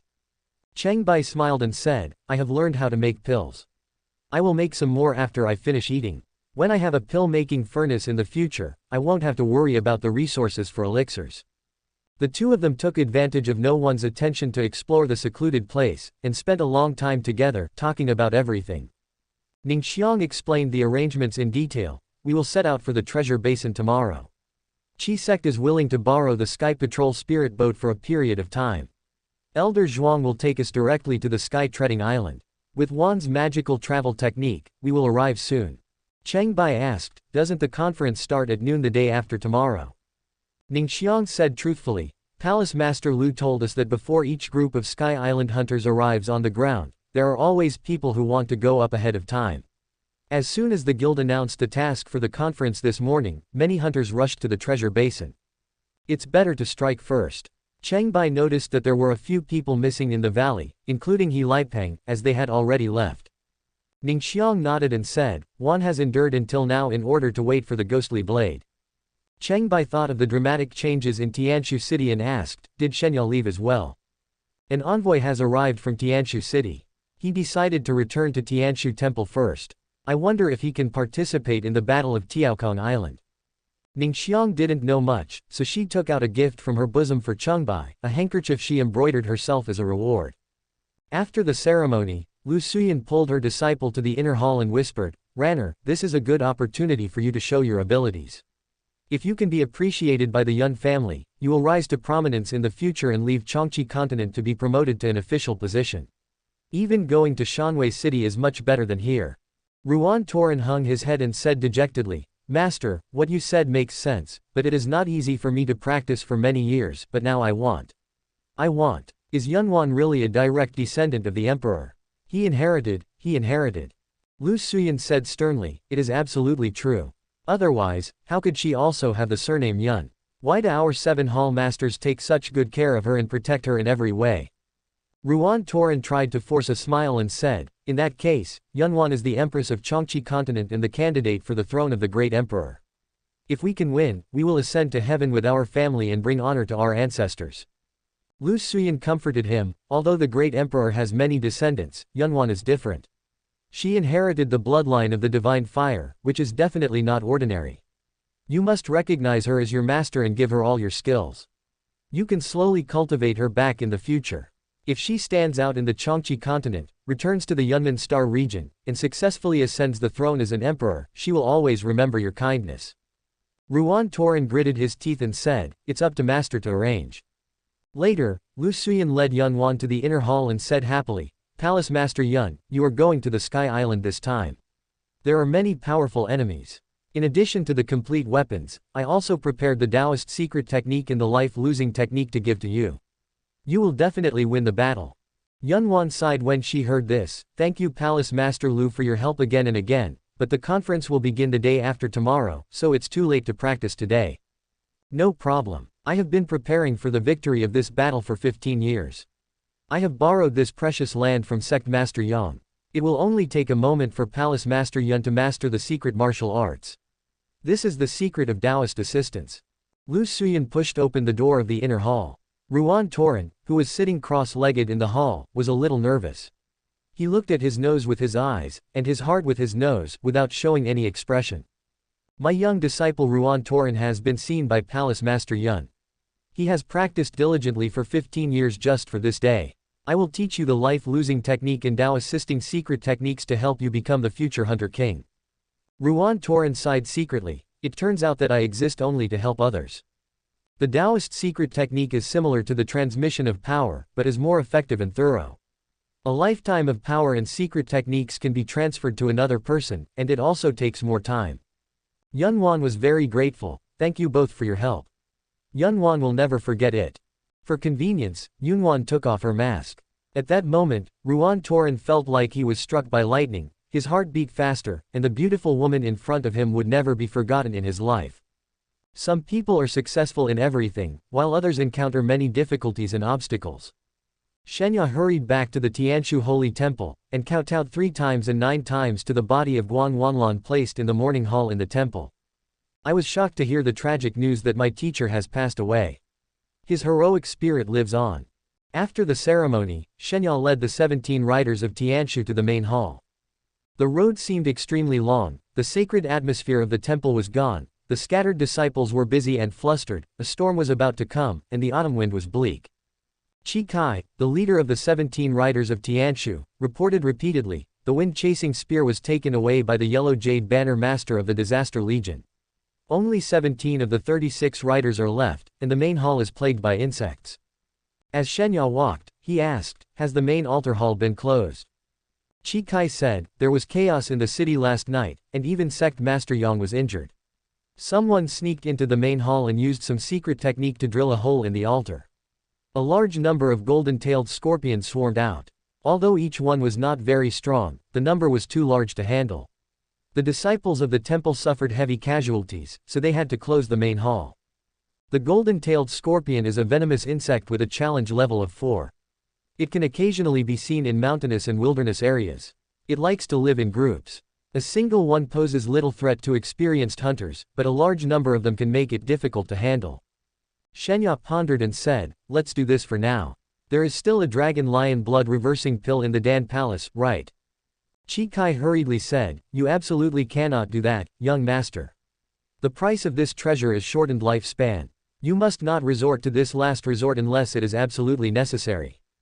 Shenya waved his hand to stop the other party from speaking, and said in a deep voice, "The enemy's martial arts secrets are extraordinary."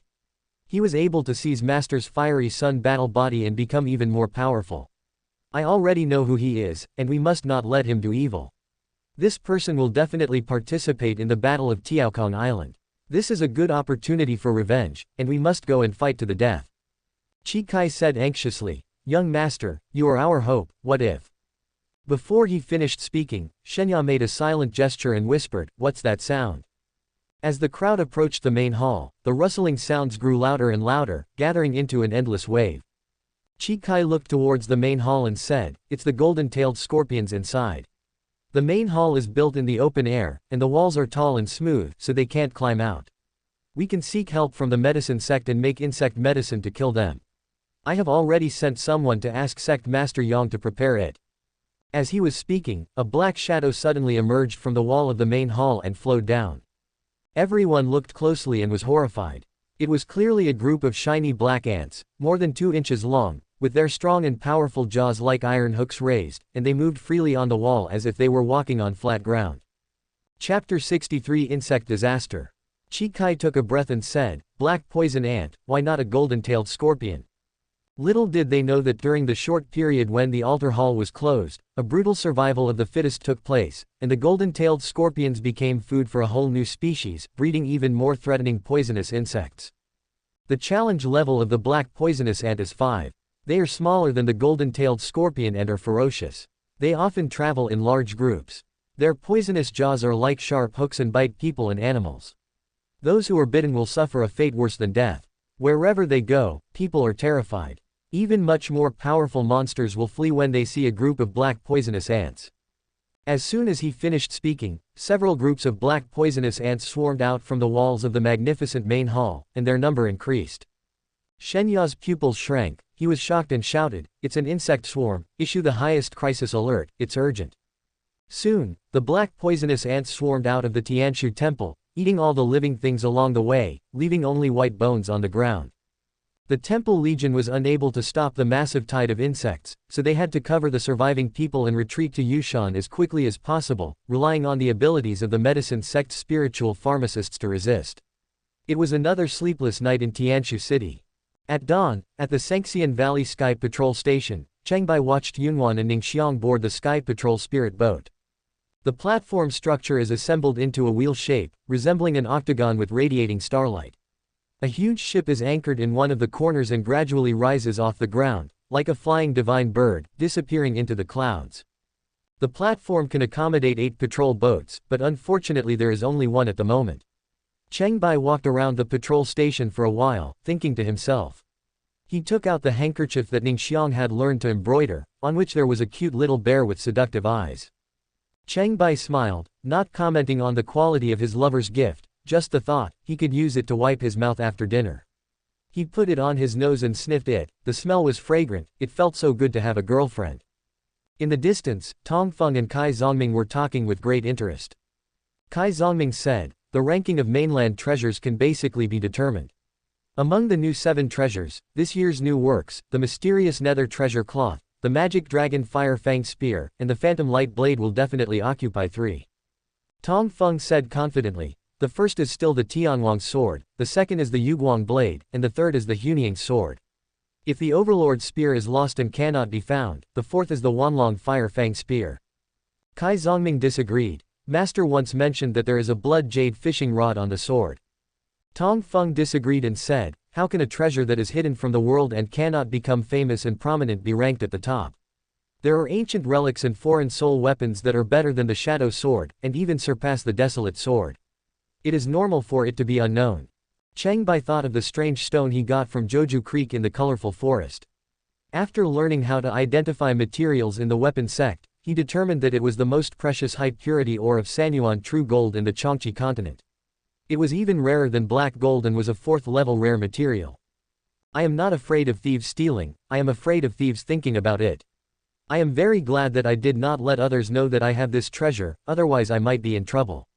The treasure forged by Sanyuan real gold may surpass what I have seen before, but the refined materials are not complete at present, and I have not thought about what to use it for. After counting the luxury silver ingots melted yesterday, there are nearly 100 kilograms in stock. In the next refining research course, we need to collect a batch of corrupt silver ore, synthesize dragon steel, and cast a new miner's 3-piece suit that will definitely be much more durable. The production areas of rotten silver are both near the Golden Desert and the ancient battlefield. Cheng Bai is quite curious about unknown things and plans to go to the latter to have a look. Relying on the secret art of teleportation, he can rush to the treasure basin at any time, and it will not be too late to attend the conference later. He left the Three Sages Valley and continued his journey, teleporting to the Foolish Mountain west of Tianshu City. There was no one here yesterday, but now it is crowded with people squatting or lying down, which scared Cheng Bai. No one around noticed when a man and a wolf appeared on the top of the mountain.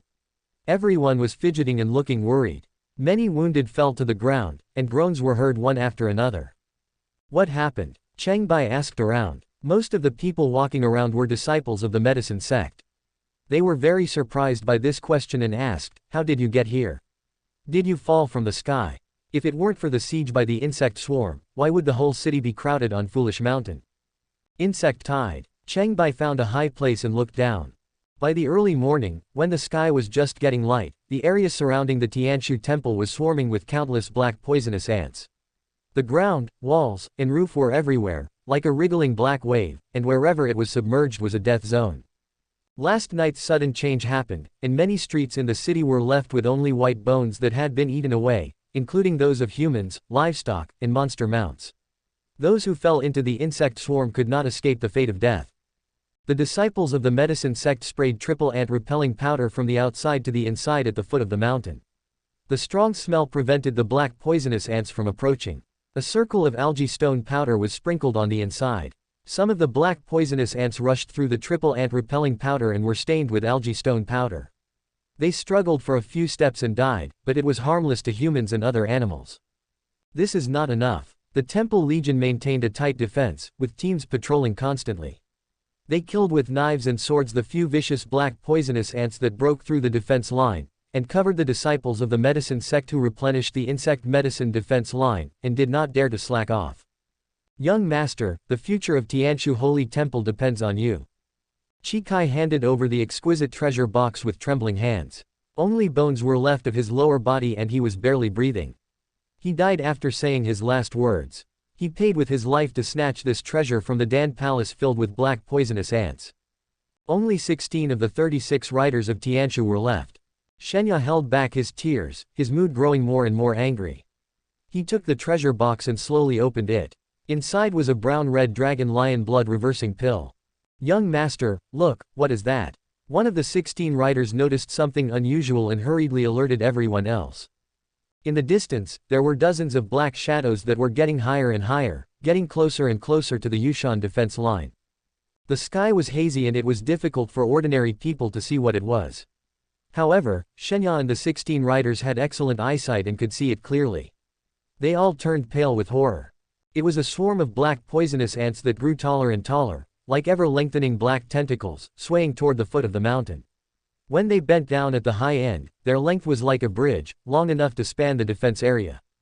"Oh no! The black poisonous ants are trying to cross the range of the insecticide. Go and help." Shenya quickly arranged for 16 riders to go and provide assistance. The 16 riders are the elites of the Tianshu Holy Temple Legion.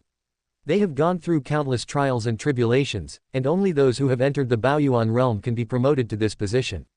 Ordinary masters of the Hunter Guild cannot compare with them.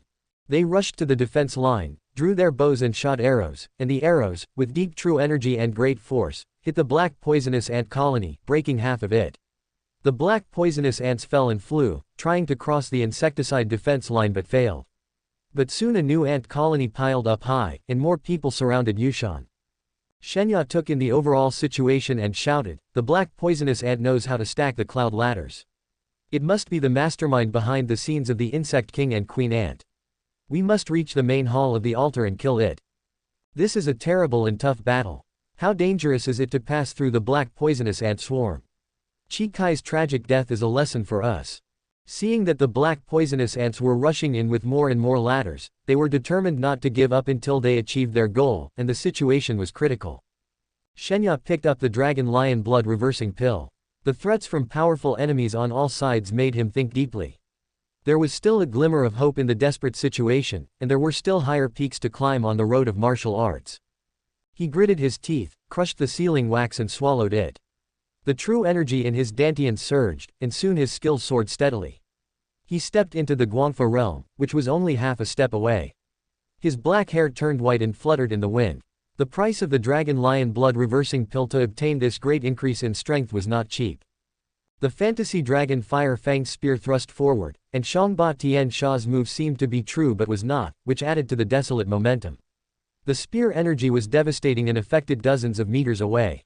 The black poisonous ant colonies outside the defense line were forced to separate, the ladders were defeated, and a large group of black poisonous ants were killed, and the power was doubled.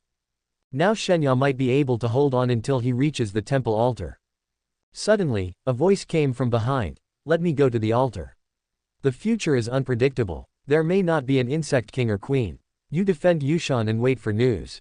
When Shenya heard this, he turned around and saw that the person who spoke was Cheng Bai, who was running down the mountain. "There are also ants over there. The situation is serious. Let's go quickly and don't waste time." Cheng Bai pointed to the ant ladders that were quickly stacked up and rushing towards Yushan on the other side.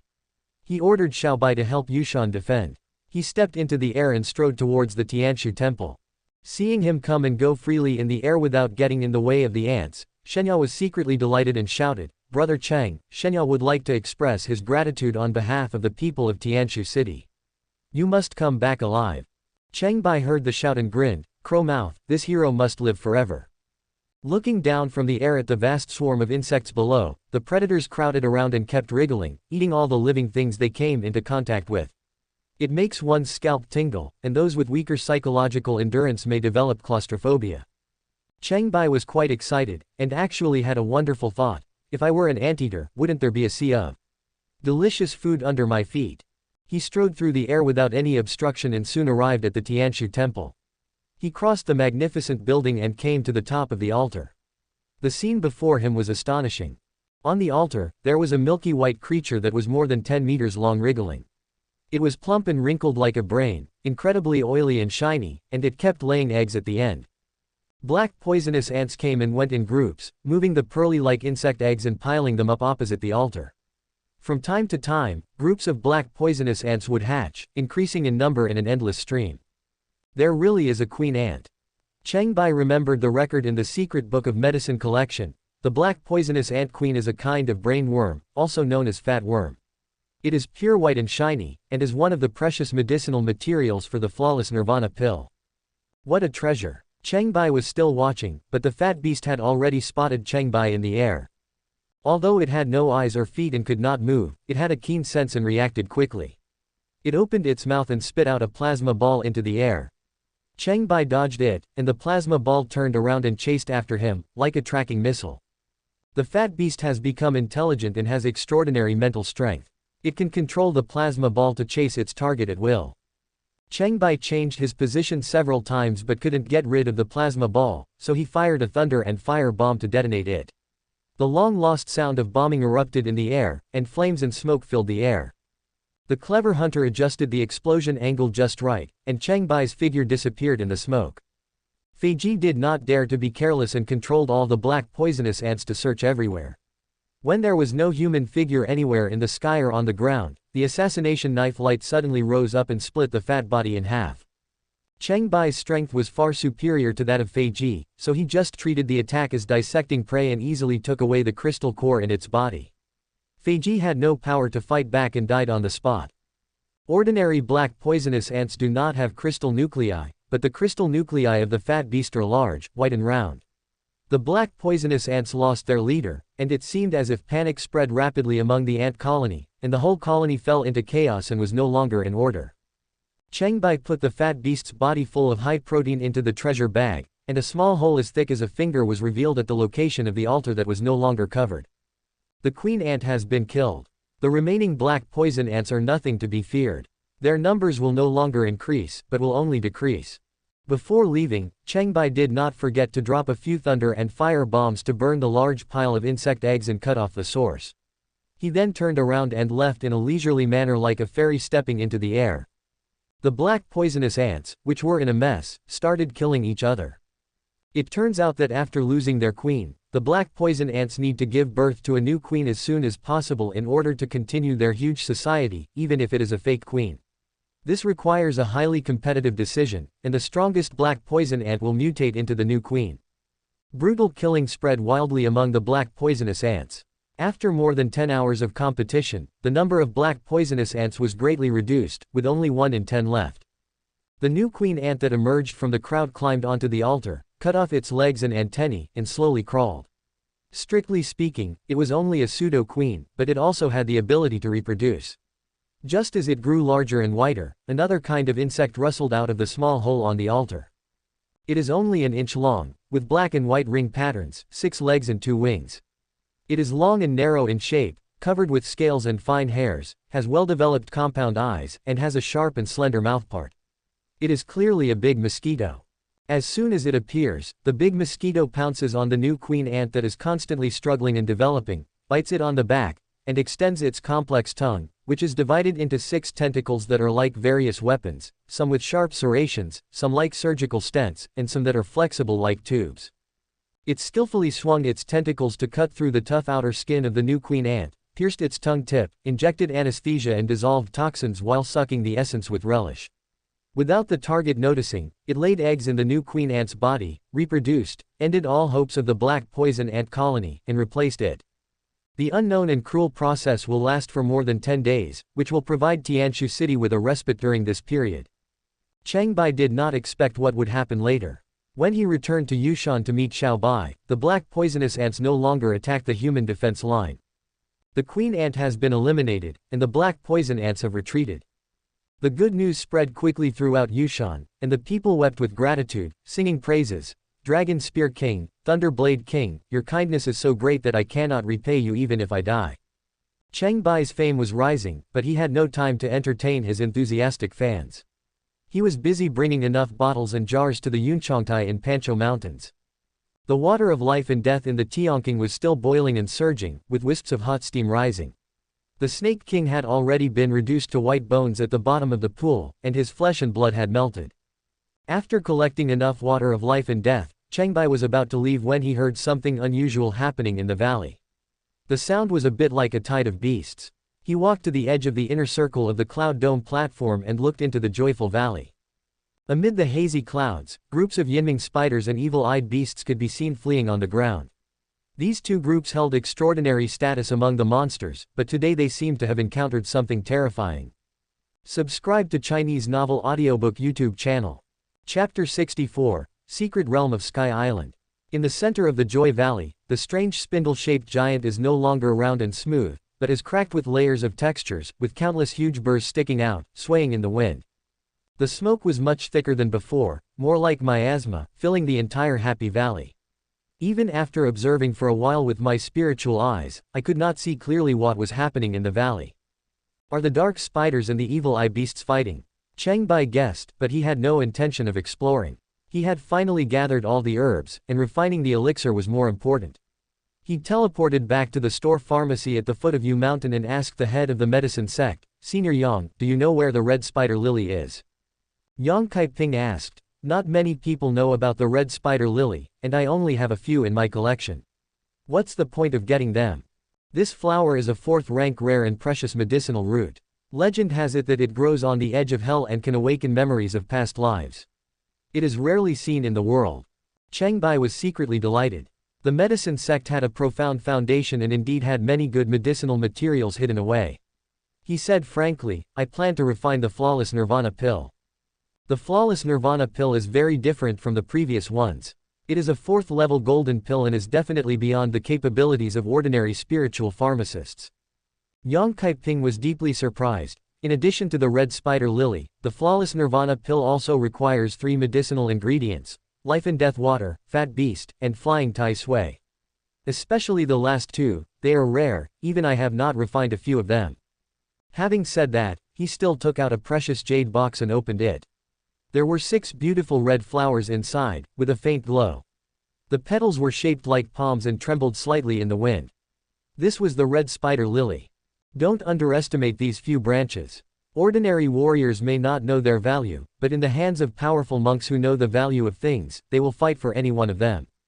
Yang Kaiping said, the effect of the flawless nirvana pill is not as strong as the dragon lion blood reversal pill, but it has no negative effects and can only benefit you if you take it for a long time.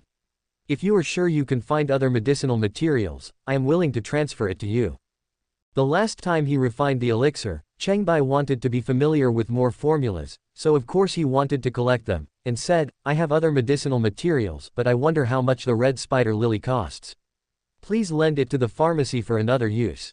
Yang Kaiping shook his head and said, the flawless nirvana pill is not an ordinary pill. It is not so easy to refine. 6 branches of the red spider lily cost a total of 60,000 taels of gold. If I refine it myself, you can be my assistant. Unlike the blood ginseng pill, the flawless nirvana pill is of a much higher grade, the process is delicate and complicated, and it takes more time. Seeing Cheng Bai still hesitating, Yang Kaiping said frankly, don't worry, this furnace of pills is worth more than the price. If you add the labor cost, it will definitely be more than this. I won't take your pills even if I pay you. Cheng Bai was not worried about these things, but because refining the medicine would take a whole day and he didn't have time to go to the ancient battlefield for the time being, hesitant for a moment and finally agreed. Yang Kaiping did not use the alchemy furnace he had used before, but with a solemn expression, he took out a copper box from his personal treasure bag. It was made of mountain copper, with gorgeous and simple patterns and exquisite craftsmanship. When he opened it, he found another dark iron box with similar patterns and styles, which was even more exquisite and antique. When he opened it again, he found another smaller box, which was made of star gold, with similar patterns and styles, but it was meticulously carved and extremely gorgeous. Cheng Bai saw that the collection was quite grand, with boxes within boxes. He wondered what treasure was so precious, and watched with bated breath. Yang Kaiping was not in a hurry to open the star gold box, and said, this treasure is an ancient relic named Chilean, inlaid with the death gold face crystal core and the Suani king crystal core, controlling the power of water and fire, with infinite power. It is hidden deep in the sect, otherwise it would have been on the list of the 7 treasures and ranked among the top. Then he opened the star gold box and took out a small blood jade 3-legged cauldron. It was as red as blood, evenly clean and smooth, warm and creamy, and was made of the same material as the blood jade fishing rod. Although the red refining cauldron is small, it is a top-grade spiritual weapon, capable of making the flawless nirvana pill. Yang Kaiping said with great care. The Feiying stone alchemy furnace commonly used in the main store of the medicine sect is already extraordinary, but it is not suitable for refining spiritual medicines of the flawless nirvana pill. Not only does the magic furnace need to help, but it also requires the tempering of divine fire to bring out the medicinal properties and create a wonderful golden elixir. After saying this, Yang Kaiping instructed Cheng Bai to process all the medicinal materials and make all the preliminary preparations before starting the furnace to refine the elixir. Yang Kaiping was fully focused and adjusted the recipe according to the theory of the mutual generation of the 5 elements. He first poured the water of life and death that had been refined to remove impurities into the red refining cauldron, then threw in the fat beast meat slices cut into regular small pieces, and then put in the ground red spider lily. Only then did he use the divine fire to bake and temper the medicinal properties. When it reached a certain temperature, he sprinkled in the crushed meat Ganoderma and continued to refine it into a pill. It sounds simple, but it cannot tolerate any negligence. If the operation is not careful, the temperature is slightly high, and the essence is burned into nothing. If the temperature is slightly low, it is difficult to remove impurities. Only when the temperature is just right can the medicinal properties be integrated, and finally the concentrated and perfect essence crystals are retained in the furnace. Yang Kaiping controls the 1,000-leaf lotus fire, which is usually invisible. When in use, it condenses into layers of green petals that hold up the red refining cauldron. The surrounding light is like falling petals, which is a spectacular sight. I also have lightning and fire that I can control, but I'm afraid the effect won't be as good as his. Cheng Bai pondered in his mind, taking notes as he thought, and worked hard with Qiongqi for a day and a night. He finally obtained 6 flawless nirvana pills and mastered the method of alchemy. When the elixir was ready, an aurora suddenly appeared in the sky above the store, white and bright, soft and comfortable, and its spiritual energy lingered for a long time. The surrounding spiritual medicine masters whispered to each other, "We have never seen such an amazing phenomenon in many years. There must be a rare spiritual elixir that has been born. The sect master has invested a lot of money." This time, Qiongqi did not take the flawless nirvana pill with an excuse, but stared at the remaining life and death water from the alchemy. After refining and consumption, more than half of it was still unused. He suggested, "These life and death waters have been out of the pond for too long, and they are bound to deteriorate, wasting the medicinal effect. How about leaving them to me?" Cheng Bai readily agreed, left the water of life and death and the gold, and said, "Thank you for your help, senior." He put away the pills and left. Qiongqi was secretly delighted and said with a smile, "Cheng Bai is really a lucky star of the medicine sect." He brought another treasure. "The red spider lily in exchange for the water of life and death is worth the price, and I also earned 60,000 taels of gold."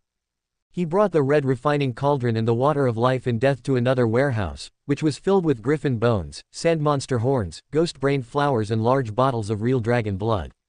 Qiongqi looked around, put down the red refining cauldron, and began to prepare to make the elixir. He said with satisfaction, "After years of hard work and huge investment, the materials are finally complete. As long as the water of life and death is used to remove the fierce aura of the true dragon blood, a new dragon lion blood reversing pill can be made. It may be of great use when disaster strikes." Cheng Bai was fully prepared to participate in the martial arts hunting conference. He returned to Sanxian Valley to recuperate for a while, and then teleported to the treasure basin with Xiao Bai. The Sky Island was slowly descending, still several hundred meters above the ground. A large group of guild hunters had gathered around the basin, including the most outstanding elite masters of the continent in the past 60 years, all of them ready to go. The guild governor gave a detailed introduction. "It will take 2 hours to land on the Sky Island. The demons on the island are mainly the 4 great demon eagles. The terrain is rugged and stretches for 800 miles. Thunder ring grass and refining heart grass are occasionally found, which are rare 3rd-level medicinal herbs. Thunder ring grass can prevent lightning, and adding lightning feathers can be used to refine purple thunder pill, which is worth 1,000 taels of gold. Lianxin grass can enhance spiritual awareness and is ranked as top grade among the 3rd-grade medicinal materials, making it even more valuable. When combined with Yunying luhua and Zushu fruit, it can be refined into Yunjun Lianxin pill, which has a market value of 20,000 taels of gold and is priceless." The treasure was so tempting that as soon as the words fell, a hunter, thinking himself to be extremely powerful, jumped up into the sky, and reached the sky, more than 300 meters above the ground, and then he was exhausted and could not move forward. The hunter was an elite member of the guild, and his lightness skills were among the best in the continent. He threw out the prepared flying claw in the air, and flew up more than 100 meters with the rope, then grabbed the edge of the Sky Island and hung in the air, ready to climb onto the island. It was obvious that he came well prepared. Although the Sky Island is only open for 1 month, those who arrive late can only pick up the leftovers of others, so it is better to seize the opportunity first. The guild leader cleared his throat and continued loudly, "This martial arts hunting competition has officially begun. Participants must show their abilities. The winner is the one who obtains the ghost feather on the central Shenzi peak of Tiaokong Island. There is no limit to the number, but the minimum is 1. The more you obtain, the higher your score will be." A hunter asked, "How many are there in total?" The governor said truthfully, "Historical records show that the number varies, ranging from 3 to 5 to 9. The hunters present were watching the excitement and whispering to each other. The one above is Lu Daxi, the star-picking swordsman. He has traveled across the continent single-handedly and has never met an opponent. He might be a quasi-king. The first-come, first-served plan has been implemented. Hee, the mission is not going well, and the monster bird is coming." A huge magic eagle circled down in the sky, with a wingspan of 35 meters. Thunder shadows and lightning flashed on its body from time to time, as if it was controlling the lightning storm. The strong wind made the hunters on the ropes of the flying claws swing like pendulum ornaments. "Sir, I'm going to fight to the death." Lu Dai drew the goose feather knife from his waist, ready to fight to the death. The guild leader's eyes widened in astonishment. That was a storm demon eagle, and it was still fighting in the air. Even 5 Lu Daxis were not enough to defeat it. As soon as he finished speaking, lightning flashed in the air. Lu Daxi, who was wielding a blade, was shocked so hard that smoke came out of his mouth. His whole body was shaking like a sieve.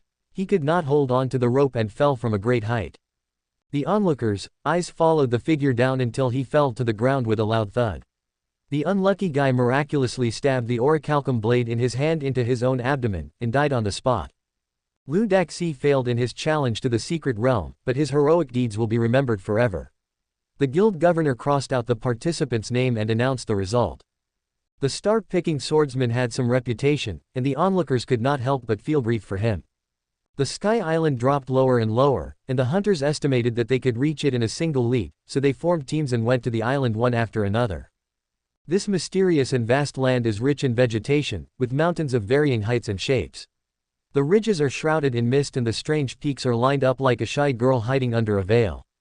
Many hunters who think they are invincible in the wilderness have to move very carefully here, or they will be killed if they are not careful. The 2 big men cooperated with each other, looking for opportunities outside the secret realm, avoiding the magic eagle soaring in the sky, and jumped into the forest. There were herbs everywhere in front of them, green and fragrant, shining with charming luster in the sun. One person cheered in surprise. Wild golden ginseng actually has 7th grade leaves. No, there are also 8th grade leaves. Another person was overjoyed when he heard this and said, there are so many rare opportunities that only come once in a century. Wild golden ginseng is a common medicinal material on the mainland. The Qiongqi pills commonly used by warriors are made from this medicine, but generally what is seen on the market are only leaves of the 5th grade or below, and the 6th grade is extremely rare. Leaves of the 7th grade and above are extraordinary and can be used to refine the Qiongqi pill. The grade and efficacy are completely different. The 2 were ecstatic, but they did not dare to be careless. They looked around carefully and found no monsters lurking and no competitors. They tried to dig out a wild golden ginseng and put it in their pockets. It was easy and they were completely relieved. With that 8th grade leaf and the dragon blood resin, it's easy to refine a superb evergreen pill. Even if you don't use it yourself, the guild will buy it back for a good price. After a brief discussion, the 2 men rushed deep into the bushes to pick the herbs. If they delayed until someone else discovered this place, it would not be so easy to get the herbs. Crouching on the ground digging, a seemingly ordinary slender plant more than 3 meters high suddenly drooped its top behind him, and opened its usually closed huge mouth like a giant cobra, swallowing one of the men in one gulp. The stems swelled into a cylindrical shape, and the green mesh texture was permeated with blood red. The man was caught off guard. He felt that the plant was filled with strong glue, which made him unable to move or scream. He was slowly digested and turned into fertilizer. The other person noticed the movement, turned around and looked, his face suddenly pale, and shouted, "Snake bottle grass, a kind of man-eating tree." As soon as he finished speaking, another snake bottle grass that was disguised as harmless beside him pounced over, opened its mouth and swallowed him, and the place returned to peace and tranquility. The weak challengers were quickly eliminated by the monster birds and strange man-eating plants on the Sky Island. The hunters who survived were all true masters, and they moved forward to Shenzi Peak unswervingly. Shenzi Peak is located deep in the center of the Tiaokong Island.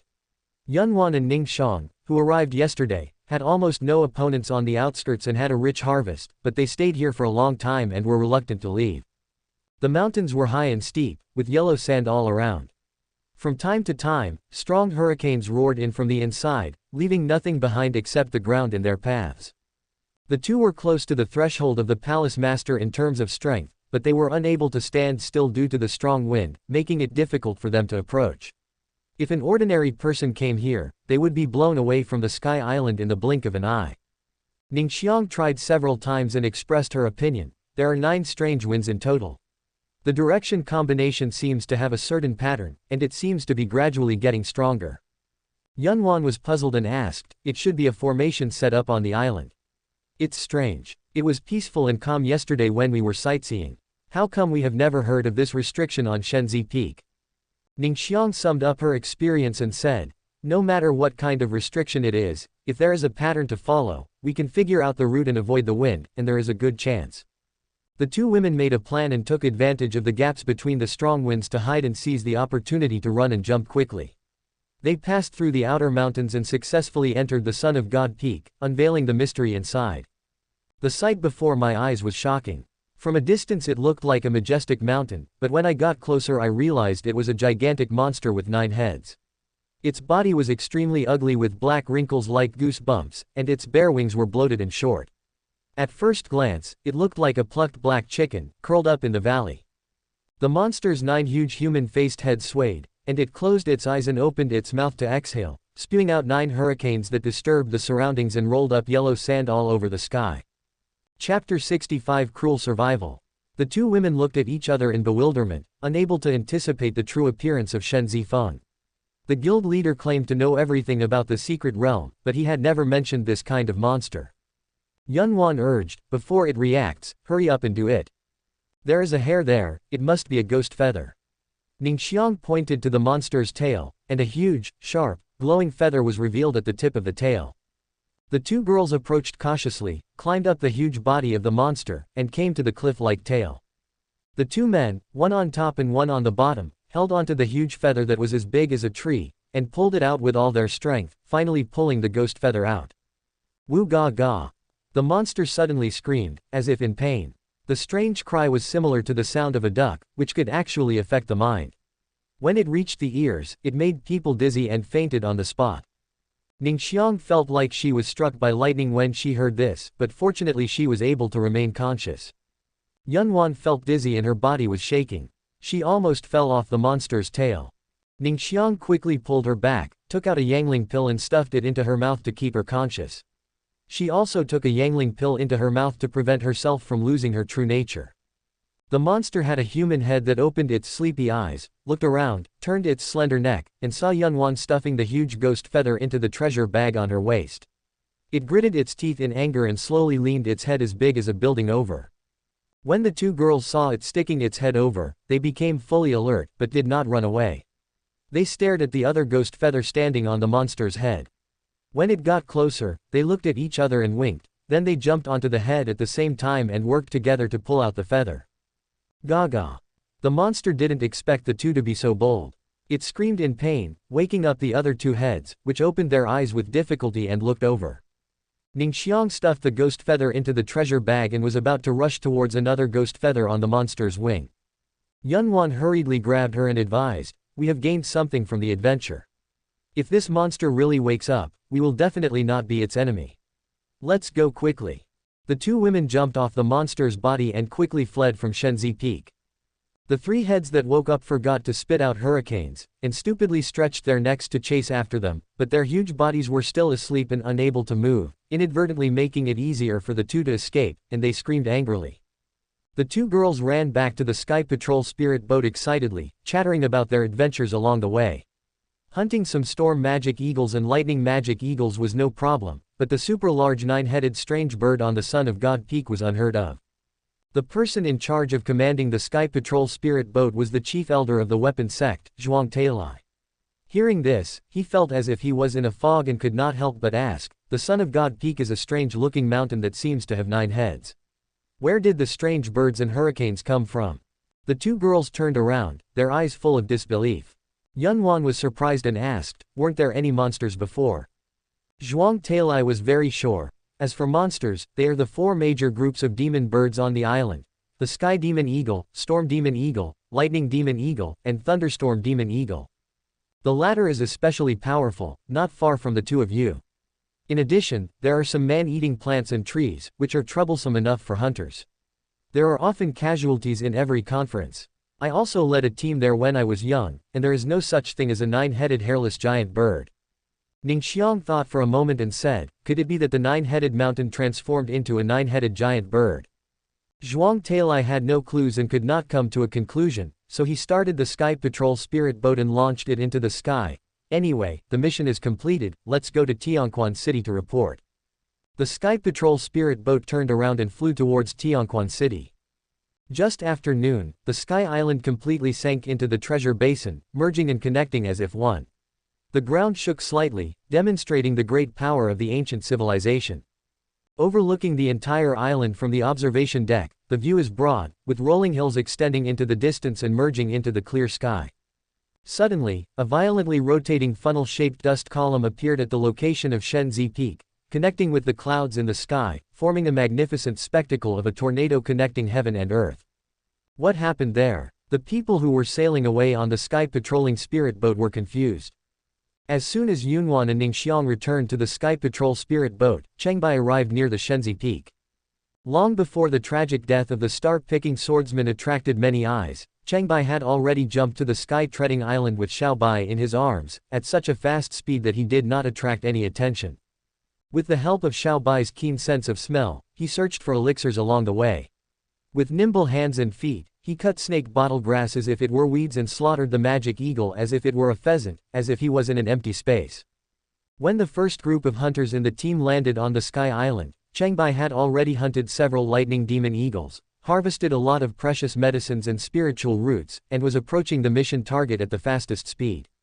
Looking at the hurricane sweeping across the 4 directions from Shenzi Peak, the spirit eye identified and confirmed, an ancient demon is unconsciously performing a wind-related secret technique, attacking indiscriminately without distinguishing friend from foe.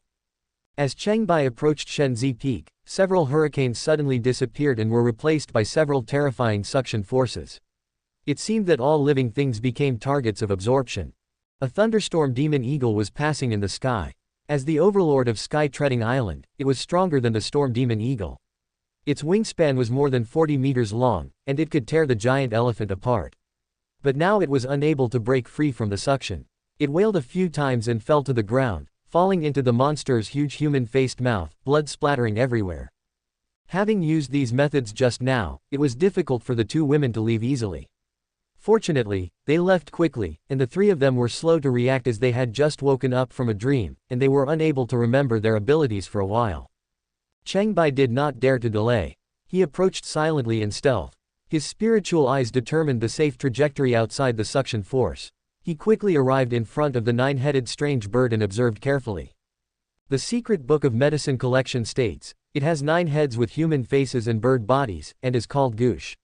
It grows 1 feather every century, and this is called Guiyu. Cheng Bai was secretly delighted. Ghost feather is a 4th-level rare material, it is easy to get. The ghost chariot swallowed the thunderstorm demon eagle in 2 or 3 bites, and 3 sober heads looked towards Cheng Bai. Cheng Bai immediately became alert. Not good, it can see through invisibility. The ghost car opened its mouth and sucked, and the powerful suction force enveloped the area where Cheng Bai was. Cheng Bai had made some progress in practicing the 8 immortals movement technique, so he simply revealed himself and burst out with amazing speed. He turned into 2 afterimages, quickly moved to avoid the suction force, and pounced on the ghost feathers on the ghost car body. One afterimage reached out and snatched a ghost feather from the ghost car's left wing, and the other afterimage flashed between the 9 heads of the ghost car and snatched a ghost feather from its neck. The ghost car screamed in pain, and 2 heads were awakened. They glared at Cheng Bai fiercely with fierce eyes. Cheng Bai noticed that the sound sounded a little strange, and he hurriedly used the beast head domain to protect the purple palace sea of consciousness to block the sound waves from corroding his spirit. He pursued the opponent with his hands, and the afterimages passed over his chest and buttocks, and pulled out 2 ghost feathers, waking up the other 2 heads. The 7 heads of the ghost car woke up and made strange noises one after another. If Cheng Bai's cultivation had not improved greatly at this time, they might not have been able to hold on. What will happen if all its human-faced heads wake up? Can they stand up and chase us? Cheng Bai was thinking in his mind, secretly on guard, but he was not slow in his action. With a flash of afterimage, he also took the ghost feathers on the right wing and the side abdomen one after another. The 9 heads of the ghost car were all awakened, and they stopped screaming. Their 18 scarlet eyes were as fast as lightning, and strong winds rose with their breaths.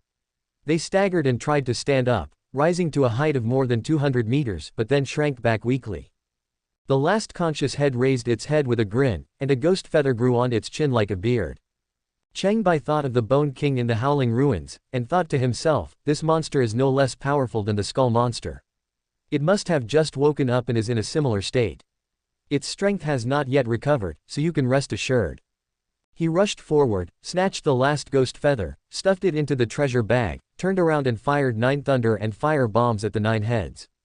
The smoke dissipated, and the ghost chariot, which was harder than pure gold, was still above the black dragonfly without any damage. The probing attack gave Cheng Bai an idea, the body is indestructible. I can pluck a few hairs, but ordinary means cannot hurt it. The ghost chariot suffered repeated losses and was furious. The ant-like guy in front of it was too arrogant. The 9 heads muttered something, and the air pressure changed drastically, instantly forming a huge tornado that supported the sky and the ground, which swept it away and threw it out like a cannonball. Cheng Bai was knocked back more than 100 miles away. At first, the world was spinning around and he felt a little strange, but fortunately, he opened the spiritual shield in time to protect himself and stabilize the airflow. There was no loss and he felt relieved.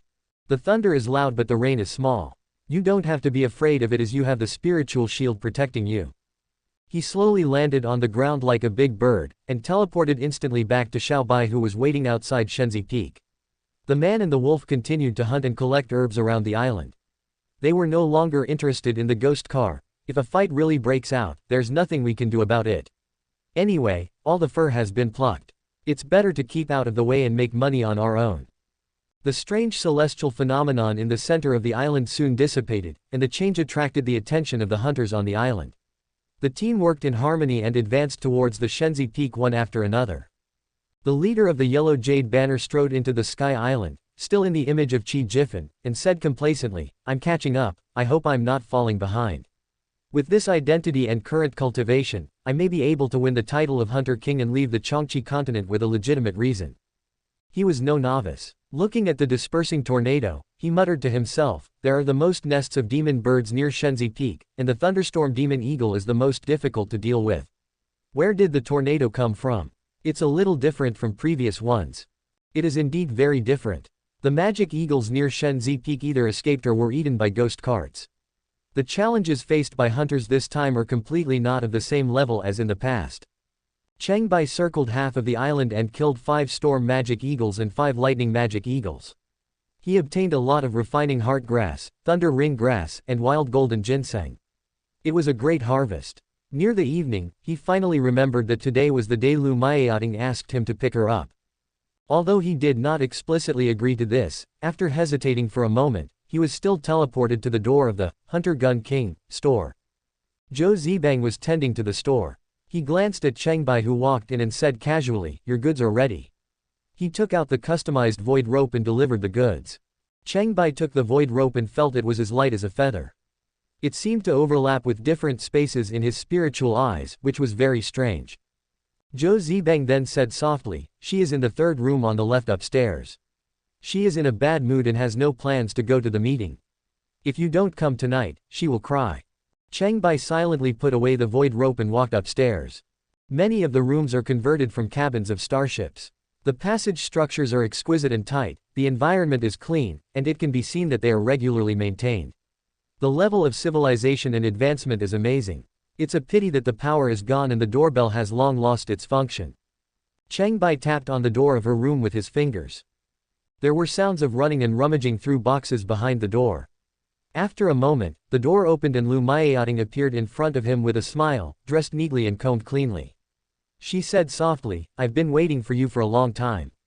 Cheng Bai said something insignificant, "I prepared some magic eagle meat, which will be braised and stewed tonight."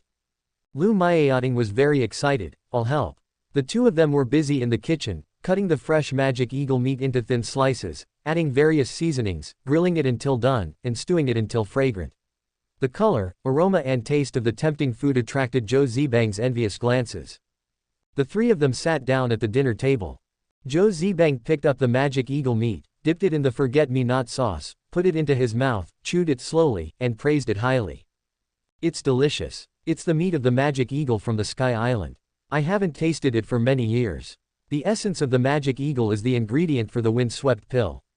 Unfortunately, it's not easy to gather the other 2 ingredients, the arrow mango and the marrow-eating tree leaf, at the same time. There are very few people who can make it." Zhou Zibang sighed, as if he had returned to the good old days of his youth when he worked hard and strived. Cheng Bai thought for a moment and said, "Senior Wen is a hunter king of the old generation, a hermit, a senior and respected person. Why would he interfere in the disputes on the continent?" "You found out." Zhou Zibang did not deny it. He picked up another piece of magic eagle meat and tasted it carefully. "Maybe in a few years, I won't be able to chew magic eagle meat anymore. What's the point of fame? I'm just curious." Cheng Bai used the secret art of communication during the conversation to increase the possibility of obtaining information. Zhou Zibang thought for a long time before saying, "You know Shen Ya. You have fought with him before. You worked together to fight against the insect swarm in Tianshu City. You are famous all over the world. I believe you know each other a little bit." Cheng Bai was not surprised that the other party was well informed. He nodded and said, "Shen Ya is a person worthy of admiration. He is an excellent warrior, an outstanding leader, and a loyal friend. He is like my younger self. Well, maybe not as calm as him, I was more impulsive back then. Shen Ya is a good kid, I am more satisfied with him than Guan Wanlan." Zhou Zibang took another big bite of the magic eagle meat, thinking back to his past, and said, "When I was young, I had many hunting teams, but in the end only 3 people survived and made it to the top. Sen Jie was my teammate in that session, and there was also Yang Kaiping. Hunters on the Qiongqi continent all know how important survival is, and I work hard for this." Cheng Bai saw him pause and asked, "Now too?" "Always." Zhou Zibang sounded like he was just chatting after dinner. Lu Maiating listened to the two people's discussion in a daze, then came to her senses and interrupted, "I remember that Master once went to the Hunter Academy and had a long discussion with Seng Galong, Dean Si Bao, Sect Master Yang, and Sect Master Fang." Zhou Zibang ate and chatted. At that time, the news of the Emperor's death had just arrived. We tried to gather the elite forces of the continent to discuss countermeasures. Unfortunately, only a few people responded to the meeting. The conservatives were in the majority. In the end, the meeting had no results, and we could only deal with the disaster in our own way. So the disaster army appeared. If it wasn't Seng Jie, it would be you, the commander-in-chief of the disaster army. Cheng Bai expressed his long-held guess that the remains of the diamond man encountered when he first climbed to the southern peak of the Faceless Rift were clearly killed by Shang Ba Tian Sha's gun. The only person with such unique skills was Zhou Zibang nearby. Subscribe to Chinese Novel Audiobook YouTube channel. Chapter 66 Shenya Revenge. You guessed half right. The Disaster Legion has 2 commanders, which outsiders don't know. Sen Jie is the Yang commander, responsible for commanding the 5 elements flags. The 5 major flag masters lead their own death squads. The Yin commander is me, responsible for providing weapons and resources and assassinations. Perhaps it was the effect of the secret art of communication. Zhou Zibang did not hide anything, as if he was talking about someone else's business. The magic weapons used by the leaders of the Disaster Legion, such as the crescent moon knife of the Black Jade Flag Master, came from the Hunter Gun King shop. Cheng Bai was expecting this, but he didn't expect the other party to be so frank and speak out his doubts. There are very few masters who can kill Li Quan. I thought it was Sen Jie, but he is slightly weaker. Later I thought it was Sect Master Fang because he was nearby that day, but I am sure it was not him in Sangxian Valley. Zhou Zibang said bluntly, Fang Wanjun only stayed at Zuiyunjian for half a day.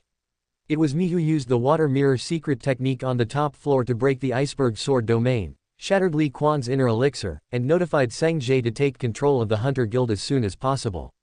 The leader of the Wangyu banner was present, so I just pushed the blame onto the sword sect. The truth of this strange case has been solved, but there are still many questions that remain unclear. Cheng Bai asked in confusion, Senior Zhou is a senior and respected master, why did he do this? Zhou Zibang revealed everything. The original intention of the Disaster Legion was to fight against the coming of disasters and seize resources and power to achieve their goals, so it is inevitable that they will use extreme means. Li Quan is a representative of the conservatives. He abides by the rules and protects the interests of the guilds and clans. He has long been irreconcilable with the Disaster Legion, and it is not worth telling outsiders. Those who are willing to be lambs will eventually be eaten by tigers and wolves. I must eliminate this obstacle. In addition, I have practiced with the Faceless Man for many years to verify what I have learned. My wish to defeat the previous Hunter King has been fulfilled, and I have no more pursuits. Those who are willing to be lambs will eventually be devoured by tigers and wolves. Cheng Bai's heart was beating wildly, and he suddenly realized, Senior Zhou is so frank, has the Disaster Legion achieved its goal? Zhou Zibang washed down the demon eagle meat with fine wine, and said with a look of enjoyment, it's almost done. The 7 great altars of conferring gods are being conquered one after another. The rest depends on the ancient god himself. If you don't have real ability, all plans are useless. Cheng Bai recalled the tragic scene of the black poisonous ants eating up all the people on the streets of Tianshu City, and said in astonishment, but if the ancient god reappears, it will surely cause a bloody storm on the continent. I don't know how many people will die. Zhou Zibang ate the last piece of demon eagle meat on the plate and sighed, they are all doomed to die. If the ancient god reappears, there may be a glimmer of hope. This is the biggest disagreement between Li Quan and me, as well as the other masters of the Holy Temple. I am not a qualified master, and it would be better for me to retire, but I am a qualified warrior and commander. Lu Maiating widened her eyes, repeatedly digesting the words just said, at a loss. Zhou Zibang took out a bunch of strange keys from his bosom, placed them on the dining table, and instructed, Miao Ting is my last disciple. Her grandfather Lu Duanyi is a capable general in the army. The Hunter Gun King shop is my last asset in the southern continent, and I will give it to her. If you can get the source of divine fire to ignite the power reactor here, you may be able to save some people and escape. Cheng Bai asked, where is the source of the divine fire? Zhou Zibang burped, wiped his mouth, stood up and said, in addition to the divine fire source that has been returned to the Qiongqi sect and the medicine sect, the better ones in the Qiongqi continent are in the two ancient gods. For this reason, the ancient gods must reappear in the world to have more chances of survival. He turned and walked away, saying in his last words, the one who knows the most about the Yingmen Star region is Si Bao, the dean of the Hunter Academy. If you have any questions, you can ask him. You can set off tomorrow. When you come back here in the future, if I am not here, I will be dead, so there is no need to worry about me. These words seemed to solve many previous questions, but also brought more unsolved mysteries. Cheng Bai saw Zhou Zibang leave and was unwilling to talk anymore. He picked up the keychain and handed it to Lu Maiating, and cleared the table. When the morning light shines on the earth, Cheng Bai takes Lu Maiating and Xiao Bai to the Sky Island to continue participating in the martial arts hunting conference. Although the ghost feather is already in hand, the wealth and resources scattered throughout the island are equally attractive.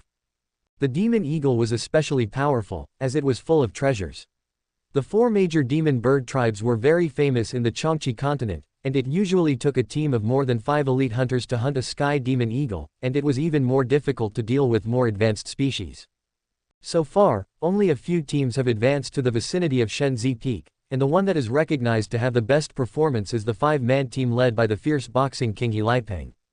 Everyone divided up the sky demon eagle they had just hunted, took out the crystal core with smiles on their faces, and did not forget to compliment each other. One teammate said, the team is far ahead all the way. In terms of high cultivation and close cooperation, no one in the guild can compare with us. Another person said, brother, he is the most powerful among us, and he will definitely win the championship in this battle. He Liepeng's cultivation had improved since the martial arts competition. He looked towards the direction of Shenzi Peak, which was covered by yellow sand. He looked carefully and said in surprise, there seems to be a figure in the valley. The other hunters were incredulous. One said, the Sky Island magic eagle is well known throughout the continent. It is very powerful and difficult for ordinary teams to match. We are making rapid progress. Other teams may still be wandering around the periphery. Before he finished speaking, a man rushed out from the yellow sand area of Shenzi Peak, as fast as an arrow. It was the master of the yellow jade flag holding the wind-chasing spear. Qi Jifen. The news from Tianshu City had not yet reached here, and He Liepeng only recognized the appearance of the Holy Son of Medicine sect. King Lingzan is really amazing. He went deep into Shenzi Peak alone. It is said that there are thunderstorm devil eagles there. They are very difficult to deal with. Challengers have a chance of death. He Liepeng marveled inwardly and had no time to listen to the hunters' discussion. He had sharp eyes and noticed that the leader of the Yellow Jade Banner was in a particularly miserable state, as if he was fleeing madly in panic. A hunter quickly raised his hand and fired a positioning flare into the air. He Liepeng asked suspiciously, do you really want to take that reward? The hunter smiled and said, Tianshu Holy Temple urgently offers a bounty for the whereabouts of the spirit/king. Mark the location once you find any trace of him. The reward for this small mission is generous. Don't miss it. The leader of the Wangyu banner was indeed fleeing. He thought he was invincible against the monsters of the Sky Island, but when he arrived at the Shenzi Peak, he began to doubt his life. What is that 9-headed monster? Could it be that the legendary demon chariot has been resurrected? The leader of the Yellow Jade Banner did not want to enter the Son of God Peak again, so he quickly ran outside the Sky Island. After a moment, he discovered that a huge monster was approaching rapidly. How can this be possible? Who dares to pursue him so relentlessly? The leader of the Wangyu banner turned around to look. The monster running fast, with a lion's head, a tiger's body and dragon's scales, turned out to be the Suani that occasionally appeared in the Danding grassland. The knight on its back had long fluttering white hair, shining dragon steel armor, and a spear in his hand that seemed to be flashing red and white flames. The leader of the Wangyu banner didn't recognize who the person was for a while. The other party spoke up, his voice gentle, "Should I call you the master of the Wangyu banner, or Lu Duanyi?" "Shenya, how come most of his hair is white? He seems like a different person." The leader of the Wangyu banner heard a familiar voice, stopped, and looked carefully. It was indeed Shenya. His long gray hair and murderous armor were completely different from his previous nobleman temperament. "Thanks to you," Shenya roared, jumped off his mount and took the initiative to attack, stabbing straight with the fantasy dragon fire fang spear in his hand.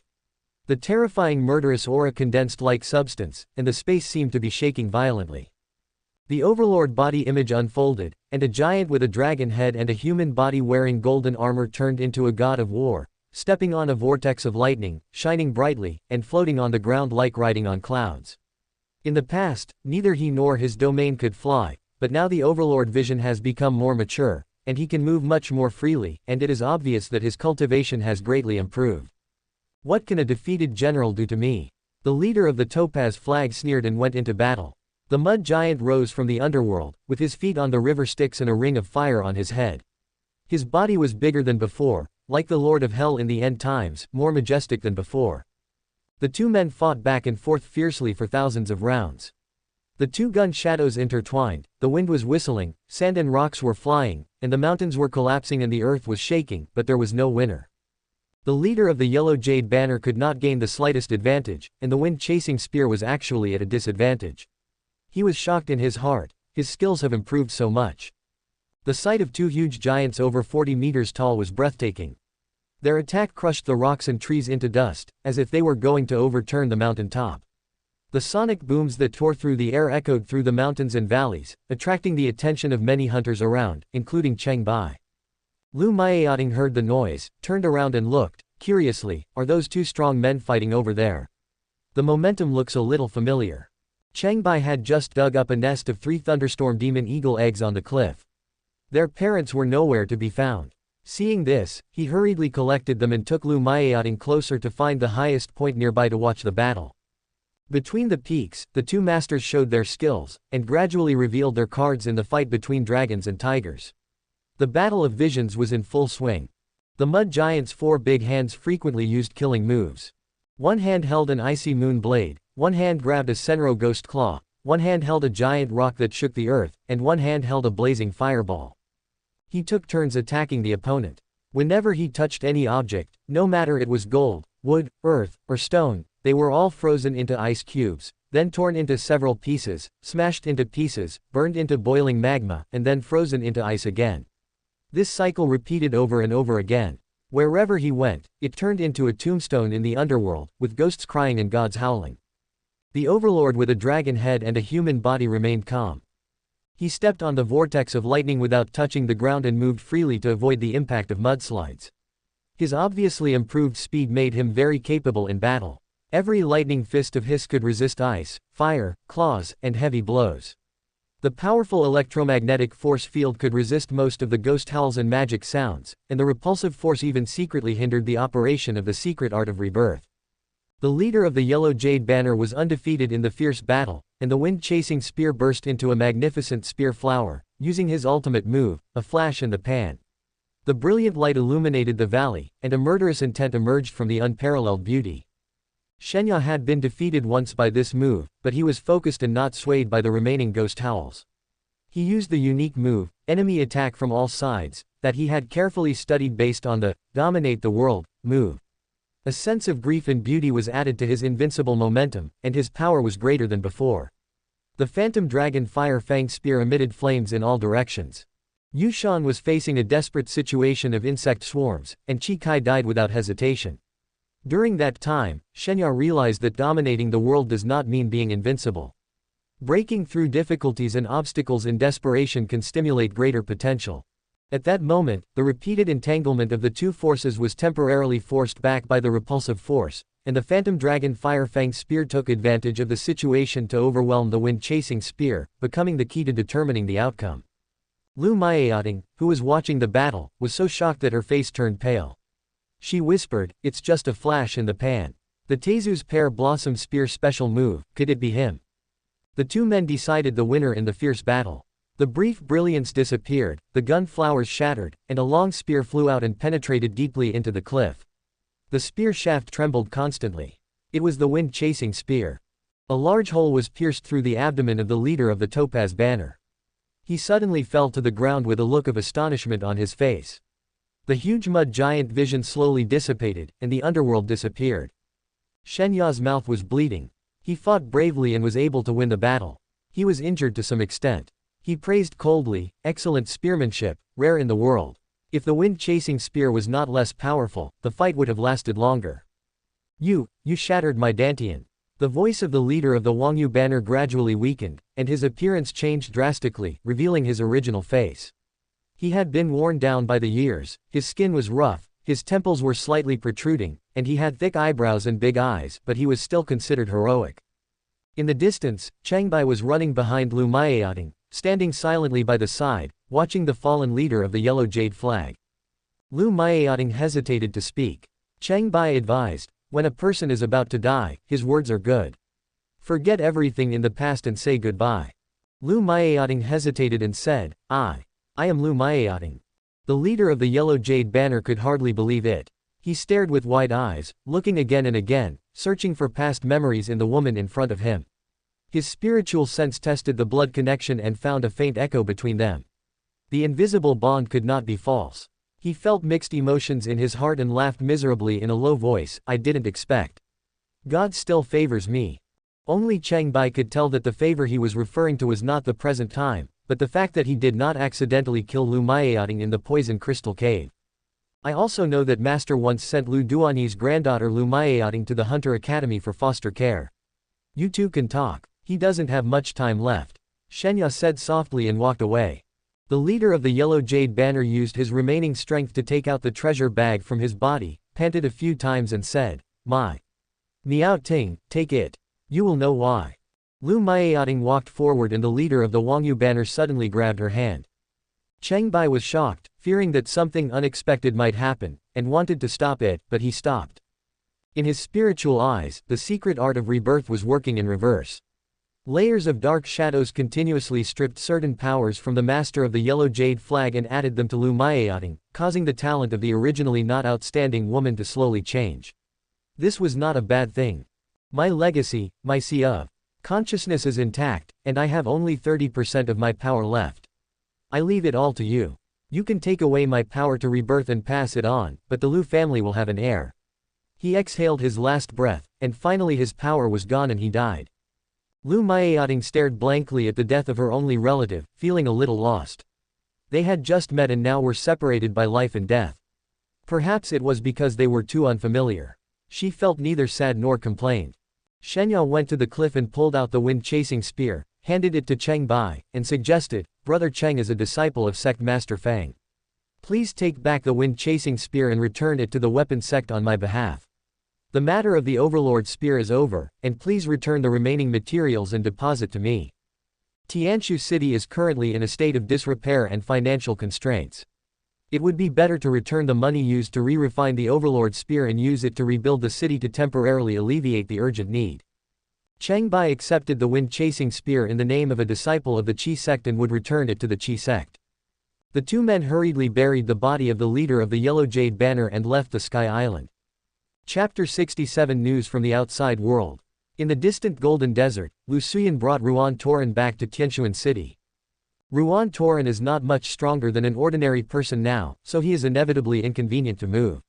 Fortunately, Lu Suyan's ironback bear mount is very stable and has a fast speed, gradually approaching the location of Tianshuan City. "Master, why haven't you arrived yet?"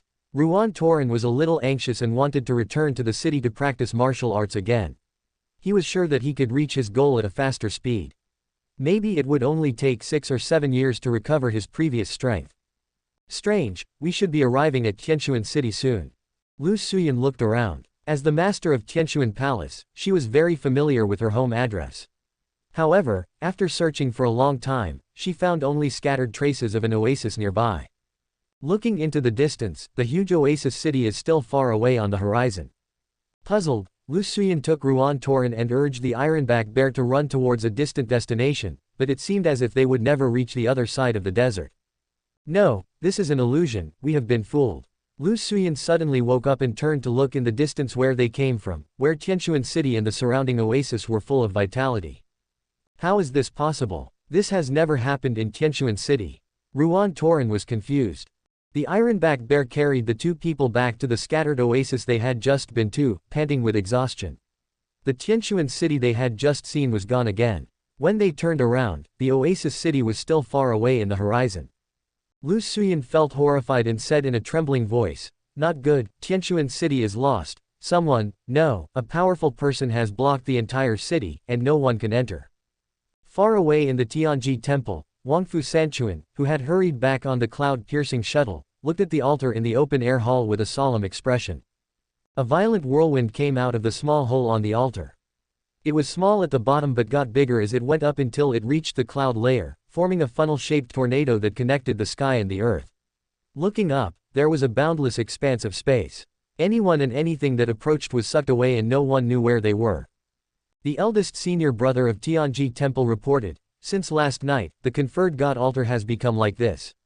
A total of 54 disciples of the temple are missing." Wangfu Sanchuan had no choice but to give an order, "Seal off the altar hall, and no one is allowed to approach."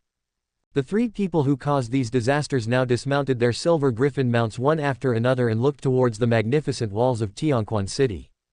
The Jade Banner Master panted and said, "We have rushed through 5 cities. The silver griffin can hardly bear the thousands of miles it travels every day. Can you let me sleep in the city before working? Otherwise, I will be lost forever like Tianquan City." The leader of the Red Jade Banner shook his head and said, "No, Senjie has sent Qiao Beihao away.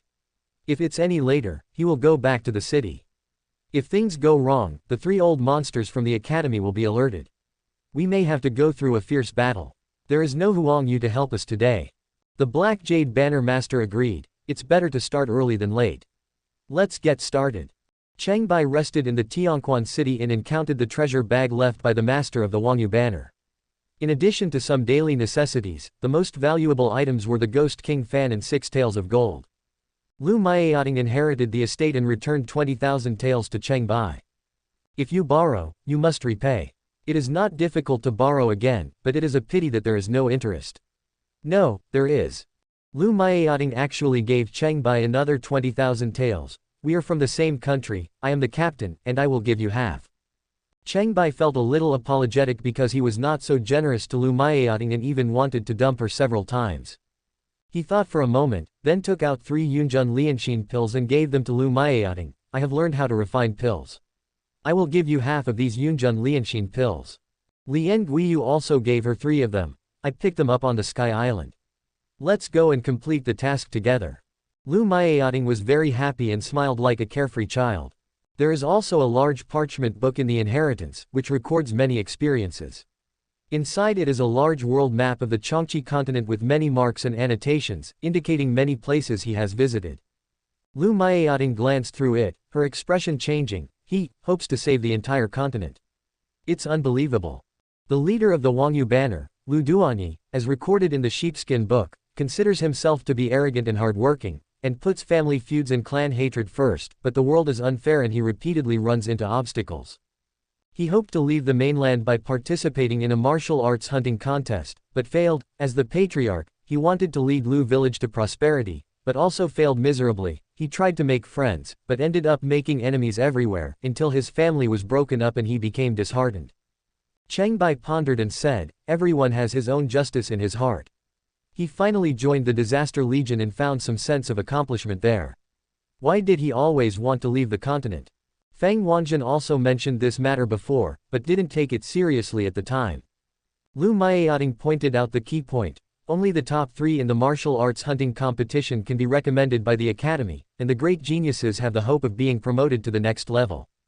Cheng Bai had been in the Hunter Academy for too short a time, and he still didn't know many of the ins and outs. He asked, "You're making your debut with this. Why?" Lu Maeating explained, "The top 3 in the conference will be the representatives of the continent's geniuses. They will be recommended by the academy to go to the core area of the star field, and then take the examination of the superiors, and then go to the emperor star to take the exam. Then they can rise straight to the top and be ranked in the immortal class. Cheng Bai inquired in detail and finally understood that the martial arts hunting conference was really equivalent to the imperial examination in the Qiongqi continent, and it was the simplest one at the grassroots level, commonly known as the provincial examination, which was a rare way to be promoted. Unfortunately, after more than 10,000 years, only the first hunter Wang Shiqi has returned victorious from Shanwei City, but why he did not get promoted again was kept a secret at the time.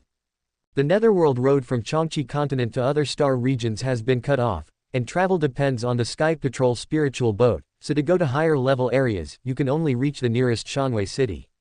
Not every hunter king has the opportunity to go out, and even if they go, they will return empty-handed, but it is still a chance.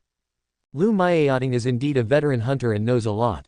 Back then, when the leader of the weapon sect, Fang Wanjun, was awarded the title of Hunter King, he missed the chance to become famous because he didn't have a Sky Patrol spirit boat to transport him. Later, even when he used all his financial resources to refine a Sky Patrol spirit boat, it was too late. Cheng Bai suddenly realized, no wonder Master Fang has such resentment. Lu Maiating was teleported to the academy, and the news spread everywhere that the Light Blade King and the Mad Staff King had returned victorious with Ghost Feather and achieved outstanding results. The Ghost Feather obtained by the Light Blade King is 9 feet and 7 inches long, and the guild points reward is 3 points. The Ghost Feather obtained by the Crazy Staff King is 9 feet and 5 inches long, and the guild points reward is 3 points. The Dean of the Hunter Academy, Luo Yue, personally announced the results. The top 2 winners had the same score, and they topped the martial arts hunting rankings on the first day. But on the second day of the conference, someone changed the outcome of the battle. The 3 ghost feathers obtained by Lu Maiating are 9 feet 6 inches, 9 feet 5 inches, and 9 feet 3 inches long, and the guild points reward is 9 points. Cheng Bai obtained 3 ghost feathers, which are 9 feet 8 inches, 9 feet 4 inches, and 9 feet 3 inches long, and the guild points reward is 9 points. Cheng Bai took back the inspected ghost feather. This treasure was the biggest reward for the Battle of Sky Island. It was kept by the participants themselves, and the academy was only responsible for recording the results. There was still 1 feather that he had not taken out. Lu Maiating asked, "Why did you leave 1?" Cheng Bai said leisurely, "There are a maximum of 9 ghost feathers in the record, and 1 has not appeared yet. I'm leaving some hope for others, so that they can stay on Tiaokong Island to search. This way, we'll have a better chance of finding it on Giant Beast Island." Lu Maiating suddenly realized and snickered, "You are so mean. Women don't love men who are not bad." Cheng Bai was thinking about the question in his mind and suggested, "Let's go visit Dean Sibao." When we got to the office, the college steward said the same thing. "President Sibao is very busy, so we need to make an appointment to meet him. Please wait for the arrangement." Cheng Bai didn't want to waste time, so he stuffed 100 taels of gold into his pocket and said, "Please arrange it immediately. We have something important to discuss in detail." The deacon weighed the gold ingot, put it in his arms, and put on a kind smile, "I will go and inform them. Please wait a moment. Money talks, and you can easily skip the appointment process." Sibao has white eyebrows and beard, and wears an eye patch to cover his right eye. He is dressed in a snow-white robe that flows freely in the air, with a belt with auspicious cloud patterns tied around his waist and ornaments made of fine black jade, giving him a simple and elegant look. He received the 2 people in the reception room and laughed loudly. Thunderblade King Cheng Bai and Divine Spear Lu Maiating are both outstanding young people. It's rare that 2 young talents are interested in me. I wonder what's the matter. Cheng Baizi said with a junior's greeting, "I have heard my mentor Fang Wanjun repeatedly praise the dean for his erudition and talent. I have long admired your great name, but I regret that I have never had the chance to meet you." He did not say that he heard it from Zhou Zibang, but mentioned their origins from the weapon sect. This was to avoid mentioning the Disaster Legion in order to prevent any enmity between the 2 sides. Sibao laughed and said, "Your master, Sect Master Fang, is extremely talented. Young friend Cheng, you are too kind to praise me. I am ashamed to accept your praise. If you have anything important to say, please tell me clearly." Cheng Bai just said, "I heard that 15 years ago, Dean Si discussed the war in the Yingmen Star region with his mentor, Sect Master Yang, Senior Zhou Zibang and others. Can you tell me a little bit?" Sibao recalled the past and couldn't help sighing. Mr. Zhou was of a noble generation, older than us, and everyone thought he had passed away. Who knew that he was still strong and healthy after living in seclusion for so long? He came to the academy 15 years ago, but no one recognized him. Cheng Bai continued, small seclusion in the wild, medium seclusion in the city, and great seclusion in the court. Dean Sis' way of seclusion is to truly forget about the world and enjoy oneself. Bao accepted the compliment and had a pleasant conversation. Qiongqi continent is located at the border of Shuadong Star region, close to Yingmen Star region. It is a remote and poor place with barren land and poor people. Because of this, it has not been affected by the war so far, but it cannot remain immune. What is coming will come. Cheng Bai asked, who is the enemy? Bao was silent for a moment and said, they call themselves sun chasers, and they conquer the heavens and the myriad realms, extinguishing the stars. Their life system is completely different from that of the cloud realm, but I don't know how they are different. Cheng Bai asked, then how do we know the situation of the Yingmen Star region? Bao drank a cup of tea and continued, I once settled in the Yingmen Star region in my early years, and I haven't been there for a long time. The one that is well informed is Shanwei City, the foreign city closest to Qiongqi continent. There are 84 million netherworld roads in the city, leading to multiple worlds of the heavens and myriad domains. It is adjacent to Qiongqi continent every 14,800 years, and can easily reach the Yingmen Star region. The last time was 15 years ago. A void spirit boat descended there, bringing a lot of news, including the fall of the great emperor, the invasion of the sun chaser, chaos in the various domains, and so on. The specifications of the void spirit boat and the sky patrol spirit boat are very different. If the sky patrol spirit boat is equivalent to a frigate, the void spirit boat is like an aircraft carrier. The difference is huge. The void spirit boat has never been built in the Qiongqi continent for more than 10,000 years. Cheng Bai suddenly thought of the incomplete ruins at the ends of the Yunchang Palace. Could it be that the place where they were connected was once Shanwei City and other places? Bao brewed a pot of fresh tea and confirmed his guess. In ancient times, there was a heavenly palace on Qiongqi continent that connected to the netherworld road of Shanwei City. Unfortunately, it was destroyed in a war more than 10,000 years ago. To travel back and forth now, at least a sky patrol spiritual boat is needed. If there is no spiritual boat coming from Shanwei City, then the only remaining spiritual boat on the continent is the Qizong and a smaller one. Cheng Bai's mind was beating fast, and he suddenly thought, Shanwei City leads to the myriad realms of the heavens, can I also return to Earth through there? Lu Maiating interrupted and asked, what was the debate about at the meeting 15 years ago? Bao was surprised and asked, didn't Sect Master Fang tell you? Lu Maiating burst into tears, is it not okay for me to ask now? Cheng Bai secretly wiped his sweat when he heard this. Of course, how to resist the invasion of the Sun Chaser? The enemy is too powerful to be matched by the mainland's strength. At that time, the five of us discussed many methods.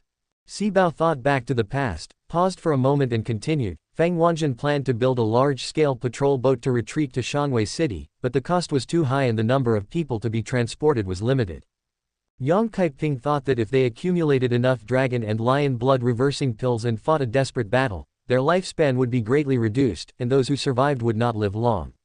Zhou Lao proposed to release the ancient gods to fight against them, but there were many difficulties, and success might also bring great disasters, which is even more dangerous. Cheng Bai pondered and said, what do Dean Si and Sen Long Tu think? Bao closed his eyes, pinched his brows, and sighed, I think Sect Master Fang's opinion is good, but I can't come up with the money. Sen Jie supports Elder Zhou's opinion. These ideas are ultimately empty talk.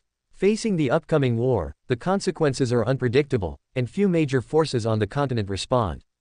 Is there really so little response? Zhou Zibang did not just talk empty words. He worked hard with Sen Jie to recruit like-minded people to form a disaster army and gradually achieve the goal. Cheng Bai didn't believe that the 7 holy temples would be completely indifferent. The temple masters must have secret plans. Bao tasted the tea and said hesitantly, things have changed recently. Dean Luo Yue has found a new way to maintain the stability of Qiongqi continent. We are also considering it carefully. The ground suddenly trembled slightly, as if there was a minor earthquake. The sound of the sea tide was heard faintly, and then the grand sound faded away. Could it be that something happened in the Qiongqi temple? I have to go there, please do as you please. Bao's face turned pale with horror. He looked in the direction of the Qiongqi temple where the voice came from, stood up and left in a hurry.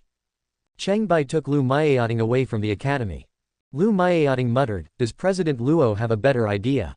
If it can prevent the mainland from falling into a war disaster, that would be the best way. Most people hope so. Cheng Bai thought for a moment and said, I'll ask Dean Luo for advice when I have a chance. The two came to the Hunters Guild and had enough points to buy a new level 28 hunter mark. However, more and more points were needed to upgrade the level, making it difficult to advance. The guild was bustling with people. Someone asked the governor, what was that sound of the sea just now? The guild governor was dumbfounded and could not answer. The hunter's present muttered, it seems to be coming from the Qiongqi Holy Temple, and there is no sea inside. Palace Master Chao has not returned yet, and only the three deans went to visit together. Listening to the discussions around him, Cheng Bai thought something was wrong and pulled Lu Maiating and said, let's go to the Qiongqi Temple and take a look. Thank you for watching. Continue exploring the fascinating world of Chinese novels with us. Hit that subscribe button on Chinese Novel Audiobook to stay updated with our latest stories. And never miss out on a great listen.